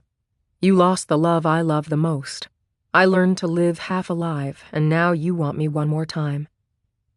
Christina Perry, Jar of Hearts. 29. The positive pregnancy test only confirmed what Gio already suspected. Her cycles had always been predictable, every 29 or 30 days. When she missed 2 in a row, she bought a pregnancy test at Rite Aid, cutting her last class so she wouldn't run into anybody she knew. The directions were pretty clear, and she peed on the stick as soon as she got home, bathroom door locked tight in case she had mixed up her dad's schedule and he came home earlier than she expected. The results were fast, less than 30 seconds. The instructions said it would be either a plus or minus sign, and that any hint of blue in the plus sign meant she was pregnant. The stick was so fucking blue it was almost purple. She wrapped it in paper towels and stuck it at the bottom of the waste bin, then sat on the toilet seat lid and cried. She was pregnant with Calvin's baby. And it wasn't a love child. How could it be when it was rape? She made an appointment at Planned Parenthood for the following week, and then spent the days in between genuinely questioning whether it would be better to run out onto the street and let herself get hit by a bus. When she arrived at Planned Parenthood on a Wednesday morning, having faked sick to her dad so he'd write her a note to get out of school for the day, her appointment had been delayed for about 20 minutes while they dealt with an emergency. It was long enough for Gio to completely freak out. She called her father from a payphone in the parking lot, sobbing, and he came to pick her up. She told him about the pregnancy, how she didn't want the baby, but neither could she bring herself to abort it. She refused to tell him who the father was, other than that he was someone who didn't go to St. Martin's, true, and that she never wanted to see him again, also true. Walter Shaw listened, growing more upset with every word. He told her to go to bed. She did. When she woke up the next morning, her dad was waiting for her at the kitchen table, a cup of coffee in front of him, a cup of herbal tea for her. "Whatever you want to do, we'll do," he said, and she burst into tears again. Walter's normally stoic face was filled with anguish. "It's because I work all the time and you don't have a mother, right? You wanted something of your own to love?" God, Dad, no.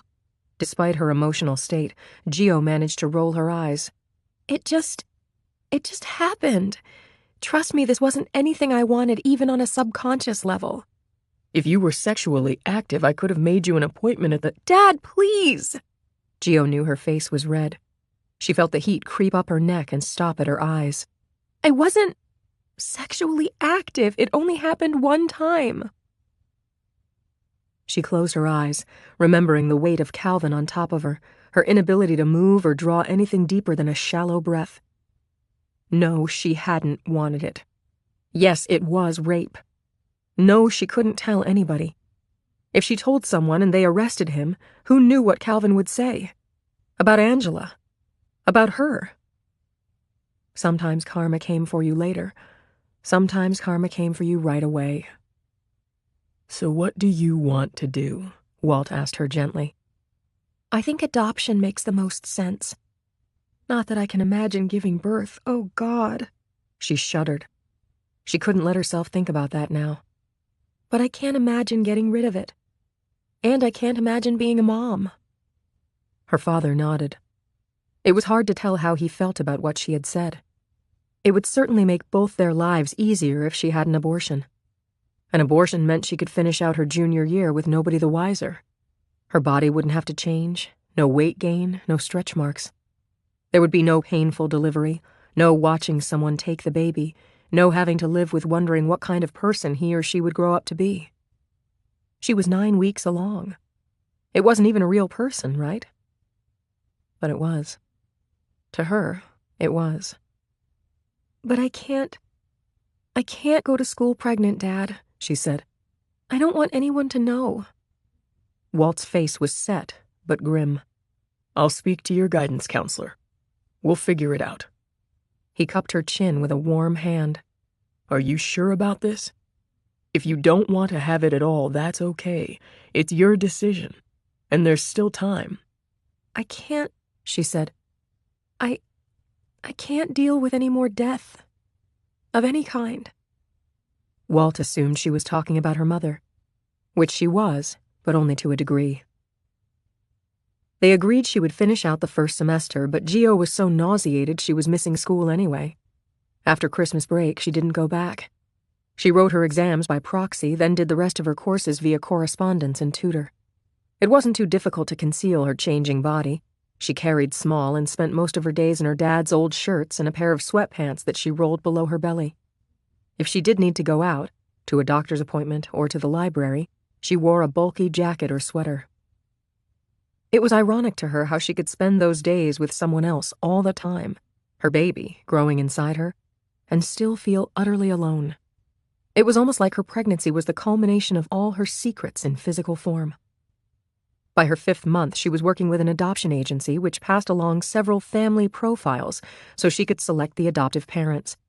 She interviewed several couples, and while they were all very nice with different degrees of desperation, the couple she liked the most was Nori and Mark Kent. They were 28 and 30, respectively, around 5 to 10 years younger than most of the couples who were hoping to adopt. Norrie Kent had something called polycystic ovarian syndrome, which Gio had only heard of because 2 other hopeful women she'd met with had it too. She liked the couple instantly. They had been together since their freshman year of college, had been married for 3 years, and had been on the adoption list since then. "We know we're young," Norrie Kent said. She was Japanese, born in Tokyo, but had grown up in Oregon. Her skin was porcelain and unblemished, her hair long and straight and jet black, falling over her shoulder in one silky sheath. Her eyes were almond-shaped and hazel. "But I was diagnosed with PCOS at 21, after I stopped menstruating. Went to several doctors who said it would be very difficult for me to get pregnant. Adoption has always felt right to us." "We got on the list because we were told it could be a while before someone picked us," Mark Kent added. He was tall with sandy curls that were beginning to thin a little at the front. He had a classic white Anglo-Saxon complexion, pale with rosy cheeks and large hands that gestured when he spoke. "We understand there's a lot of competition, that a lot of other couples are older, have bigger houses, have better jobs." Mark taught math at Puget Sound State, and Norrie was a buyer for Nordstrom. Normal jobs for normal people. They had recently bought their first house, a small starter home a little north of Seattle. They had an English bulldog named Pepper and a Siamese cat named Kit Kat who bossed the dog around. They showed Gio pictures of the room that would be the nursery. It was at the back of the house with a large window that looked out at the rose bushes in the yard. Norrie drove a 4-year-old Toyota Highlander and Mark took the bus to work. They weren't rich, but they were in love. There was a deep friendship and a fierce commitment between them. It was in the way he looked at her, the way he touched her hand when she was nervous and speaking too fast. It was in the way she rested her head on his shoulder when she leaned against him, and the way she rolled her eyes at his cheesy jokes. Being with them made Gio feel sad and happy at the same time. "I pick you," she said at the end of the 2-hour meeting. They were sitting across from each other on matching red love seats in a comfortable room at the agency office. Between them was a coffee table and their family profile book. "I'm not supposed to tell you directly. I'm supposed to tell the lawyer who will then tell you. But I've made up my mind and I don't want to make you guys wait."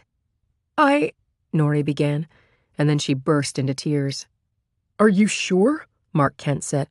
He was staring at Gio in disbelief.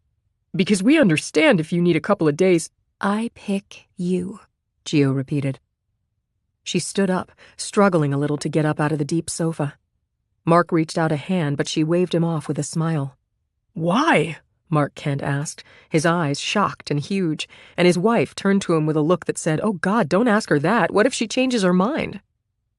"Because you remind me of my parents when my mom was still alive," Gio said. It was the best way she could explain it. To herself, anyway. She could see that it didn't make a lot of sense to them. "Do you promise to love the baby?" "Yes," they said in unison. "Do you promise to love each other?" "Yes," Mark said, squeezing his wife's hand. Norrie nodded, her eyes and cheeks wet. "Yes," she said. "Okay," Gio said, and she allowed them to step around the coffee table and embrace her. She could feel Norrie shaking, the bones in her slender frame vibrating from her legs to her torso, and she squeezed the woman tighter. She gave birth 3 months later, 2 weeks early, in a private room at her dad's hospital. The contractions started early Saturday morning and grew increasingly painful until the point where she didn't know if she could get through one more. Then the epidural kicked in and she was able to sleep for a few hours until she was dilated enough to push. Her father stayed by her bedside, although it was Norrie she wanted in the room with her in the middle of the night when she started pushing. The spinal block killed all the pain up until the first push, and from there Gio could feel everything. It was the most unbearable agony, and even though the nurse kept telling her to push anyway, it seemed like an impossible thing to do when it felt like pushing meant splitting wide open. Norrie squeezed one hand, her father the other, and Gio pushed and pushed, her hair sticking to her sweaty face in greasy strands, her teeth clenching so hard she thought her molars would crack. 2 hours later, she heard the OB say, "One more big one," and she bore down as hard as she could, screaming because the burning and pressure was unlike any other kind of pain she'd felt before. She heard Norrie say, "I see the head," and a few seconds later, after a rush of activity, the baby cried. "It's a boy," she heard one of the nurses say. 6 pounds, 13 ounces. The nurse had the baby wrapped in a white blanket with a blue and pink stripe and a pink and blue hospital hat. It was noted in Gio's file that the baby was going to the Kents, but the nurse still looked at Gio to see if she wanted to hold him. Gio shook her head, lying back on her pillow as Mark came into the room and Nori took the baby in her arms for the first time. Her face crumpled with joy, and she looked over at Gio and mouthed, "Thank you."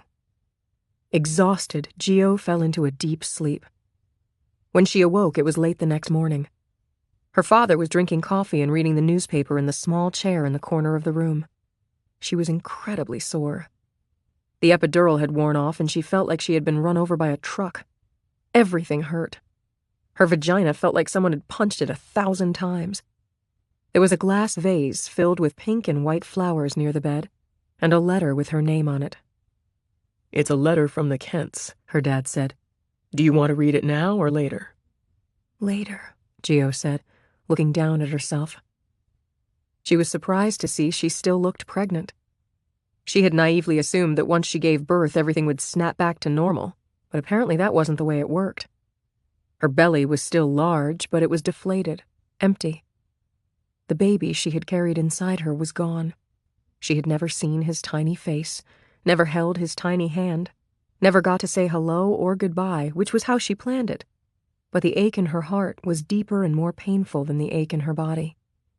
She touched her stomach, feeling the flesh, which only the day before had been stretched firm, yield to her touch. She had a son, and he was gone. She had never known him, never seen him, never cradled him, but the loss of him was as great as if she had loved him and held him and breathed him in her whole life. "Daddy," she said, not recognizing her own voice. It was small and fearful, the voice of a child, the voice of a lost soul drifting away who could never be brought back. "Daddy, he's gone." The sobs started in her stomach, and her abdominal muscles, already bruised and tender, screamed out in pain as she cried, for the loss of her child, the loss of her mother, the loss of Angela, the loss of the person she thought she was and the person she thought she would be. She had taken a life and had now given a life, but neither act made up for the other. It was a loss multiplied by infinity, the grief of it all feeling like a giant hole that would never, ever be filled. "My brave girl," her father said, his own voice cracking and choking as he stroked her hair. "My brave, brave girl." In that moment, with her father holding her as tightly as he could, the sobs stabbing and unrelenting, Gio wanted to die. The adoption was finalized 30 days later, during which time the Kents were careful to stay away. Gio understood why. At any point in those 30 days, she could have asked to see the baby, changed her mind, and even taken the baby back. But as the days passed and her body began to heal, so did her spirit. The hole that had ripped open in her soul was beginning to close up, still crazy tender, but no longer a gaping, gushing wound. On day 30, she read the letter Nori wrote to her. It was filled with gratitude and love. "What you have given Mark and me is a joy unlike any other, and we promise to love him as completely and unconditionally as we know you would have. Thank you from the bottom of our hearts. We named him Dominic John after our grandfathers." She wrote them a letter back on day 31, when the adoption was official. "Congratulations to you both. I know you will be wonderful parents to your beautiful baby boy." They did not keep in touch, although they had all agreed to a semi-open adoption, which meant that if at any point Dominic John Kent wanted to speak to her or meet her, she was willing. But it had to be his call on his terms, and she was allowed to decide if she was okay with it.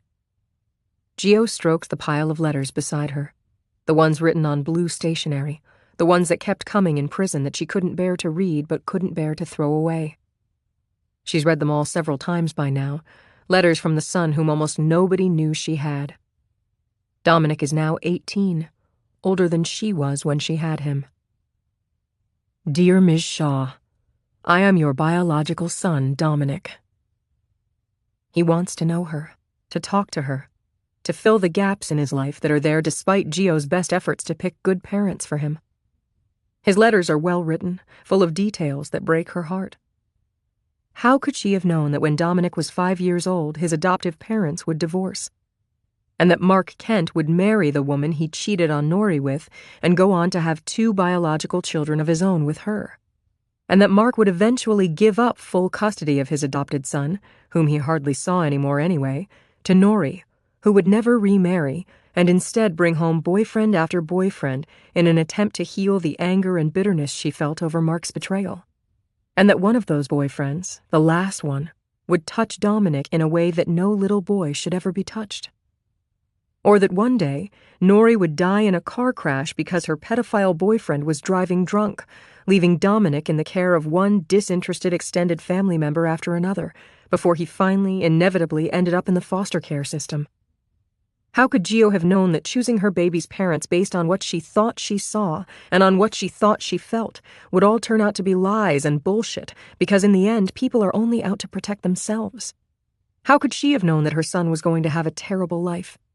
And that in hindsight, she, a single teenage mother, might have done a better job of raising, loving, and protecting him? How could she possibly apologize to her child for his life? And how could she possibly tell him that his biological father was Calvin James, and that not only does she have his life to apologize for, but his genetics too? How does she then tell him that his father is killing his children because people like him should not exist? Yes, she knows that Calvin said that, had said it out loud at the sentencing hearing for everyone to hear. She'd read about it in the newspaper while she was in prison. How does she tell Dominic he's in danger? From his father. But she has to, because there's no one left to protect him now other than Gio. And after everything, after every terrible thing she's both done and let happen, it's the very fucking least she can do. 30. There are people to get in touch with, preparations to be made. But her phone is ringing, and when Gio checks the call display, she doesn't recognize the number. "Gee," the familiar voice says when they're connected. "How have you been? How's life outside Hellwood?" "Ella," she says, surprised. The inmate must be calling from a contraband cell phone, and Gio's mind begins combing through the possibilities of what the call might be about. Hazelwood's premier drug dealer has a new accountant now, and the transition should have been smooth. Gio made it pretty clear that once she was out of Hazelwood, she was out for good, and she hopes Ella Frank isn't calling to ask her to change her mind. She's not the kind of woman you say no to twice. "I'm fine. It's good to be home. What's going on?" "I can't talk long because I'm calling from the library," Ella says. "CO will be back in a few minutes. This isn't a business call." Gio exhales, not realizing until she does that she was holding her breath. "Oh, okay. I saw your brother when I got out, gave him all the information. Everything's working out, I hope." "He told me you stopped by, and we're all good there." Ella hesitates, and when she speaks again, her voice is softer. "Listen, G, I wanted to be the one to tell you. Kat died last night." No. She can't have heard that right. Gio opens her mouth to speak, but nothing comes out. "She was found in her cell this morning when she didn't get up for roll call." "That can't be. I don't understand. She was supposed to get out tomorrow," Gio says, her mind stubbornly refusing to believe what Ella just told her. "I talked to her the other day and she was in good spirits. I was going to pick her up at the bus stop." "She wasn't feeling well the last couple of days. One of the girls found her in the bathroom, half passed out, tried to make her go to the infirmary, but she insisted she was fine, that she was just dehydrated and a little dizzy. She died sometime in the night." Ella's voice is filled with sympathy. "They think maybe her heart gave out or she had a stroke in her sleep. You know how sick she was, G. Her body was failing." "Yeah, but she wasn't supposed to die in there." The words come out sharper and snappier than she intends, and Gio takes a deep breath, trying to calm herself. "I'm sorry, I didn't mean to yell. It's just... she was supposed to live here with me. I promised her I wouldn't let her die in there. I promised her." "I'm sorry, G. She was a good woman and a good friend. I wanted to make sure you knew. I know they only notify immediate family. She didn't have any immediate family. She had me. Ella doesn't respond to that because they both knew there's nothing she can say. A few seconds pass. Finally, Gio says, "What will they do with her body?" "They've already moved it. From what I heard, her husband is going to have her cremated. Apparently she left instructions with him some time ago." The philandering husband who was divorcing her. The cheating, disloyal husband who was already with someone else. Gio closes her eyes. "Thank you for telling me." "Of course. You take care of yourself, okay? And if you need anything, you have Samuel's number." The woman drops her voice. "I know he got you a piece, but if you need more than that, if you need protection, he'll hook you up.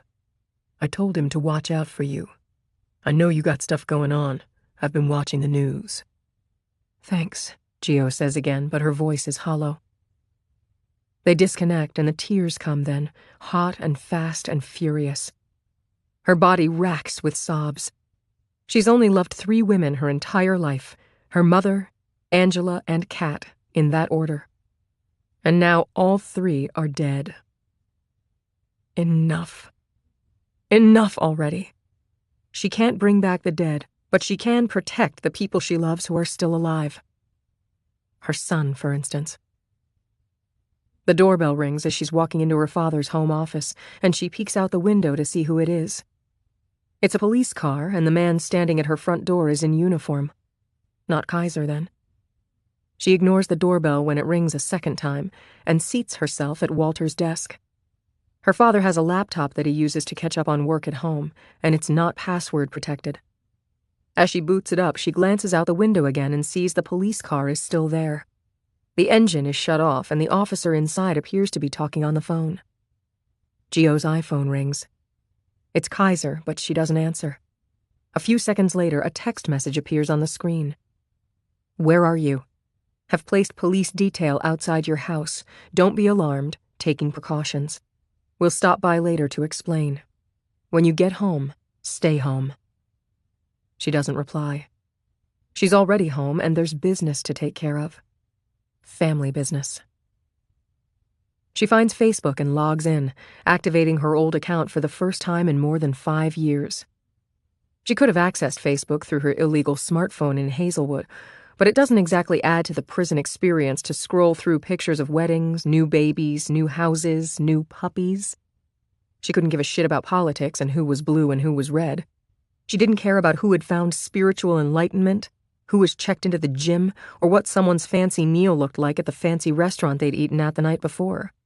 She was eating cafeteria food 21 times a week, served on metal plates that were divided into sections. She didn't need to know how the filet mignon tasted at John Howie's, fuck you very much. For the record, she'd had it before, and it was pretty fucking phenomenal. Now it's different. Gio has someone she wants to find. She types in the name Dominic Kent, and at least 50 names from all over the world pop up. Frustrated, she tries Dominic Kent Spokane, based on the address on the letter, and there's nothing. She then tries Dominic Kent Seattle. There are exactly 2. The first one can't be him. The man in the profile picture is in his 50s and carrying a hunting rifle. The second one, however, might be. The profile shows a picture of a children's book cartoon character with a long knife through its skull and the tagline, "Everything is awesome." She clicks on the profile. It's private, no information shared publicly, but it's gotta be him. She sends a friend request and then decides maybe it would help to add a personal message as well. Before she can finish thinking of what to say, a notification pops up. "You are now friends with Dominic Kent." And a second later, she gets a message in her inbox. "Hi. Wow. You found me. So cool." Gio writes back. "Hello, Dominic. I've read your letters. Thank you for writing to me. I'm sorry it's taken so long to get in touch." Dominic. "That's okay. I totally get it. So you are out of Hazelwood?" Gio. "Yes, finally." Dominic. "How was it? Prison, I mean. Sorry so many questions, LOL." Gio smiles. "That's okay. Happy to tell you whatever you want to know. Are you in Seattle? I would like to speak to you, and it's rather urgent. I'm happy to come to you, or we can meet any place you like. A full minute passes. Gio's heart is beating wildly. Just because he wrote her letters while she was incarcerated doesn't mean he's ready to meet in person. The agreement she made with the Kents 18 years ago was that it would be up to Dominic to decide when he was ready, and that any invitation to meet would have to come from him. Then again, the agreement they had was that they would love and take care of him. So fuck them. Of course, the easiest path would have been to tell Kaiser about Dominic and have him track down her son to warn him about Calvin. But that wouldn't be right. It has to come from her. Dominic finally responds. Is today too soon? I can come there, I have a truck. Do you have family pictures? Is your father around? Would be good to meet him too. Of course he would want to meet Walt. The adoption agency, or maybe it was the Kents when he was little, must have told him about Gio's family, that her mother had passed away because Dominic wasn't asking to meet his grandmother. Gio. He's at work until 6, but you're welcome to stay for dinner and meet him when he gets home. I'm at 425 Briar Crescent. It's the house I grew up in, so there are plenty of family photos to look at. Dominic. I can be there in an hour. Can't wait to meet you. Gio. Perfect. See you soon. She prepares as if she's getting ready for a first date with a man she's really excited to spend time with, which is, after all, what this is. She takes a fast shower, blow-dries her hair, puts on a little makeup in an effort to look polished but not overdone. She throws on a pair of leggings and a cute sweater she forgot she had. She bustles around the kitchen, applying dry rub to the pork roast she had originally planned to make for Kat. It takes about 4 hours to cook, so best to start now if they want to eat at a reasonable hour. There's a bottle of mid-priced red wine in the pantry, and she starts to reach for it, only to catch herself and shake her head at her silliness. He's only 18, for Christ's sake. He can't drink, and even if he does, she's his mother. She can't offer him alcohol. Oh God, she's his mother. The nervousness hits her then, and she goes to the living room to sit down, trying to quell her anxiety. Will he like her? Will he hate her? He sounded friendly enough over Facebook. Articulate, too, from their short conversation. An old white Isuzu pickup truck drives down the street, pulling to a complete stop at the curb outside the house. He's here.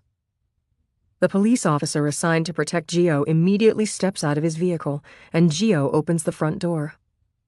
It's fine, she calls out to the officer, heart pounding. I'm expecting him. He's family. The officer nods, lifting a hand to acknowledge her, and gets back into the car. She's about to meet her son. She waits on the porch with the door open behind her as the driver of the Isuzu slowly gets out of his truck. Hesitant at first, he starts up the driveway toward her, and Gio's hand flies up to her mouth when she sees him up close. She takes a giant step backward, almost tripping over the threshold, unprepared. The man walking toward her is Calvin James. 31. It's not Calvin. Of course it isn't. But there's no mistaking the physical similarities. The 6-foot height, the same dark hair combed up and off the face, James Dean style. He's even lean and muscled like Calvin was, and the contours of his arms are visible under the thin hoodie he's wearing. The only thing missing is Calvin's swagger, the ability to own a room the minute he steps into it. Dominic doesn't have it. His smile is shy, and he seems nervous, too.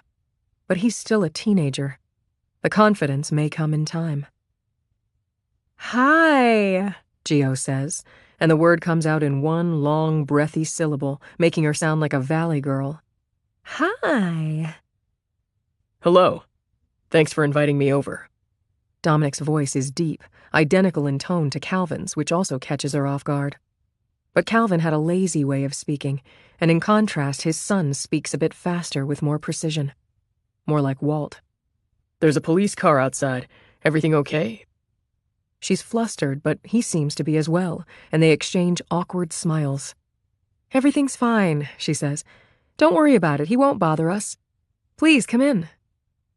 The fall day is crisp, and a gust of chilled wind follows him through the door as he steps inside. Dominic looks around, notes her socked feet, and removes his shoes, placing them neatly off to the side. He catches her staring again, but he seems okay with it. We have the same eyes, he says. He's right. They do. Dark, slightly almond-shaped. She smiles. Can I get you something? He shakes his head. I'm good. I was early, so I stopped at the 7-Eleven down the street and downed a big gulp. That was the 7-Eleven where I... She swallows, stopping in time. She was about to say where I met your dad, but he doesn't know who his father is yet. It's not right to spring details like that on him before he's ready.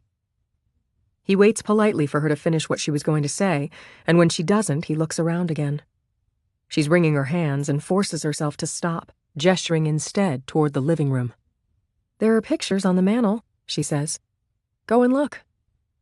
He nods and walks into the living room. She trails behind, noting that he really does move like his father. It's interesting to see how some things are truly genetic. Things like posture and gait. He's all Calvin, head to toe, with maybe a tiny sprinkle of Walt. Dominic picks up the photo of her mother and father on their wedding day, and a small smile passes his lips. Gio sees it, and something happens to her heart. A melting and swelling at exactly the same time. That's her smile. Her thoughtful one. After all this time, she thinks, I've never not loved you. Your parents? He asks. If he notices the look on her face, he doesn't say anything. Yes, your grandparents. Walter and Grace Shaw. I know a little bit about them from the file, he says, setting the picture back in its place. He sits down on the chair closest to the fireplace and stretches his legs. When I turned 18, I wrote to the adoption agency, asked them for whatever information they could give me. They said I had access to everything and sent me a file. It didn't say much more than what I already knew about you, except it had yours and your parents' names in it. I Googled, didn't find much on them, but the local library had an archive of the newspaper obituary from when your mother passed away. It had her picture. She was 33 when she died, right? You look so much like her. Gio smiles. I know. As I got older, I used to freak my father out. My voice started sounding like hers. He came home from work one day when I was visiting from college. I hadn't told him I was coming home. I was in the kitchen making dinner, and I turned around and he was standing there, white as a ghost. He thought I was her. I now know how he feels. She catches herself again. Stops. Can we talk about him? Dominic says. My father, I mean. I feel like he's the elephant in the room. Gio takes a breath. How will she find the words? But she has to. Somehow she has to. Of course we can. I know who he is, he says. Gio never named Calvin on the birth certificate. She certainly didn't tell the Kents. And while she never specifically told her father about Calvin, he finally put it together during the trial, as the timing fit. I did a little investigating, Dominic says. My mother told me when I was maybe 11 or 12 what your name was. Dad was long gone by then, had remarried, and his wife had given birth to their second kid. And my mom was drinking.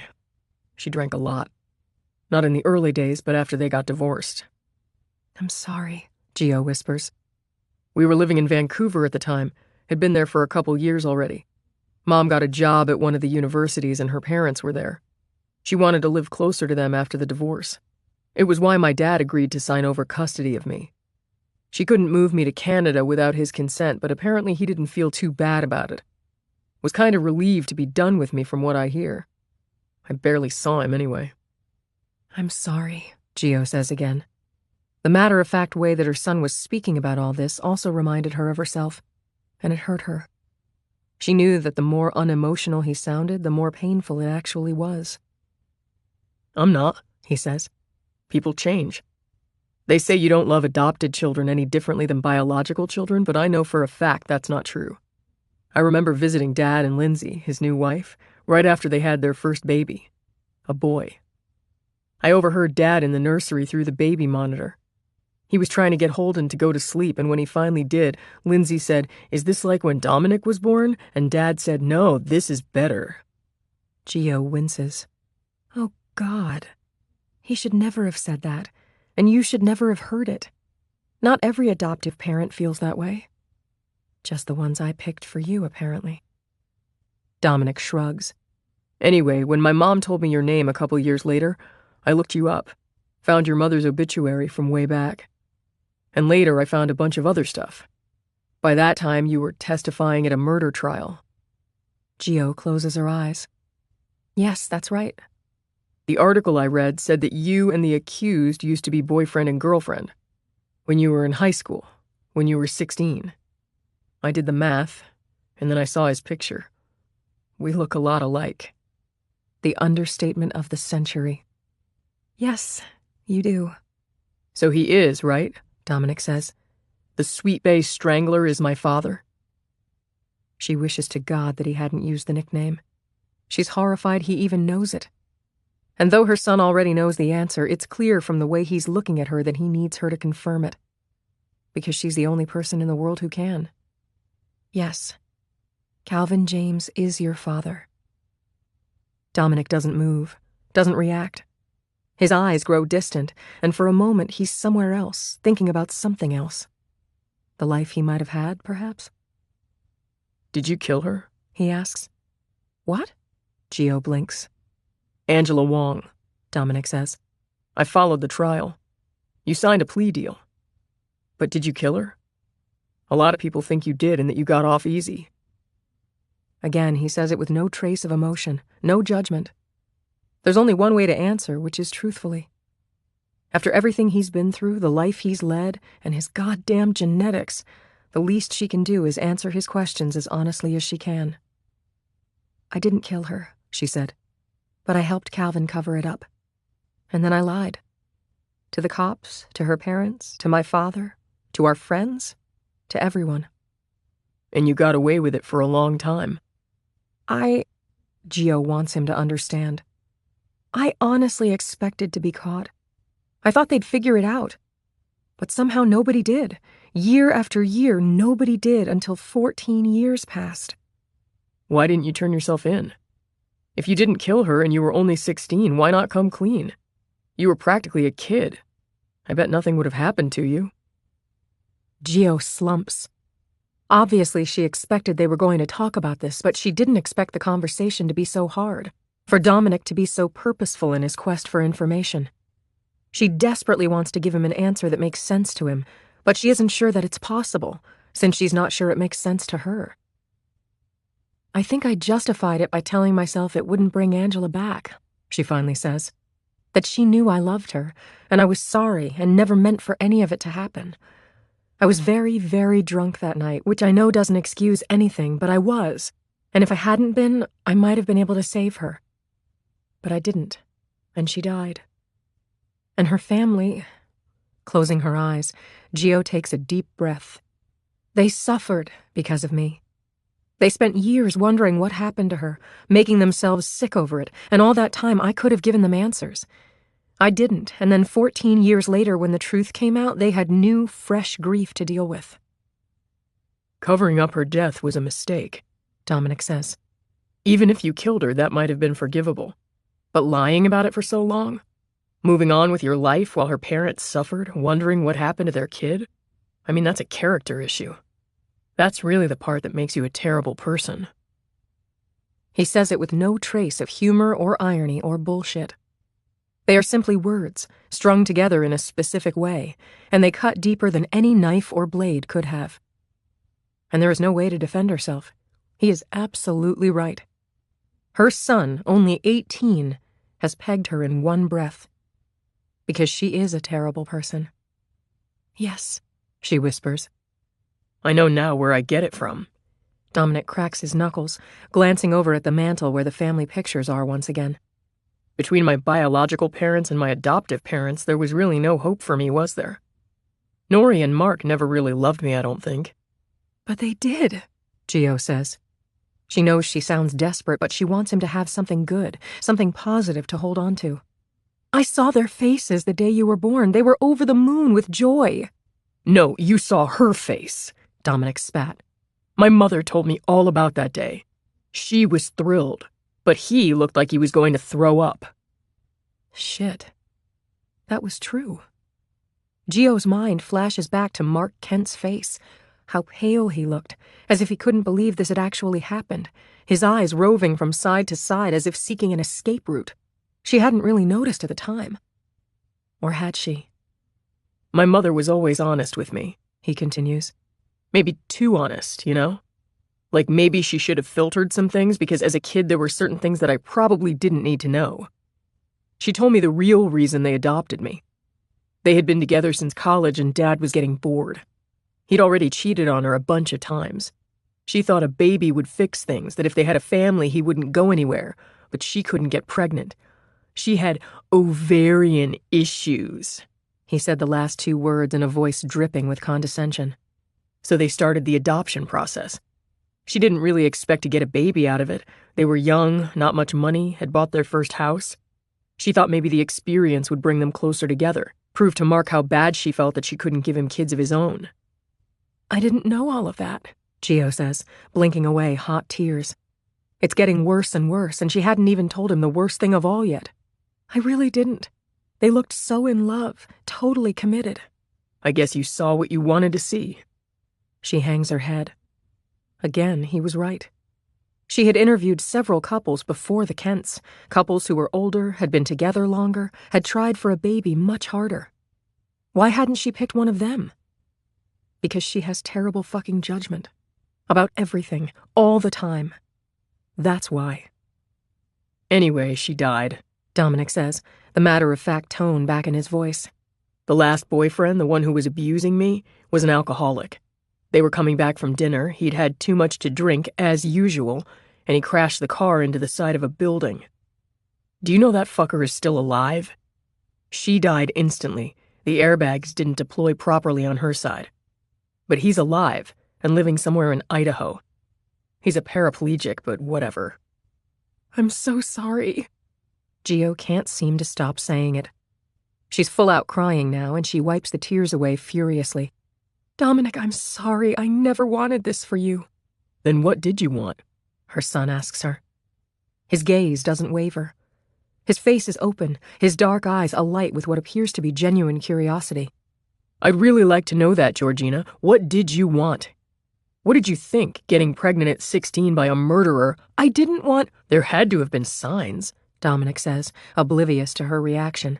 Warning signs, red flags, whatever you call it. Early on. Was my father, Calvin, not the other deadbeat, controlling? Was he violent? Did he ever hit you? Gio is shaking. She can't answer because she can't speak. But of course she has to answer these questions because she has to tell him about Calvin. About the monster Dominic's father truly is. He did, didn't he? Dominic says this with wonder. He hurt you, and you stayed anyway. You had sex with him anyway. That shit turn you on? It wasn't sex, it was— For the third and final time, Gio catches herself, stops. But it's too late. It was rape. Dominic finishes the sentence for her. The words hang in the air for a moment, and then he throws his head back and laughs. It's a deep, guttural sound from a place of pain, not amusement. Holy fuck. This shit keeps getting better and better. Dominic! All right, he says. Deep breath. You were 16. That's 2 years younger than me now, and I remember what a basket case I was 2 years ago. I get it, Georgina, I really do. He pauses. Wait, that sounds weird. Should I be calling you Georgina? You can call me whatever you want, she says, stifling her sobs. Gio is fine. Gio, he says. I like that. Do you have any more pictures of my grandparents? Do I have aunts or uncles, cousins? Tell me more about the family. There are a few photo albums upstairs in my dad's room, Gio says. She stands up, grateful for the opportunity to take a couple of minutes to compose herself. But when I get back, there's still something I need to tell you. She heads up the stairs and straight for the bathroom. She locks the door, then turns the cold water faucet on full blast. She cries hard for exactly 2 minutes, sobbing like a child, then forces herself to stop, splashing water on her face until the spasms subside. She stares at herself in the mirror, her skin blotchy, her eyeliner smudged. She wipes it away with a tissue. Yes, it's all a disaster. But what the hell did she think would happen? She didn't think, that was what. Years of her baby's childhood spent with parents who didn't truly love him, or each other as it turned out. A father who abandoned him, a mother with an alcoholic boyfriend who abused him, indifferent relatives, foster care, a biological mother who goes to prison for covering up a murder, a biological father who's a serial killer. And the best part is, the cherry on the sundae, as Walter Shaw would say, that she hasn't even had a chance yet to tell her son that his life is in grave danger. Before exiting the bathroom, she glances out the small window to check if the police car is still parked at the curb. It is, and from the awkward angle of his neck, the officer appears to be sleeping. Nice. Way to protect and serve. She makes a mental note to complain to Kaiser. On her way back to the staircase, she sees a figure in her bedroom. Dominic has ventured upstairs, and he's sitting on the foot of her bed, looking through one of her old high school yearbooks. She pauses at the doorway, and at the sight of him, a wave of vertigo hits her.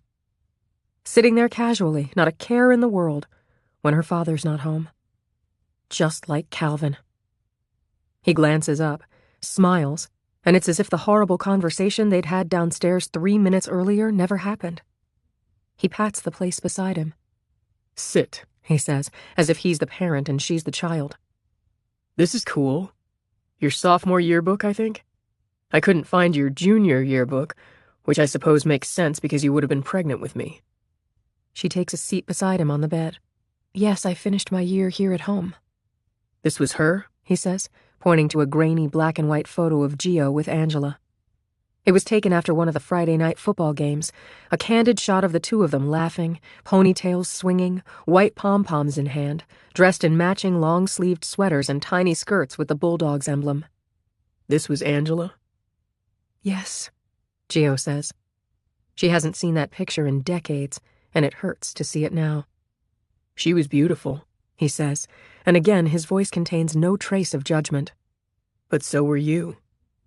I didn't think so back then. I can see why, he says, and she looks up at him. And not because there was anything wrong with you. I counted at least 10 pictures of her in this yearbook. Her star burned really bright, am I right? I can imagine it would make anything else, even another star, look pale in comparison. That's sweet of you to say. She smiles. And rather poetic. How did you meet my father? Gio tells him the story of the 7-Eleven, how she was smitten from the moment she laid eyes on him. We spent a lot of time together, she says. My grades were slipping, I was staying out late. Sometimes he'd sneak in here if my dad was home early and I couldn't go out. But we never... He was a gentleman. Up until he wasn't. She nods. It's the little things that have me curious, Dominic says, closing the yearbook. I've read a lot about the two of you. The case was reported pretty thoroughly in all the major newspapers here in the Northwest. It was easy to access that stuff from the Vancouver Library, and when we moved back to Seattle, it got even easier. But there's a lot the papers don't say. What do you want to know? He shrugs. Like I said, little things. I remember reading a profile about him once, and it mentioned that he loved cinnamon hearts. Me too. He reaches into his pocket and pulls out a small pack. It's already open and half are gone. He offers her one, and once again a wave of déjà vu hits her. No thanks, I can't stand them, Gio whispers, and though it wasn't intended as a joke, Dominic laughs. Little things, let's see. He always smelled good. He was good with cars. He loved live music. We went to a few concerts together. Soundgarden, Pearl Jam. So he had good taste in bands then? Dominic nods his approval and pops a candy into his mouth. He puts the pack away. So, where do you think he is now? I honestly don't know, Gio says, and just like that, it's time to tell him. This is the moment. She takes a deep breath and turns so she's facing him directly. Dominic, obviously you know that Calvin escaped from prison 5 years ago, shortly after I went away. So the police have been looking for him. I know. But they're not looking for him just because of the prison escape. He's done some things. Gio takes another breath. Calvin has committed 4 more murders. 2 women and their children. Dominic freezes. His children, Gio says, her voice cracking. his flesh and blood. He's hunting them down and he's killing them, and I'm afraid he's going to come after you. That's why there's a police car outside. It's for my protection. And yours." Dominic's expression is hard to read. She can't tell if he's shocked or not. Her son has Walter's stoicism, that's for damned sure. "So those bodies I've been reading about in the paper, Calvin killed them?" Dominic leans back a little, the yearbook slipping off his lap and falling onto the floor. Neither of them make a move to pick it up. "He's the one who cut up those women and strangled the children and then drew hearts on the kids with lipstick? It all makes total sense now. Sick fucker. Wow." "Yes," Gio says, her heart aching. He's only 18, for Christ's sake. It's too much for him. It's too much for anyone. At least that's what the police think. I know it's what I think. He nods, his face expressionless. "Do the cops know I'm here? Your high school friend, the one who arrested you. Does he know I'm here?" "No," she says, surprised again. He really has done his research if he knew that she and Kaiser were friends in high school. "I wanted to tell you first, alone. But I do think I should call him now. He's going to want to put you somewhere safe. I need to go downstairs and get my phone." She moves to leave, but Dominic puts a hand on her arm. "Don't call." "I have to." She meets his gaze. "You're not safe. We're not safe. You read about what he did to his other children." It hits her then. The thing her son just said, about the lipstick, about the hearts on the chest, that detail wasn't reported anywhere, not in any newspaper or TV broadcast. Kaiser was the one who told her about it. Nobody outside the investigation knew. Dominic's eyes are fixed on her face, and she sees it change as the realization of what he said dawns on him, too. He wasn't supposed to say anything about the lipstick. He isn't supposed to know anything about it. But he knows. And now he knows that she knows. She springs off the bed, but before she can take a step, she's yanked back down onto the mattress in one forceful swoop. She feels strands of hair rip out of her head. He's strong, stronger than maybe even Calvin was back in the day, and he's on top of her, pinning her down with his body weight as she kicks and squirms. His hands are around her throat, squeezing so hard it feels like her trachea might break in half. He licks the side of her face languorously, the tip of his tongue moving from her chin to her cheekbone, his hot, sweet breath smelling of cinnamon fire. "Mother," he breathes, looking directly into her eyes. "Do you see me?" He keeps one hand at her throat while the other yanks her leggings down, and then his jeans, never looking away. Calvin's eyes were green. Dominic's eyes are brown, like her own. It's like she's staring into herself. She fights hard, harder than she's ever fought before, struggling with every inch of her body, understanding on some level that it has come full circle, that this will end where it started, and that this was always her destiny, to be destroyed by the beast of her own creation. Every decision she's made, everything she's done, has led to this. Her son is a monster, yes, but he didn't get it all from his father. Some of it he got from her. When the new bodies turned up, cut into pieces, she should have known it wasn't Calvin. 32. It was almost 2 a.m. by the time they got Angela's body rolled up into the plaid comforter and out the door. The street was quiet, the neighbors asleep.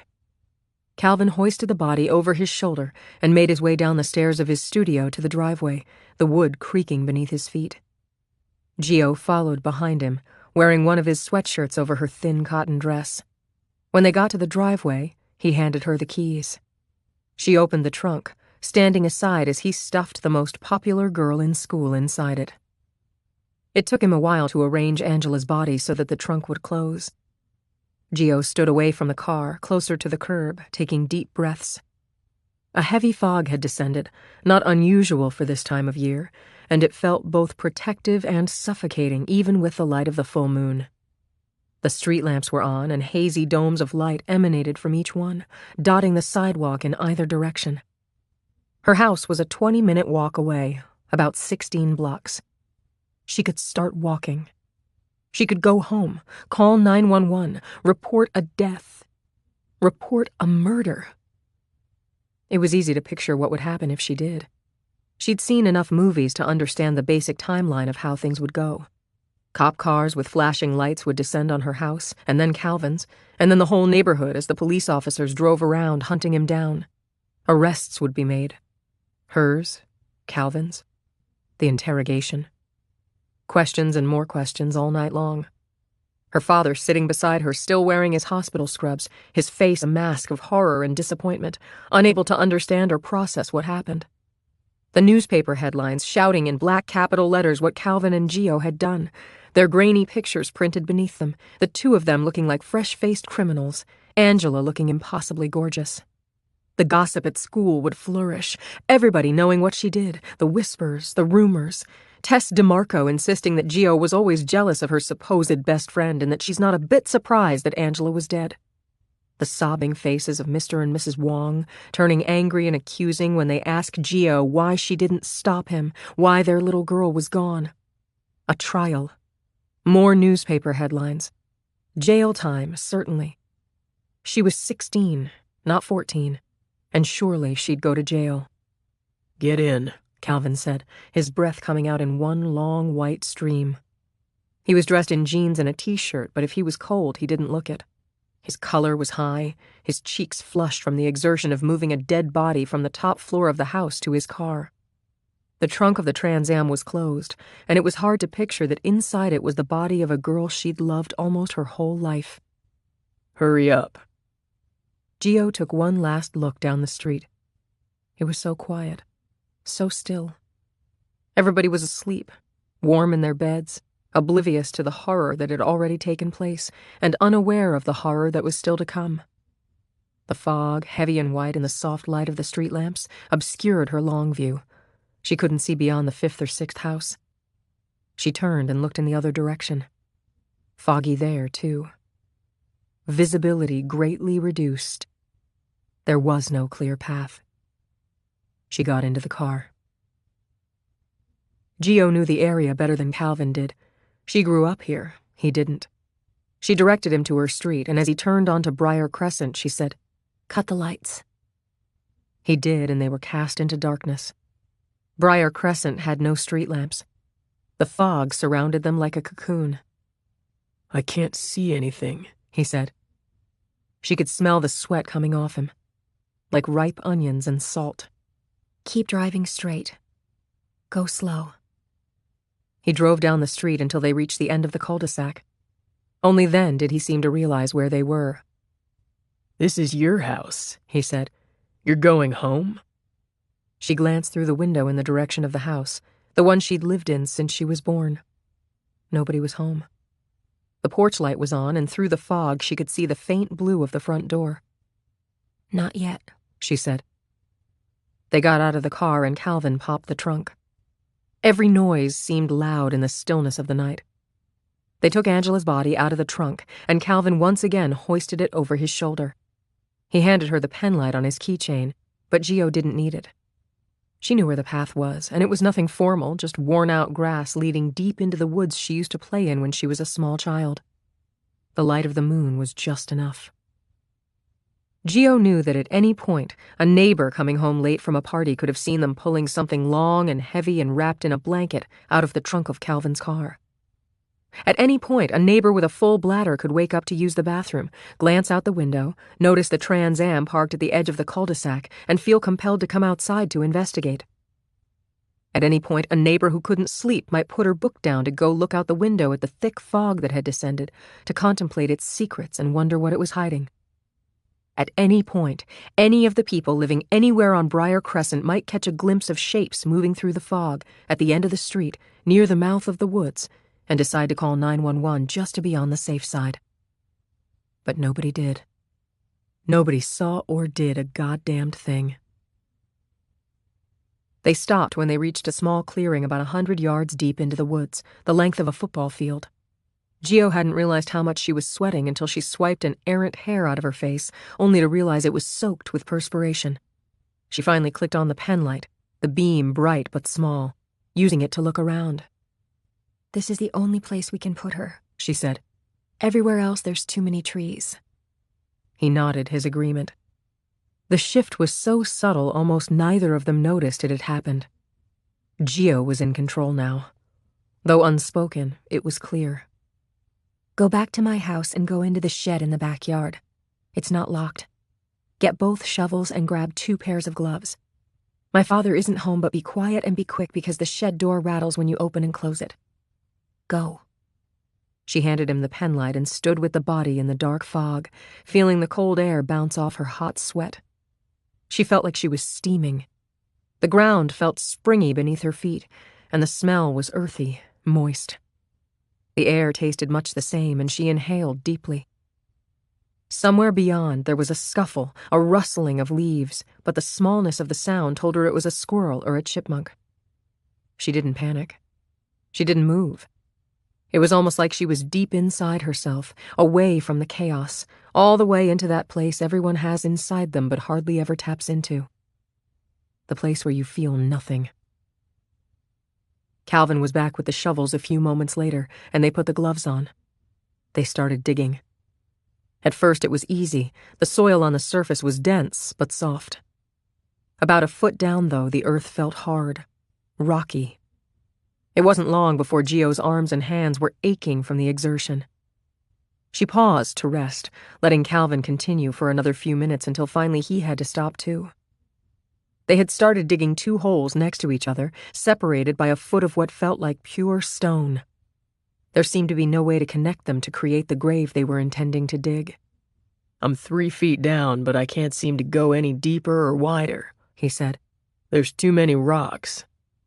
We have to keep digging, Gio said calmly, and though she said we, they both knew she meant you. I can't. I'd need a bulldozer. Go back to my house and go back to the shed. Get a saw.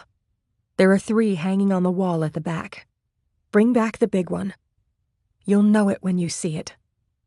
Even though Gio recognized her own voice, it felt like someone else was speaking.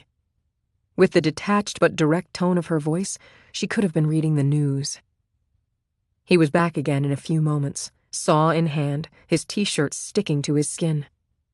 He'd been back and forth and back again. With every passing minute, their risk of being found out grew. But again, somehow, nobody saw. He looked at her, awaiting instruction. It didn't matter in that moment that he was the one who raped and killed Angela, that he was 21 and she was only 16. She was in charge. He needed her to tell him what to do. Cut her up, Gio said. What? Calvin said, staring at her.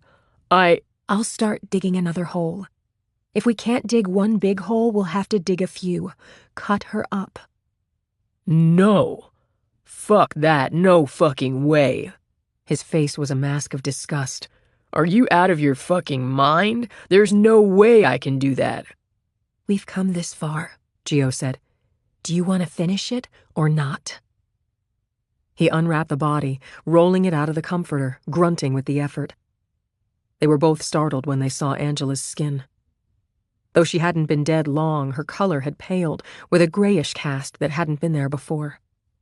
There was a slackness to her face, a heaviness in the way her arms and legs flopped, and a dullness in her eyes, which were still open. She didn't look like she was sleeping. She didn't look unconscious. She looked dead. Calvin bent over her with the saw, his face contorted in a grimace. He looked up at Gio one last time. She nodded, then began to dig, starting a fresh hole about 2 feet away from the others. I can't, he said, his voice weak. She ignored him. Continued to dig, ramming her shovel into the dirt. Push, scoop, toss. Push, scoop, toss. A few seconds later, he said again, I don't know where to start. She looked up, annoyed.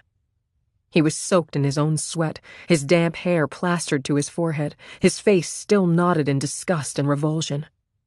It was a version of him she'd never seen before. He looked ugly, weak. In that moment, she couldn't remember why she'd fallen in love with him at all. Start in the middle, she said, resuming her digging. The sound of flesh tearing isn't like other sounds. It's not staccato like cutting into wood. It's not silent like slicing into dough. It's deeper somehow, wetter, slightly resistant, but ultimately yielding.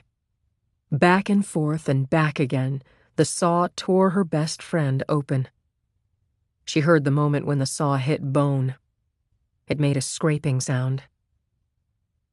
She looked up when he gagged, just in time to see him vomit all over himself. Tears streamed down his face.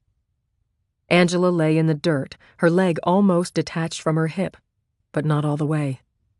I can't, he said, choking. Gio gripped the shovel tighter. She could smell his vomit, a curdling blend of pizza and beer and gastric juices, almost identical to what hers had smelled like when she'd vomited inside his house earlier. She had never seen Calvin vulnerable before, and in that moment she had no doubt she could walk over, hit him over the head with the shovel as hard as she could, as many times as it took, until he was dead too. Maybe the fog would stick around long enough for her to dig holes for both of them. But she wasn't a killer. She didn't know who the hell she was, but she wasn't that. "Come here and take the shovel," she said. They changed places. Gio took the saw in her hands, the wood handle feeling warm from Calvin's grasp, even through the gloves she was wearing. Her dad was an emergency room doctor, had discussed his work with her many times, had even given her details about the surgical rotation he'd done during medical school. She had some knowledge of how to cut at the joint for minimal resistance. Hadn't she done this with chicken wings for dinner the other night? She couldn't remember now. Maybe it was last week. Or last month. She kneeled over Angela, whose eyes were still open. Brushed a hand over her best friend's face. Now they were closed. "Don't look, my love. Don't look." She lifted the saw, gritted her teeth, and finished what Calvin started. The teeth of the blade ripping into her best friend, desecrating Angela's human body. Desecrating Gio's soul. When she was finished, they both placed Angela's body parts in the graves wherever they would fit, packing the dirt on top of them and pressing it down firmly. They left the woods covered in blood and vomit sometime after 4 a.m. By then, the fog had lifted a little. And still, nobody saw. Calvin rinsed the shovels and the saw in the backyard with a hose, the water rinsing red into the grass and then disappearing altogether. They walked back to the front of the house. Calvin tried to speak to Gio before getting into his car, but she did not reply. He drove away. It would be days before she would see him again, before he would show up at her bedroom window in the middle of the night, duffel bag in hand, to say goodbye and take what little was left of her by force. Assuming they weren't caught by then, of course. In the movies, it seemed the bad guys never got away. For now, though, it was finished. Gio did the only thing left to do. She went home. 33. Dominic is still on top of her, the weight of him becoming unbearable. He's fumbling and he's furious because what he came here to do isn't working. And if he can't do it, he'll simply kill her. Which would be Gio's preference. Though the legal system may disagree, there are worse things than murder. She knows that now. Rape isn't about sex. It's about dominance and control. It's about taking the best parts of a person and leaving the empty shell behind.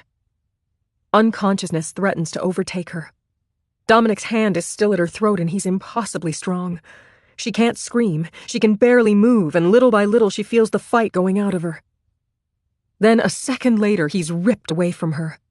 In the sudden absence of pain there is relief, and she wilts under it, gasping for breath. Her vision is hazy, and all she can see is a shape looming over Dominic, who's now on the floor. The shape through the haze reminds Gio of the fog the night of Angela's murder. When her vision finally clears, she sees why. Calvin. He's standing over Dominic, who's stunned, a dark red welt forming on his cheekbone where he was punched. His lip is split open, and he's lying on his side, hurt and vulnerable. In this moment, Gio can finally see a glimpse of the boy she might have known had she chosen to keep him. "Are you all right, Georgina?"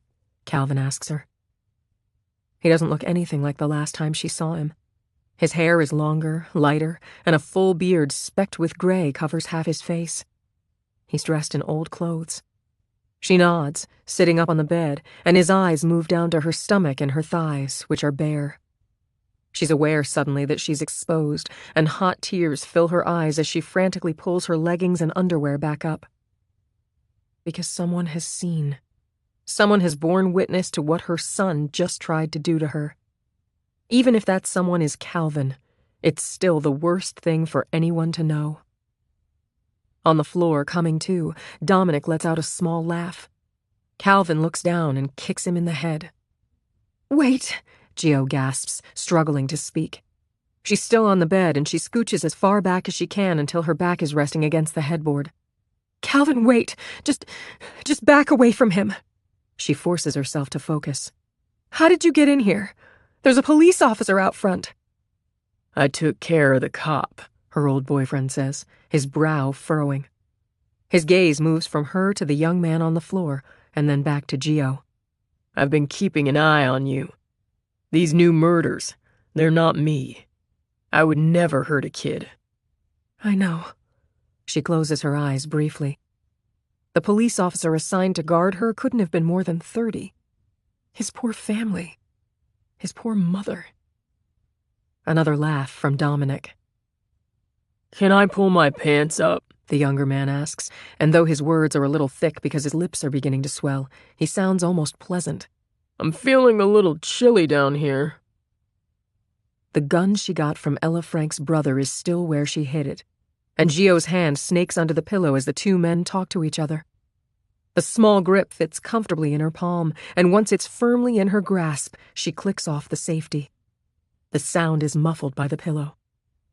"No, asshole," Calvin says, sounding equally pleasant, the arrogant drawl unchanged in almost 20 years. "You seem to have no problem pulling them down, so why don't we leave them that way?" "Mother," Dominic says, not moving. Gio glances down to the floor to find him smiling. It's a terrible smile. "Maybe you should tell Dad that it's not nice to refer to his kid as an asshole. It isn't good for my self-esteem." Calvin's eyes widen and cut immediately to Gio, reflexively seeking confirmation that this can't possibly be true. "Surprise," Dominic says, his voice dripping with sarcasm. "It's a boy." "How?" Calvin asks, locking eyes with her. "How is that possible?" "So the man's erect penis enters the woman's vagina." Dominic begins in a monotone voice, parodying what one might hear in a middle school sex education lecture. "Shut up," Calvin says, but he doesn't kick him again. His eyes are still fixed on Gio. "How?" he asks more urgently. "You know how," she says, her voice small. Her gaze shifts to the heart tattoo on Calvin's inner wrist. She hasn't seen it before, but it has to have been there a while, because the red ink is a bit faded. She can see the initials inside it. G.S. He immortalized her on his goddamned arm. "Why didn't you tell me?" His voice is soft. "I would have wanted to know." "You were gone," she answers, "and I was glad. I never wanted to see you again." Calvin stares at her a second longer, then looks down at the young man on the floor, who is still lying on his side but watching the exchange with bright eyes. "Stand up. Pull your pants up, and don't make any sudden moves or I'll rip your throat out." Dominic does as he's told, slowly bringing himself to a standing position. Side by side, there's no question that he's Calvin's son. They're the same height with the same features.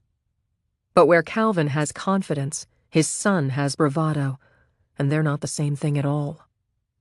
"Jesus," Dominic says with a mocking roll of his eyes. "Now I know where I get my violent tendencies from." "Shut up," Calvin says again. Gio pulls out the gun. The two men look over, their faces making identical expressions of surprise. Dominic takes a step toward her, but Calvin grabs his arm. He nods to Gio, who gets up off the bed and stands, facing them. Calvin pulls Dominic back toward the wall, putting about 5 feet of distance between the two of them and Gio. It might as well be 5 inches.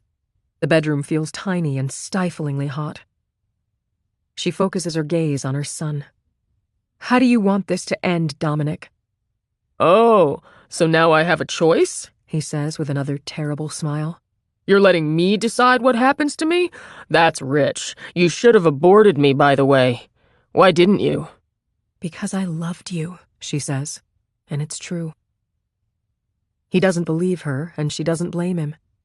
He doesn't know what love looks like. He doesn't know what love feels like. Love, healthy love, the kind that doesn't hurt or bruise or take away someone's sense of self-worth, is like anything else that's important in life. It has to be taught. I hate you, Dominic says, and his voice chokes. But not from sadness. From fury. It colors his words, punctuating each syllable. I fucking hate you so much. I'm sorry, she says. Calvin watches them both, saying nothing. They're at a standstill. She doesn't know what to do. She doesn't know if she can shoot either of them, but neither can she let them get away, especially her son. Hurt people will always hurt people, and the wounds gouged into Dominic over the years can never heal. They're too deep. Well, this shit is hilarious. After 18 years, I finally have both my parents, Dominic says, and he's laughing. It's hysterical laughter, the laughter of someone who's laughing even though nothing is funny, an expression of pent-up, toxic emotion. You assholes! Look what you've done! He laughs even harder, his whole body shaking. In the distance, there are sirens. They grow louder, their wails filling up the normally quiet neighborhood. The police are getting closer. Dominic throws his head back, almost convulsing. Look what you've done! It's not quite a howl, not quite a roar. It's something in between, animalistic and predatory and insane, and it fills Gio with a sadness that goes way beyond grief and guilt. How did you know, she says, directing her question to Calvin. How did you know to come here? I came back when I read about the first pair of murders, Calvin says. I knew then. Buried in the woods, their bodies cut up the same way. Of course I came back. It felt like someone was trying to call me home. Their eyes meet.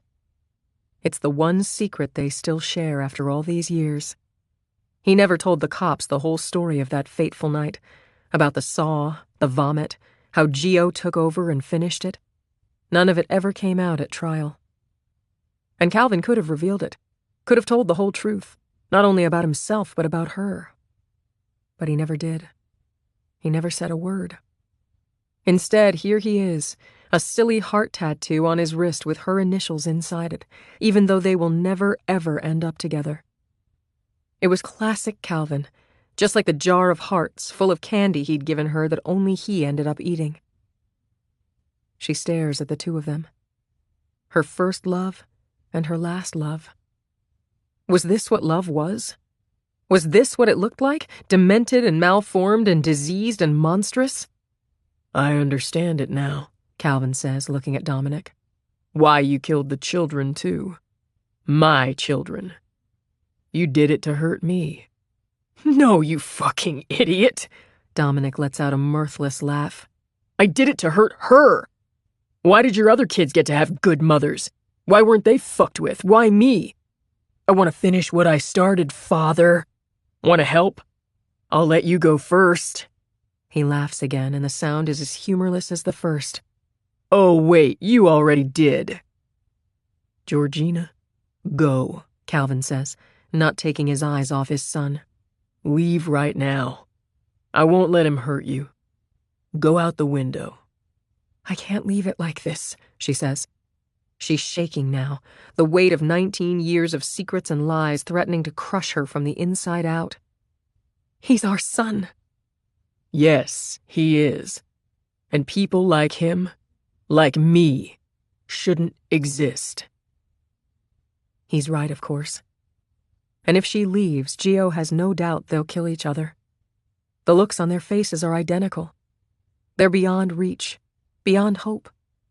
And for the first time, She makes the decision she never made all those years ago.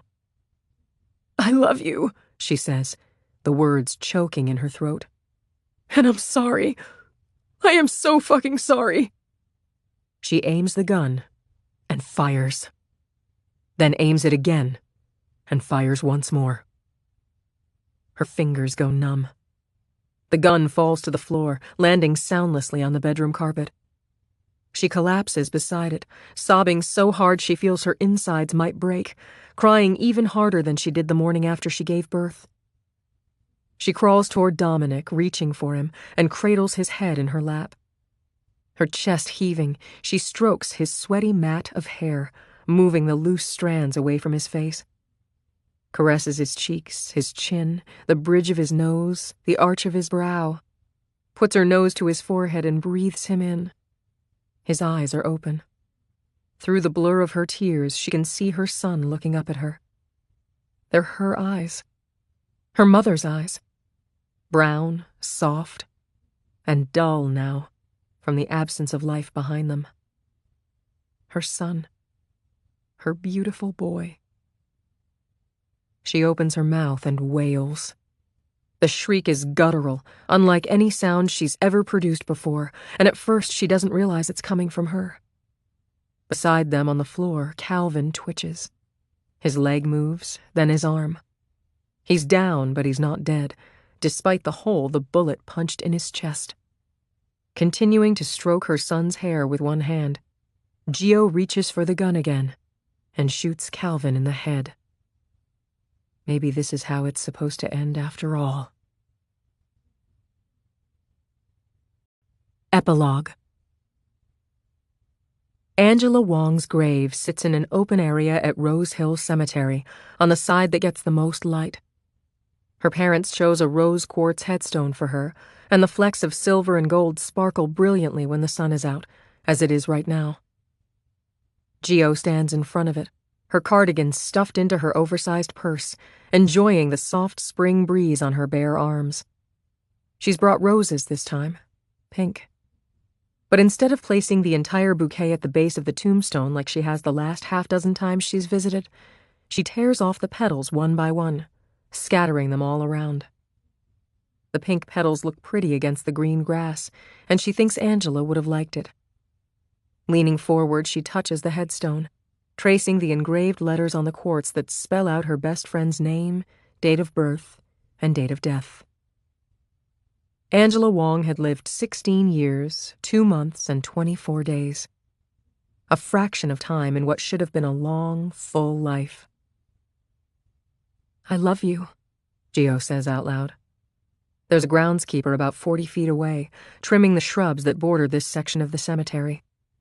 He can't hear her, and even if he could, he's seen and heard this kind of thing before. "I brought you a Slurpee. Grape, of course, but I ended up drinking it on the way over here. You should see me right now. I've gained 20 pounds. I wish you were here to tell me my thighs are getting fat." She smiles. For the first time since before Angela died, she can think of her best friend and feel more happiness than grief, though both emotions still exist, sitting side by side like old friends. The difference is they no longer interfere with one another. "I miss you, Ange." She stands for a moment longer. The groundskeeper looks over, gives her a little wave. They've become familiar with each other, though they don't know each other's names and have never spoken. She waves back and starts heading for the paved path that winds around the hill to the other side of the cemetery. Her mother's grave is in the shade, underneath a giant oak tree. Gio only recently learned that her parents had family plots, purchased decades ago by Walt's parents when they first moved into the area. There'll be space for Gio one day if she wants it, but hopefully that's a decision she doesn't have to think about anytime soon. It's chilly under the tree, and she digs her sweater out of her bag and slips it on. Her mother's headstone is simpler and smaller than Angela's, made of white marble. Grace Maria Gallardo Shaw had lived 33 years, 7 months, and 5 days. It's hard for Gio to comprehend that she's older now than her mother was when she died. Not by much, but it feels strange. She remembers her mother as being the wisest, most beautiful person in the world. With some effort, she sits in between her mom's grave and the one nearest it, which is newer. The grass has grown in completely, and the headstone Geo ordered months ago has finally been finished.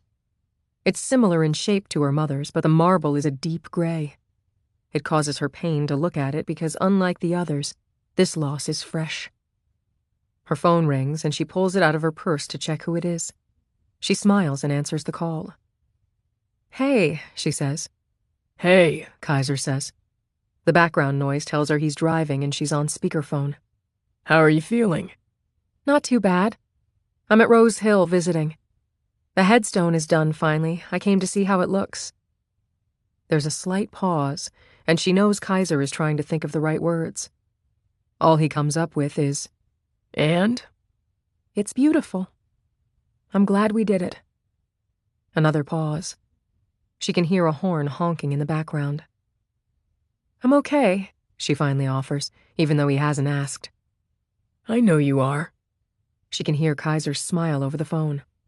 I'm on my way home. I'll pick up some fried chicken. You said you had a craving, and now every time you do, I do. Your dad still coming over? If so, I'll get that beer he likes. Geo manages a chuckle. Way to kiss ass. They disconnect, and she sits for a bit in the shade, looking at the headstone that now sits near her mother's.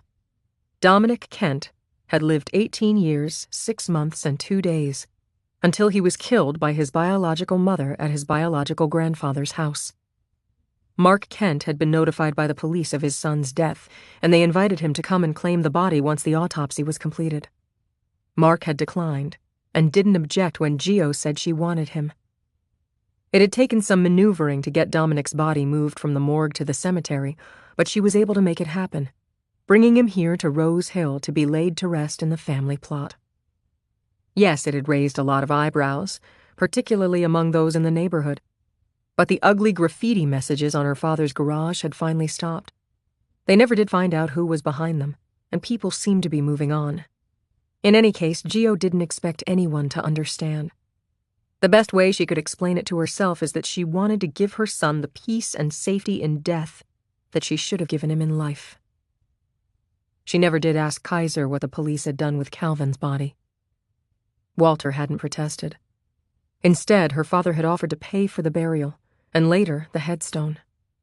Because he loves his daughter. And had different choices been made, he might have loved his grandson too. In any case, he'll get a second chance. Geo rubs her belly, feeling the baby move. Before she leaves, she reaches into her purse and pulls out the package of cinnamon hearts she bought at the 7-Eleven on the way over. She rests them on Dominic's headstone. The groundskeeper will probably eat them, but that's okay. The thought makes her smile. Geo turns and heads for home, stepping out of the shade and into the sun. Author's note. Though my books are all standalones, they're set in the same semi-fictional Pacific Northwest world I've been writing about since my first novel, which is why characters from older stories will often pop up in a new book to say hello. Kim Kellogg and Mike Torrance, anyone? If you've read any of my earlier novels, you'll recognize places like the Sweet Bay neighborhood, Puget Sound State University, and the Green Bean Coffee Shop, which are all invented, and hooray for that, because people get murdered in Sweet Bay. Hazelwood Correctional Institute, which is where the first part of this novel is set, is a completely fictional women's prison. Writers invent places for lots of reasons, but the main reason is always because it best serves the story. In this case, Geo's experiences inside Hellwood stem from a blend of several real-life prisons I've researched, including the Washington Corrections Center for Women in Washington State, plus my own twisted imagination. But I do understand that some readers prefer to read only about real places in contemporary fiction, and as always, I hope you forgive me.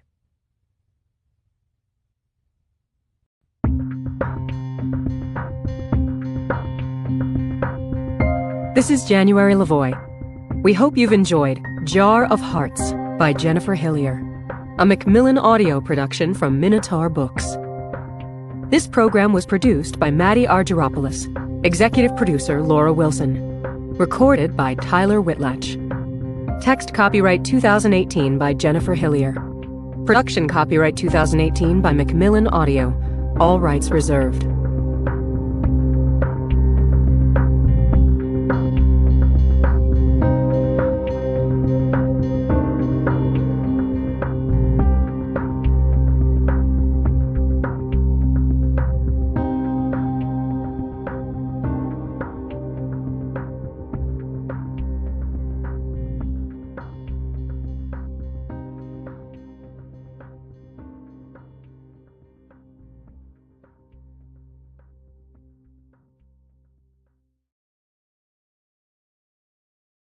Audible hopes you have enjoyed this program.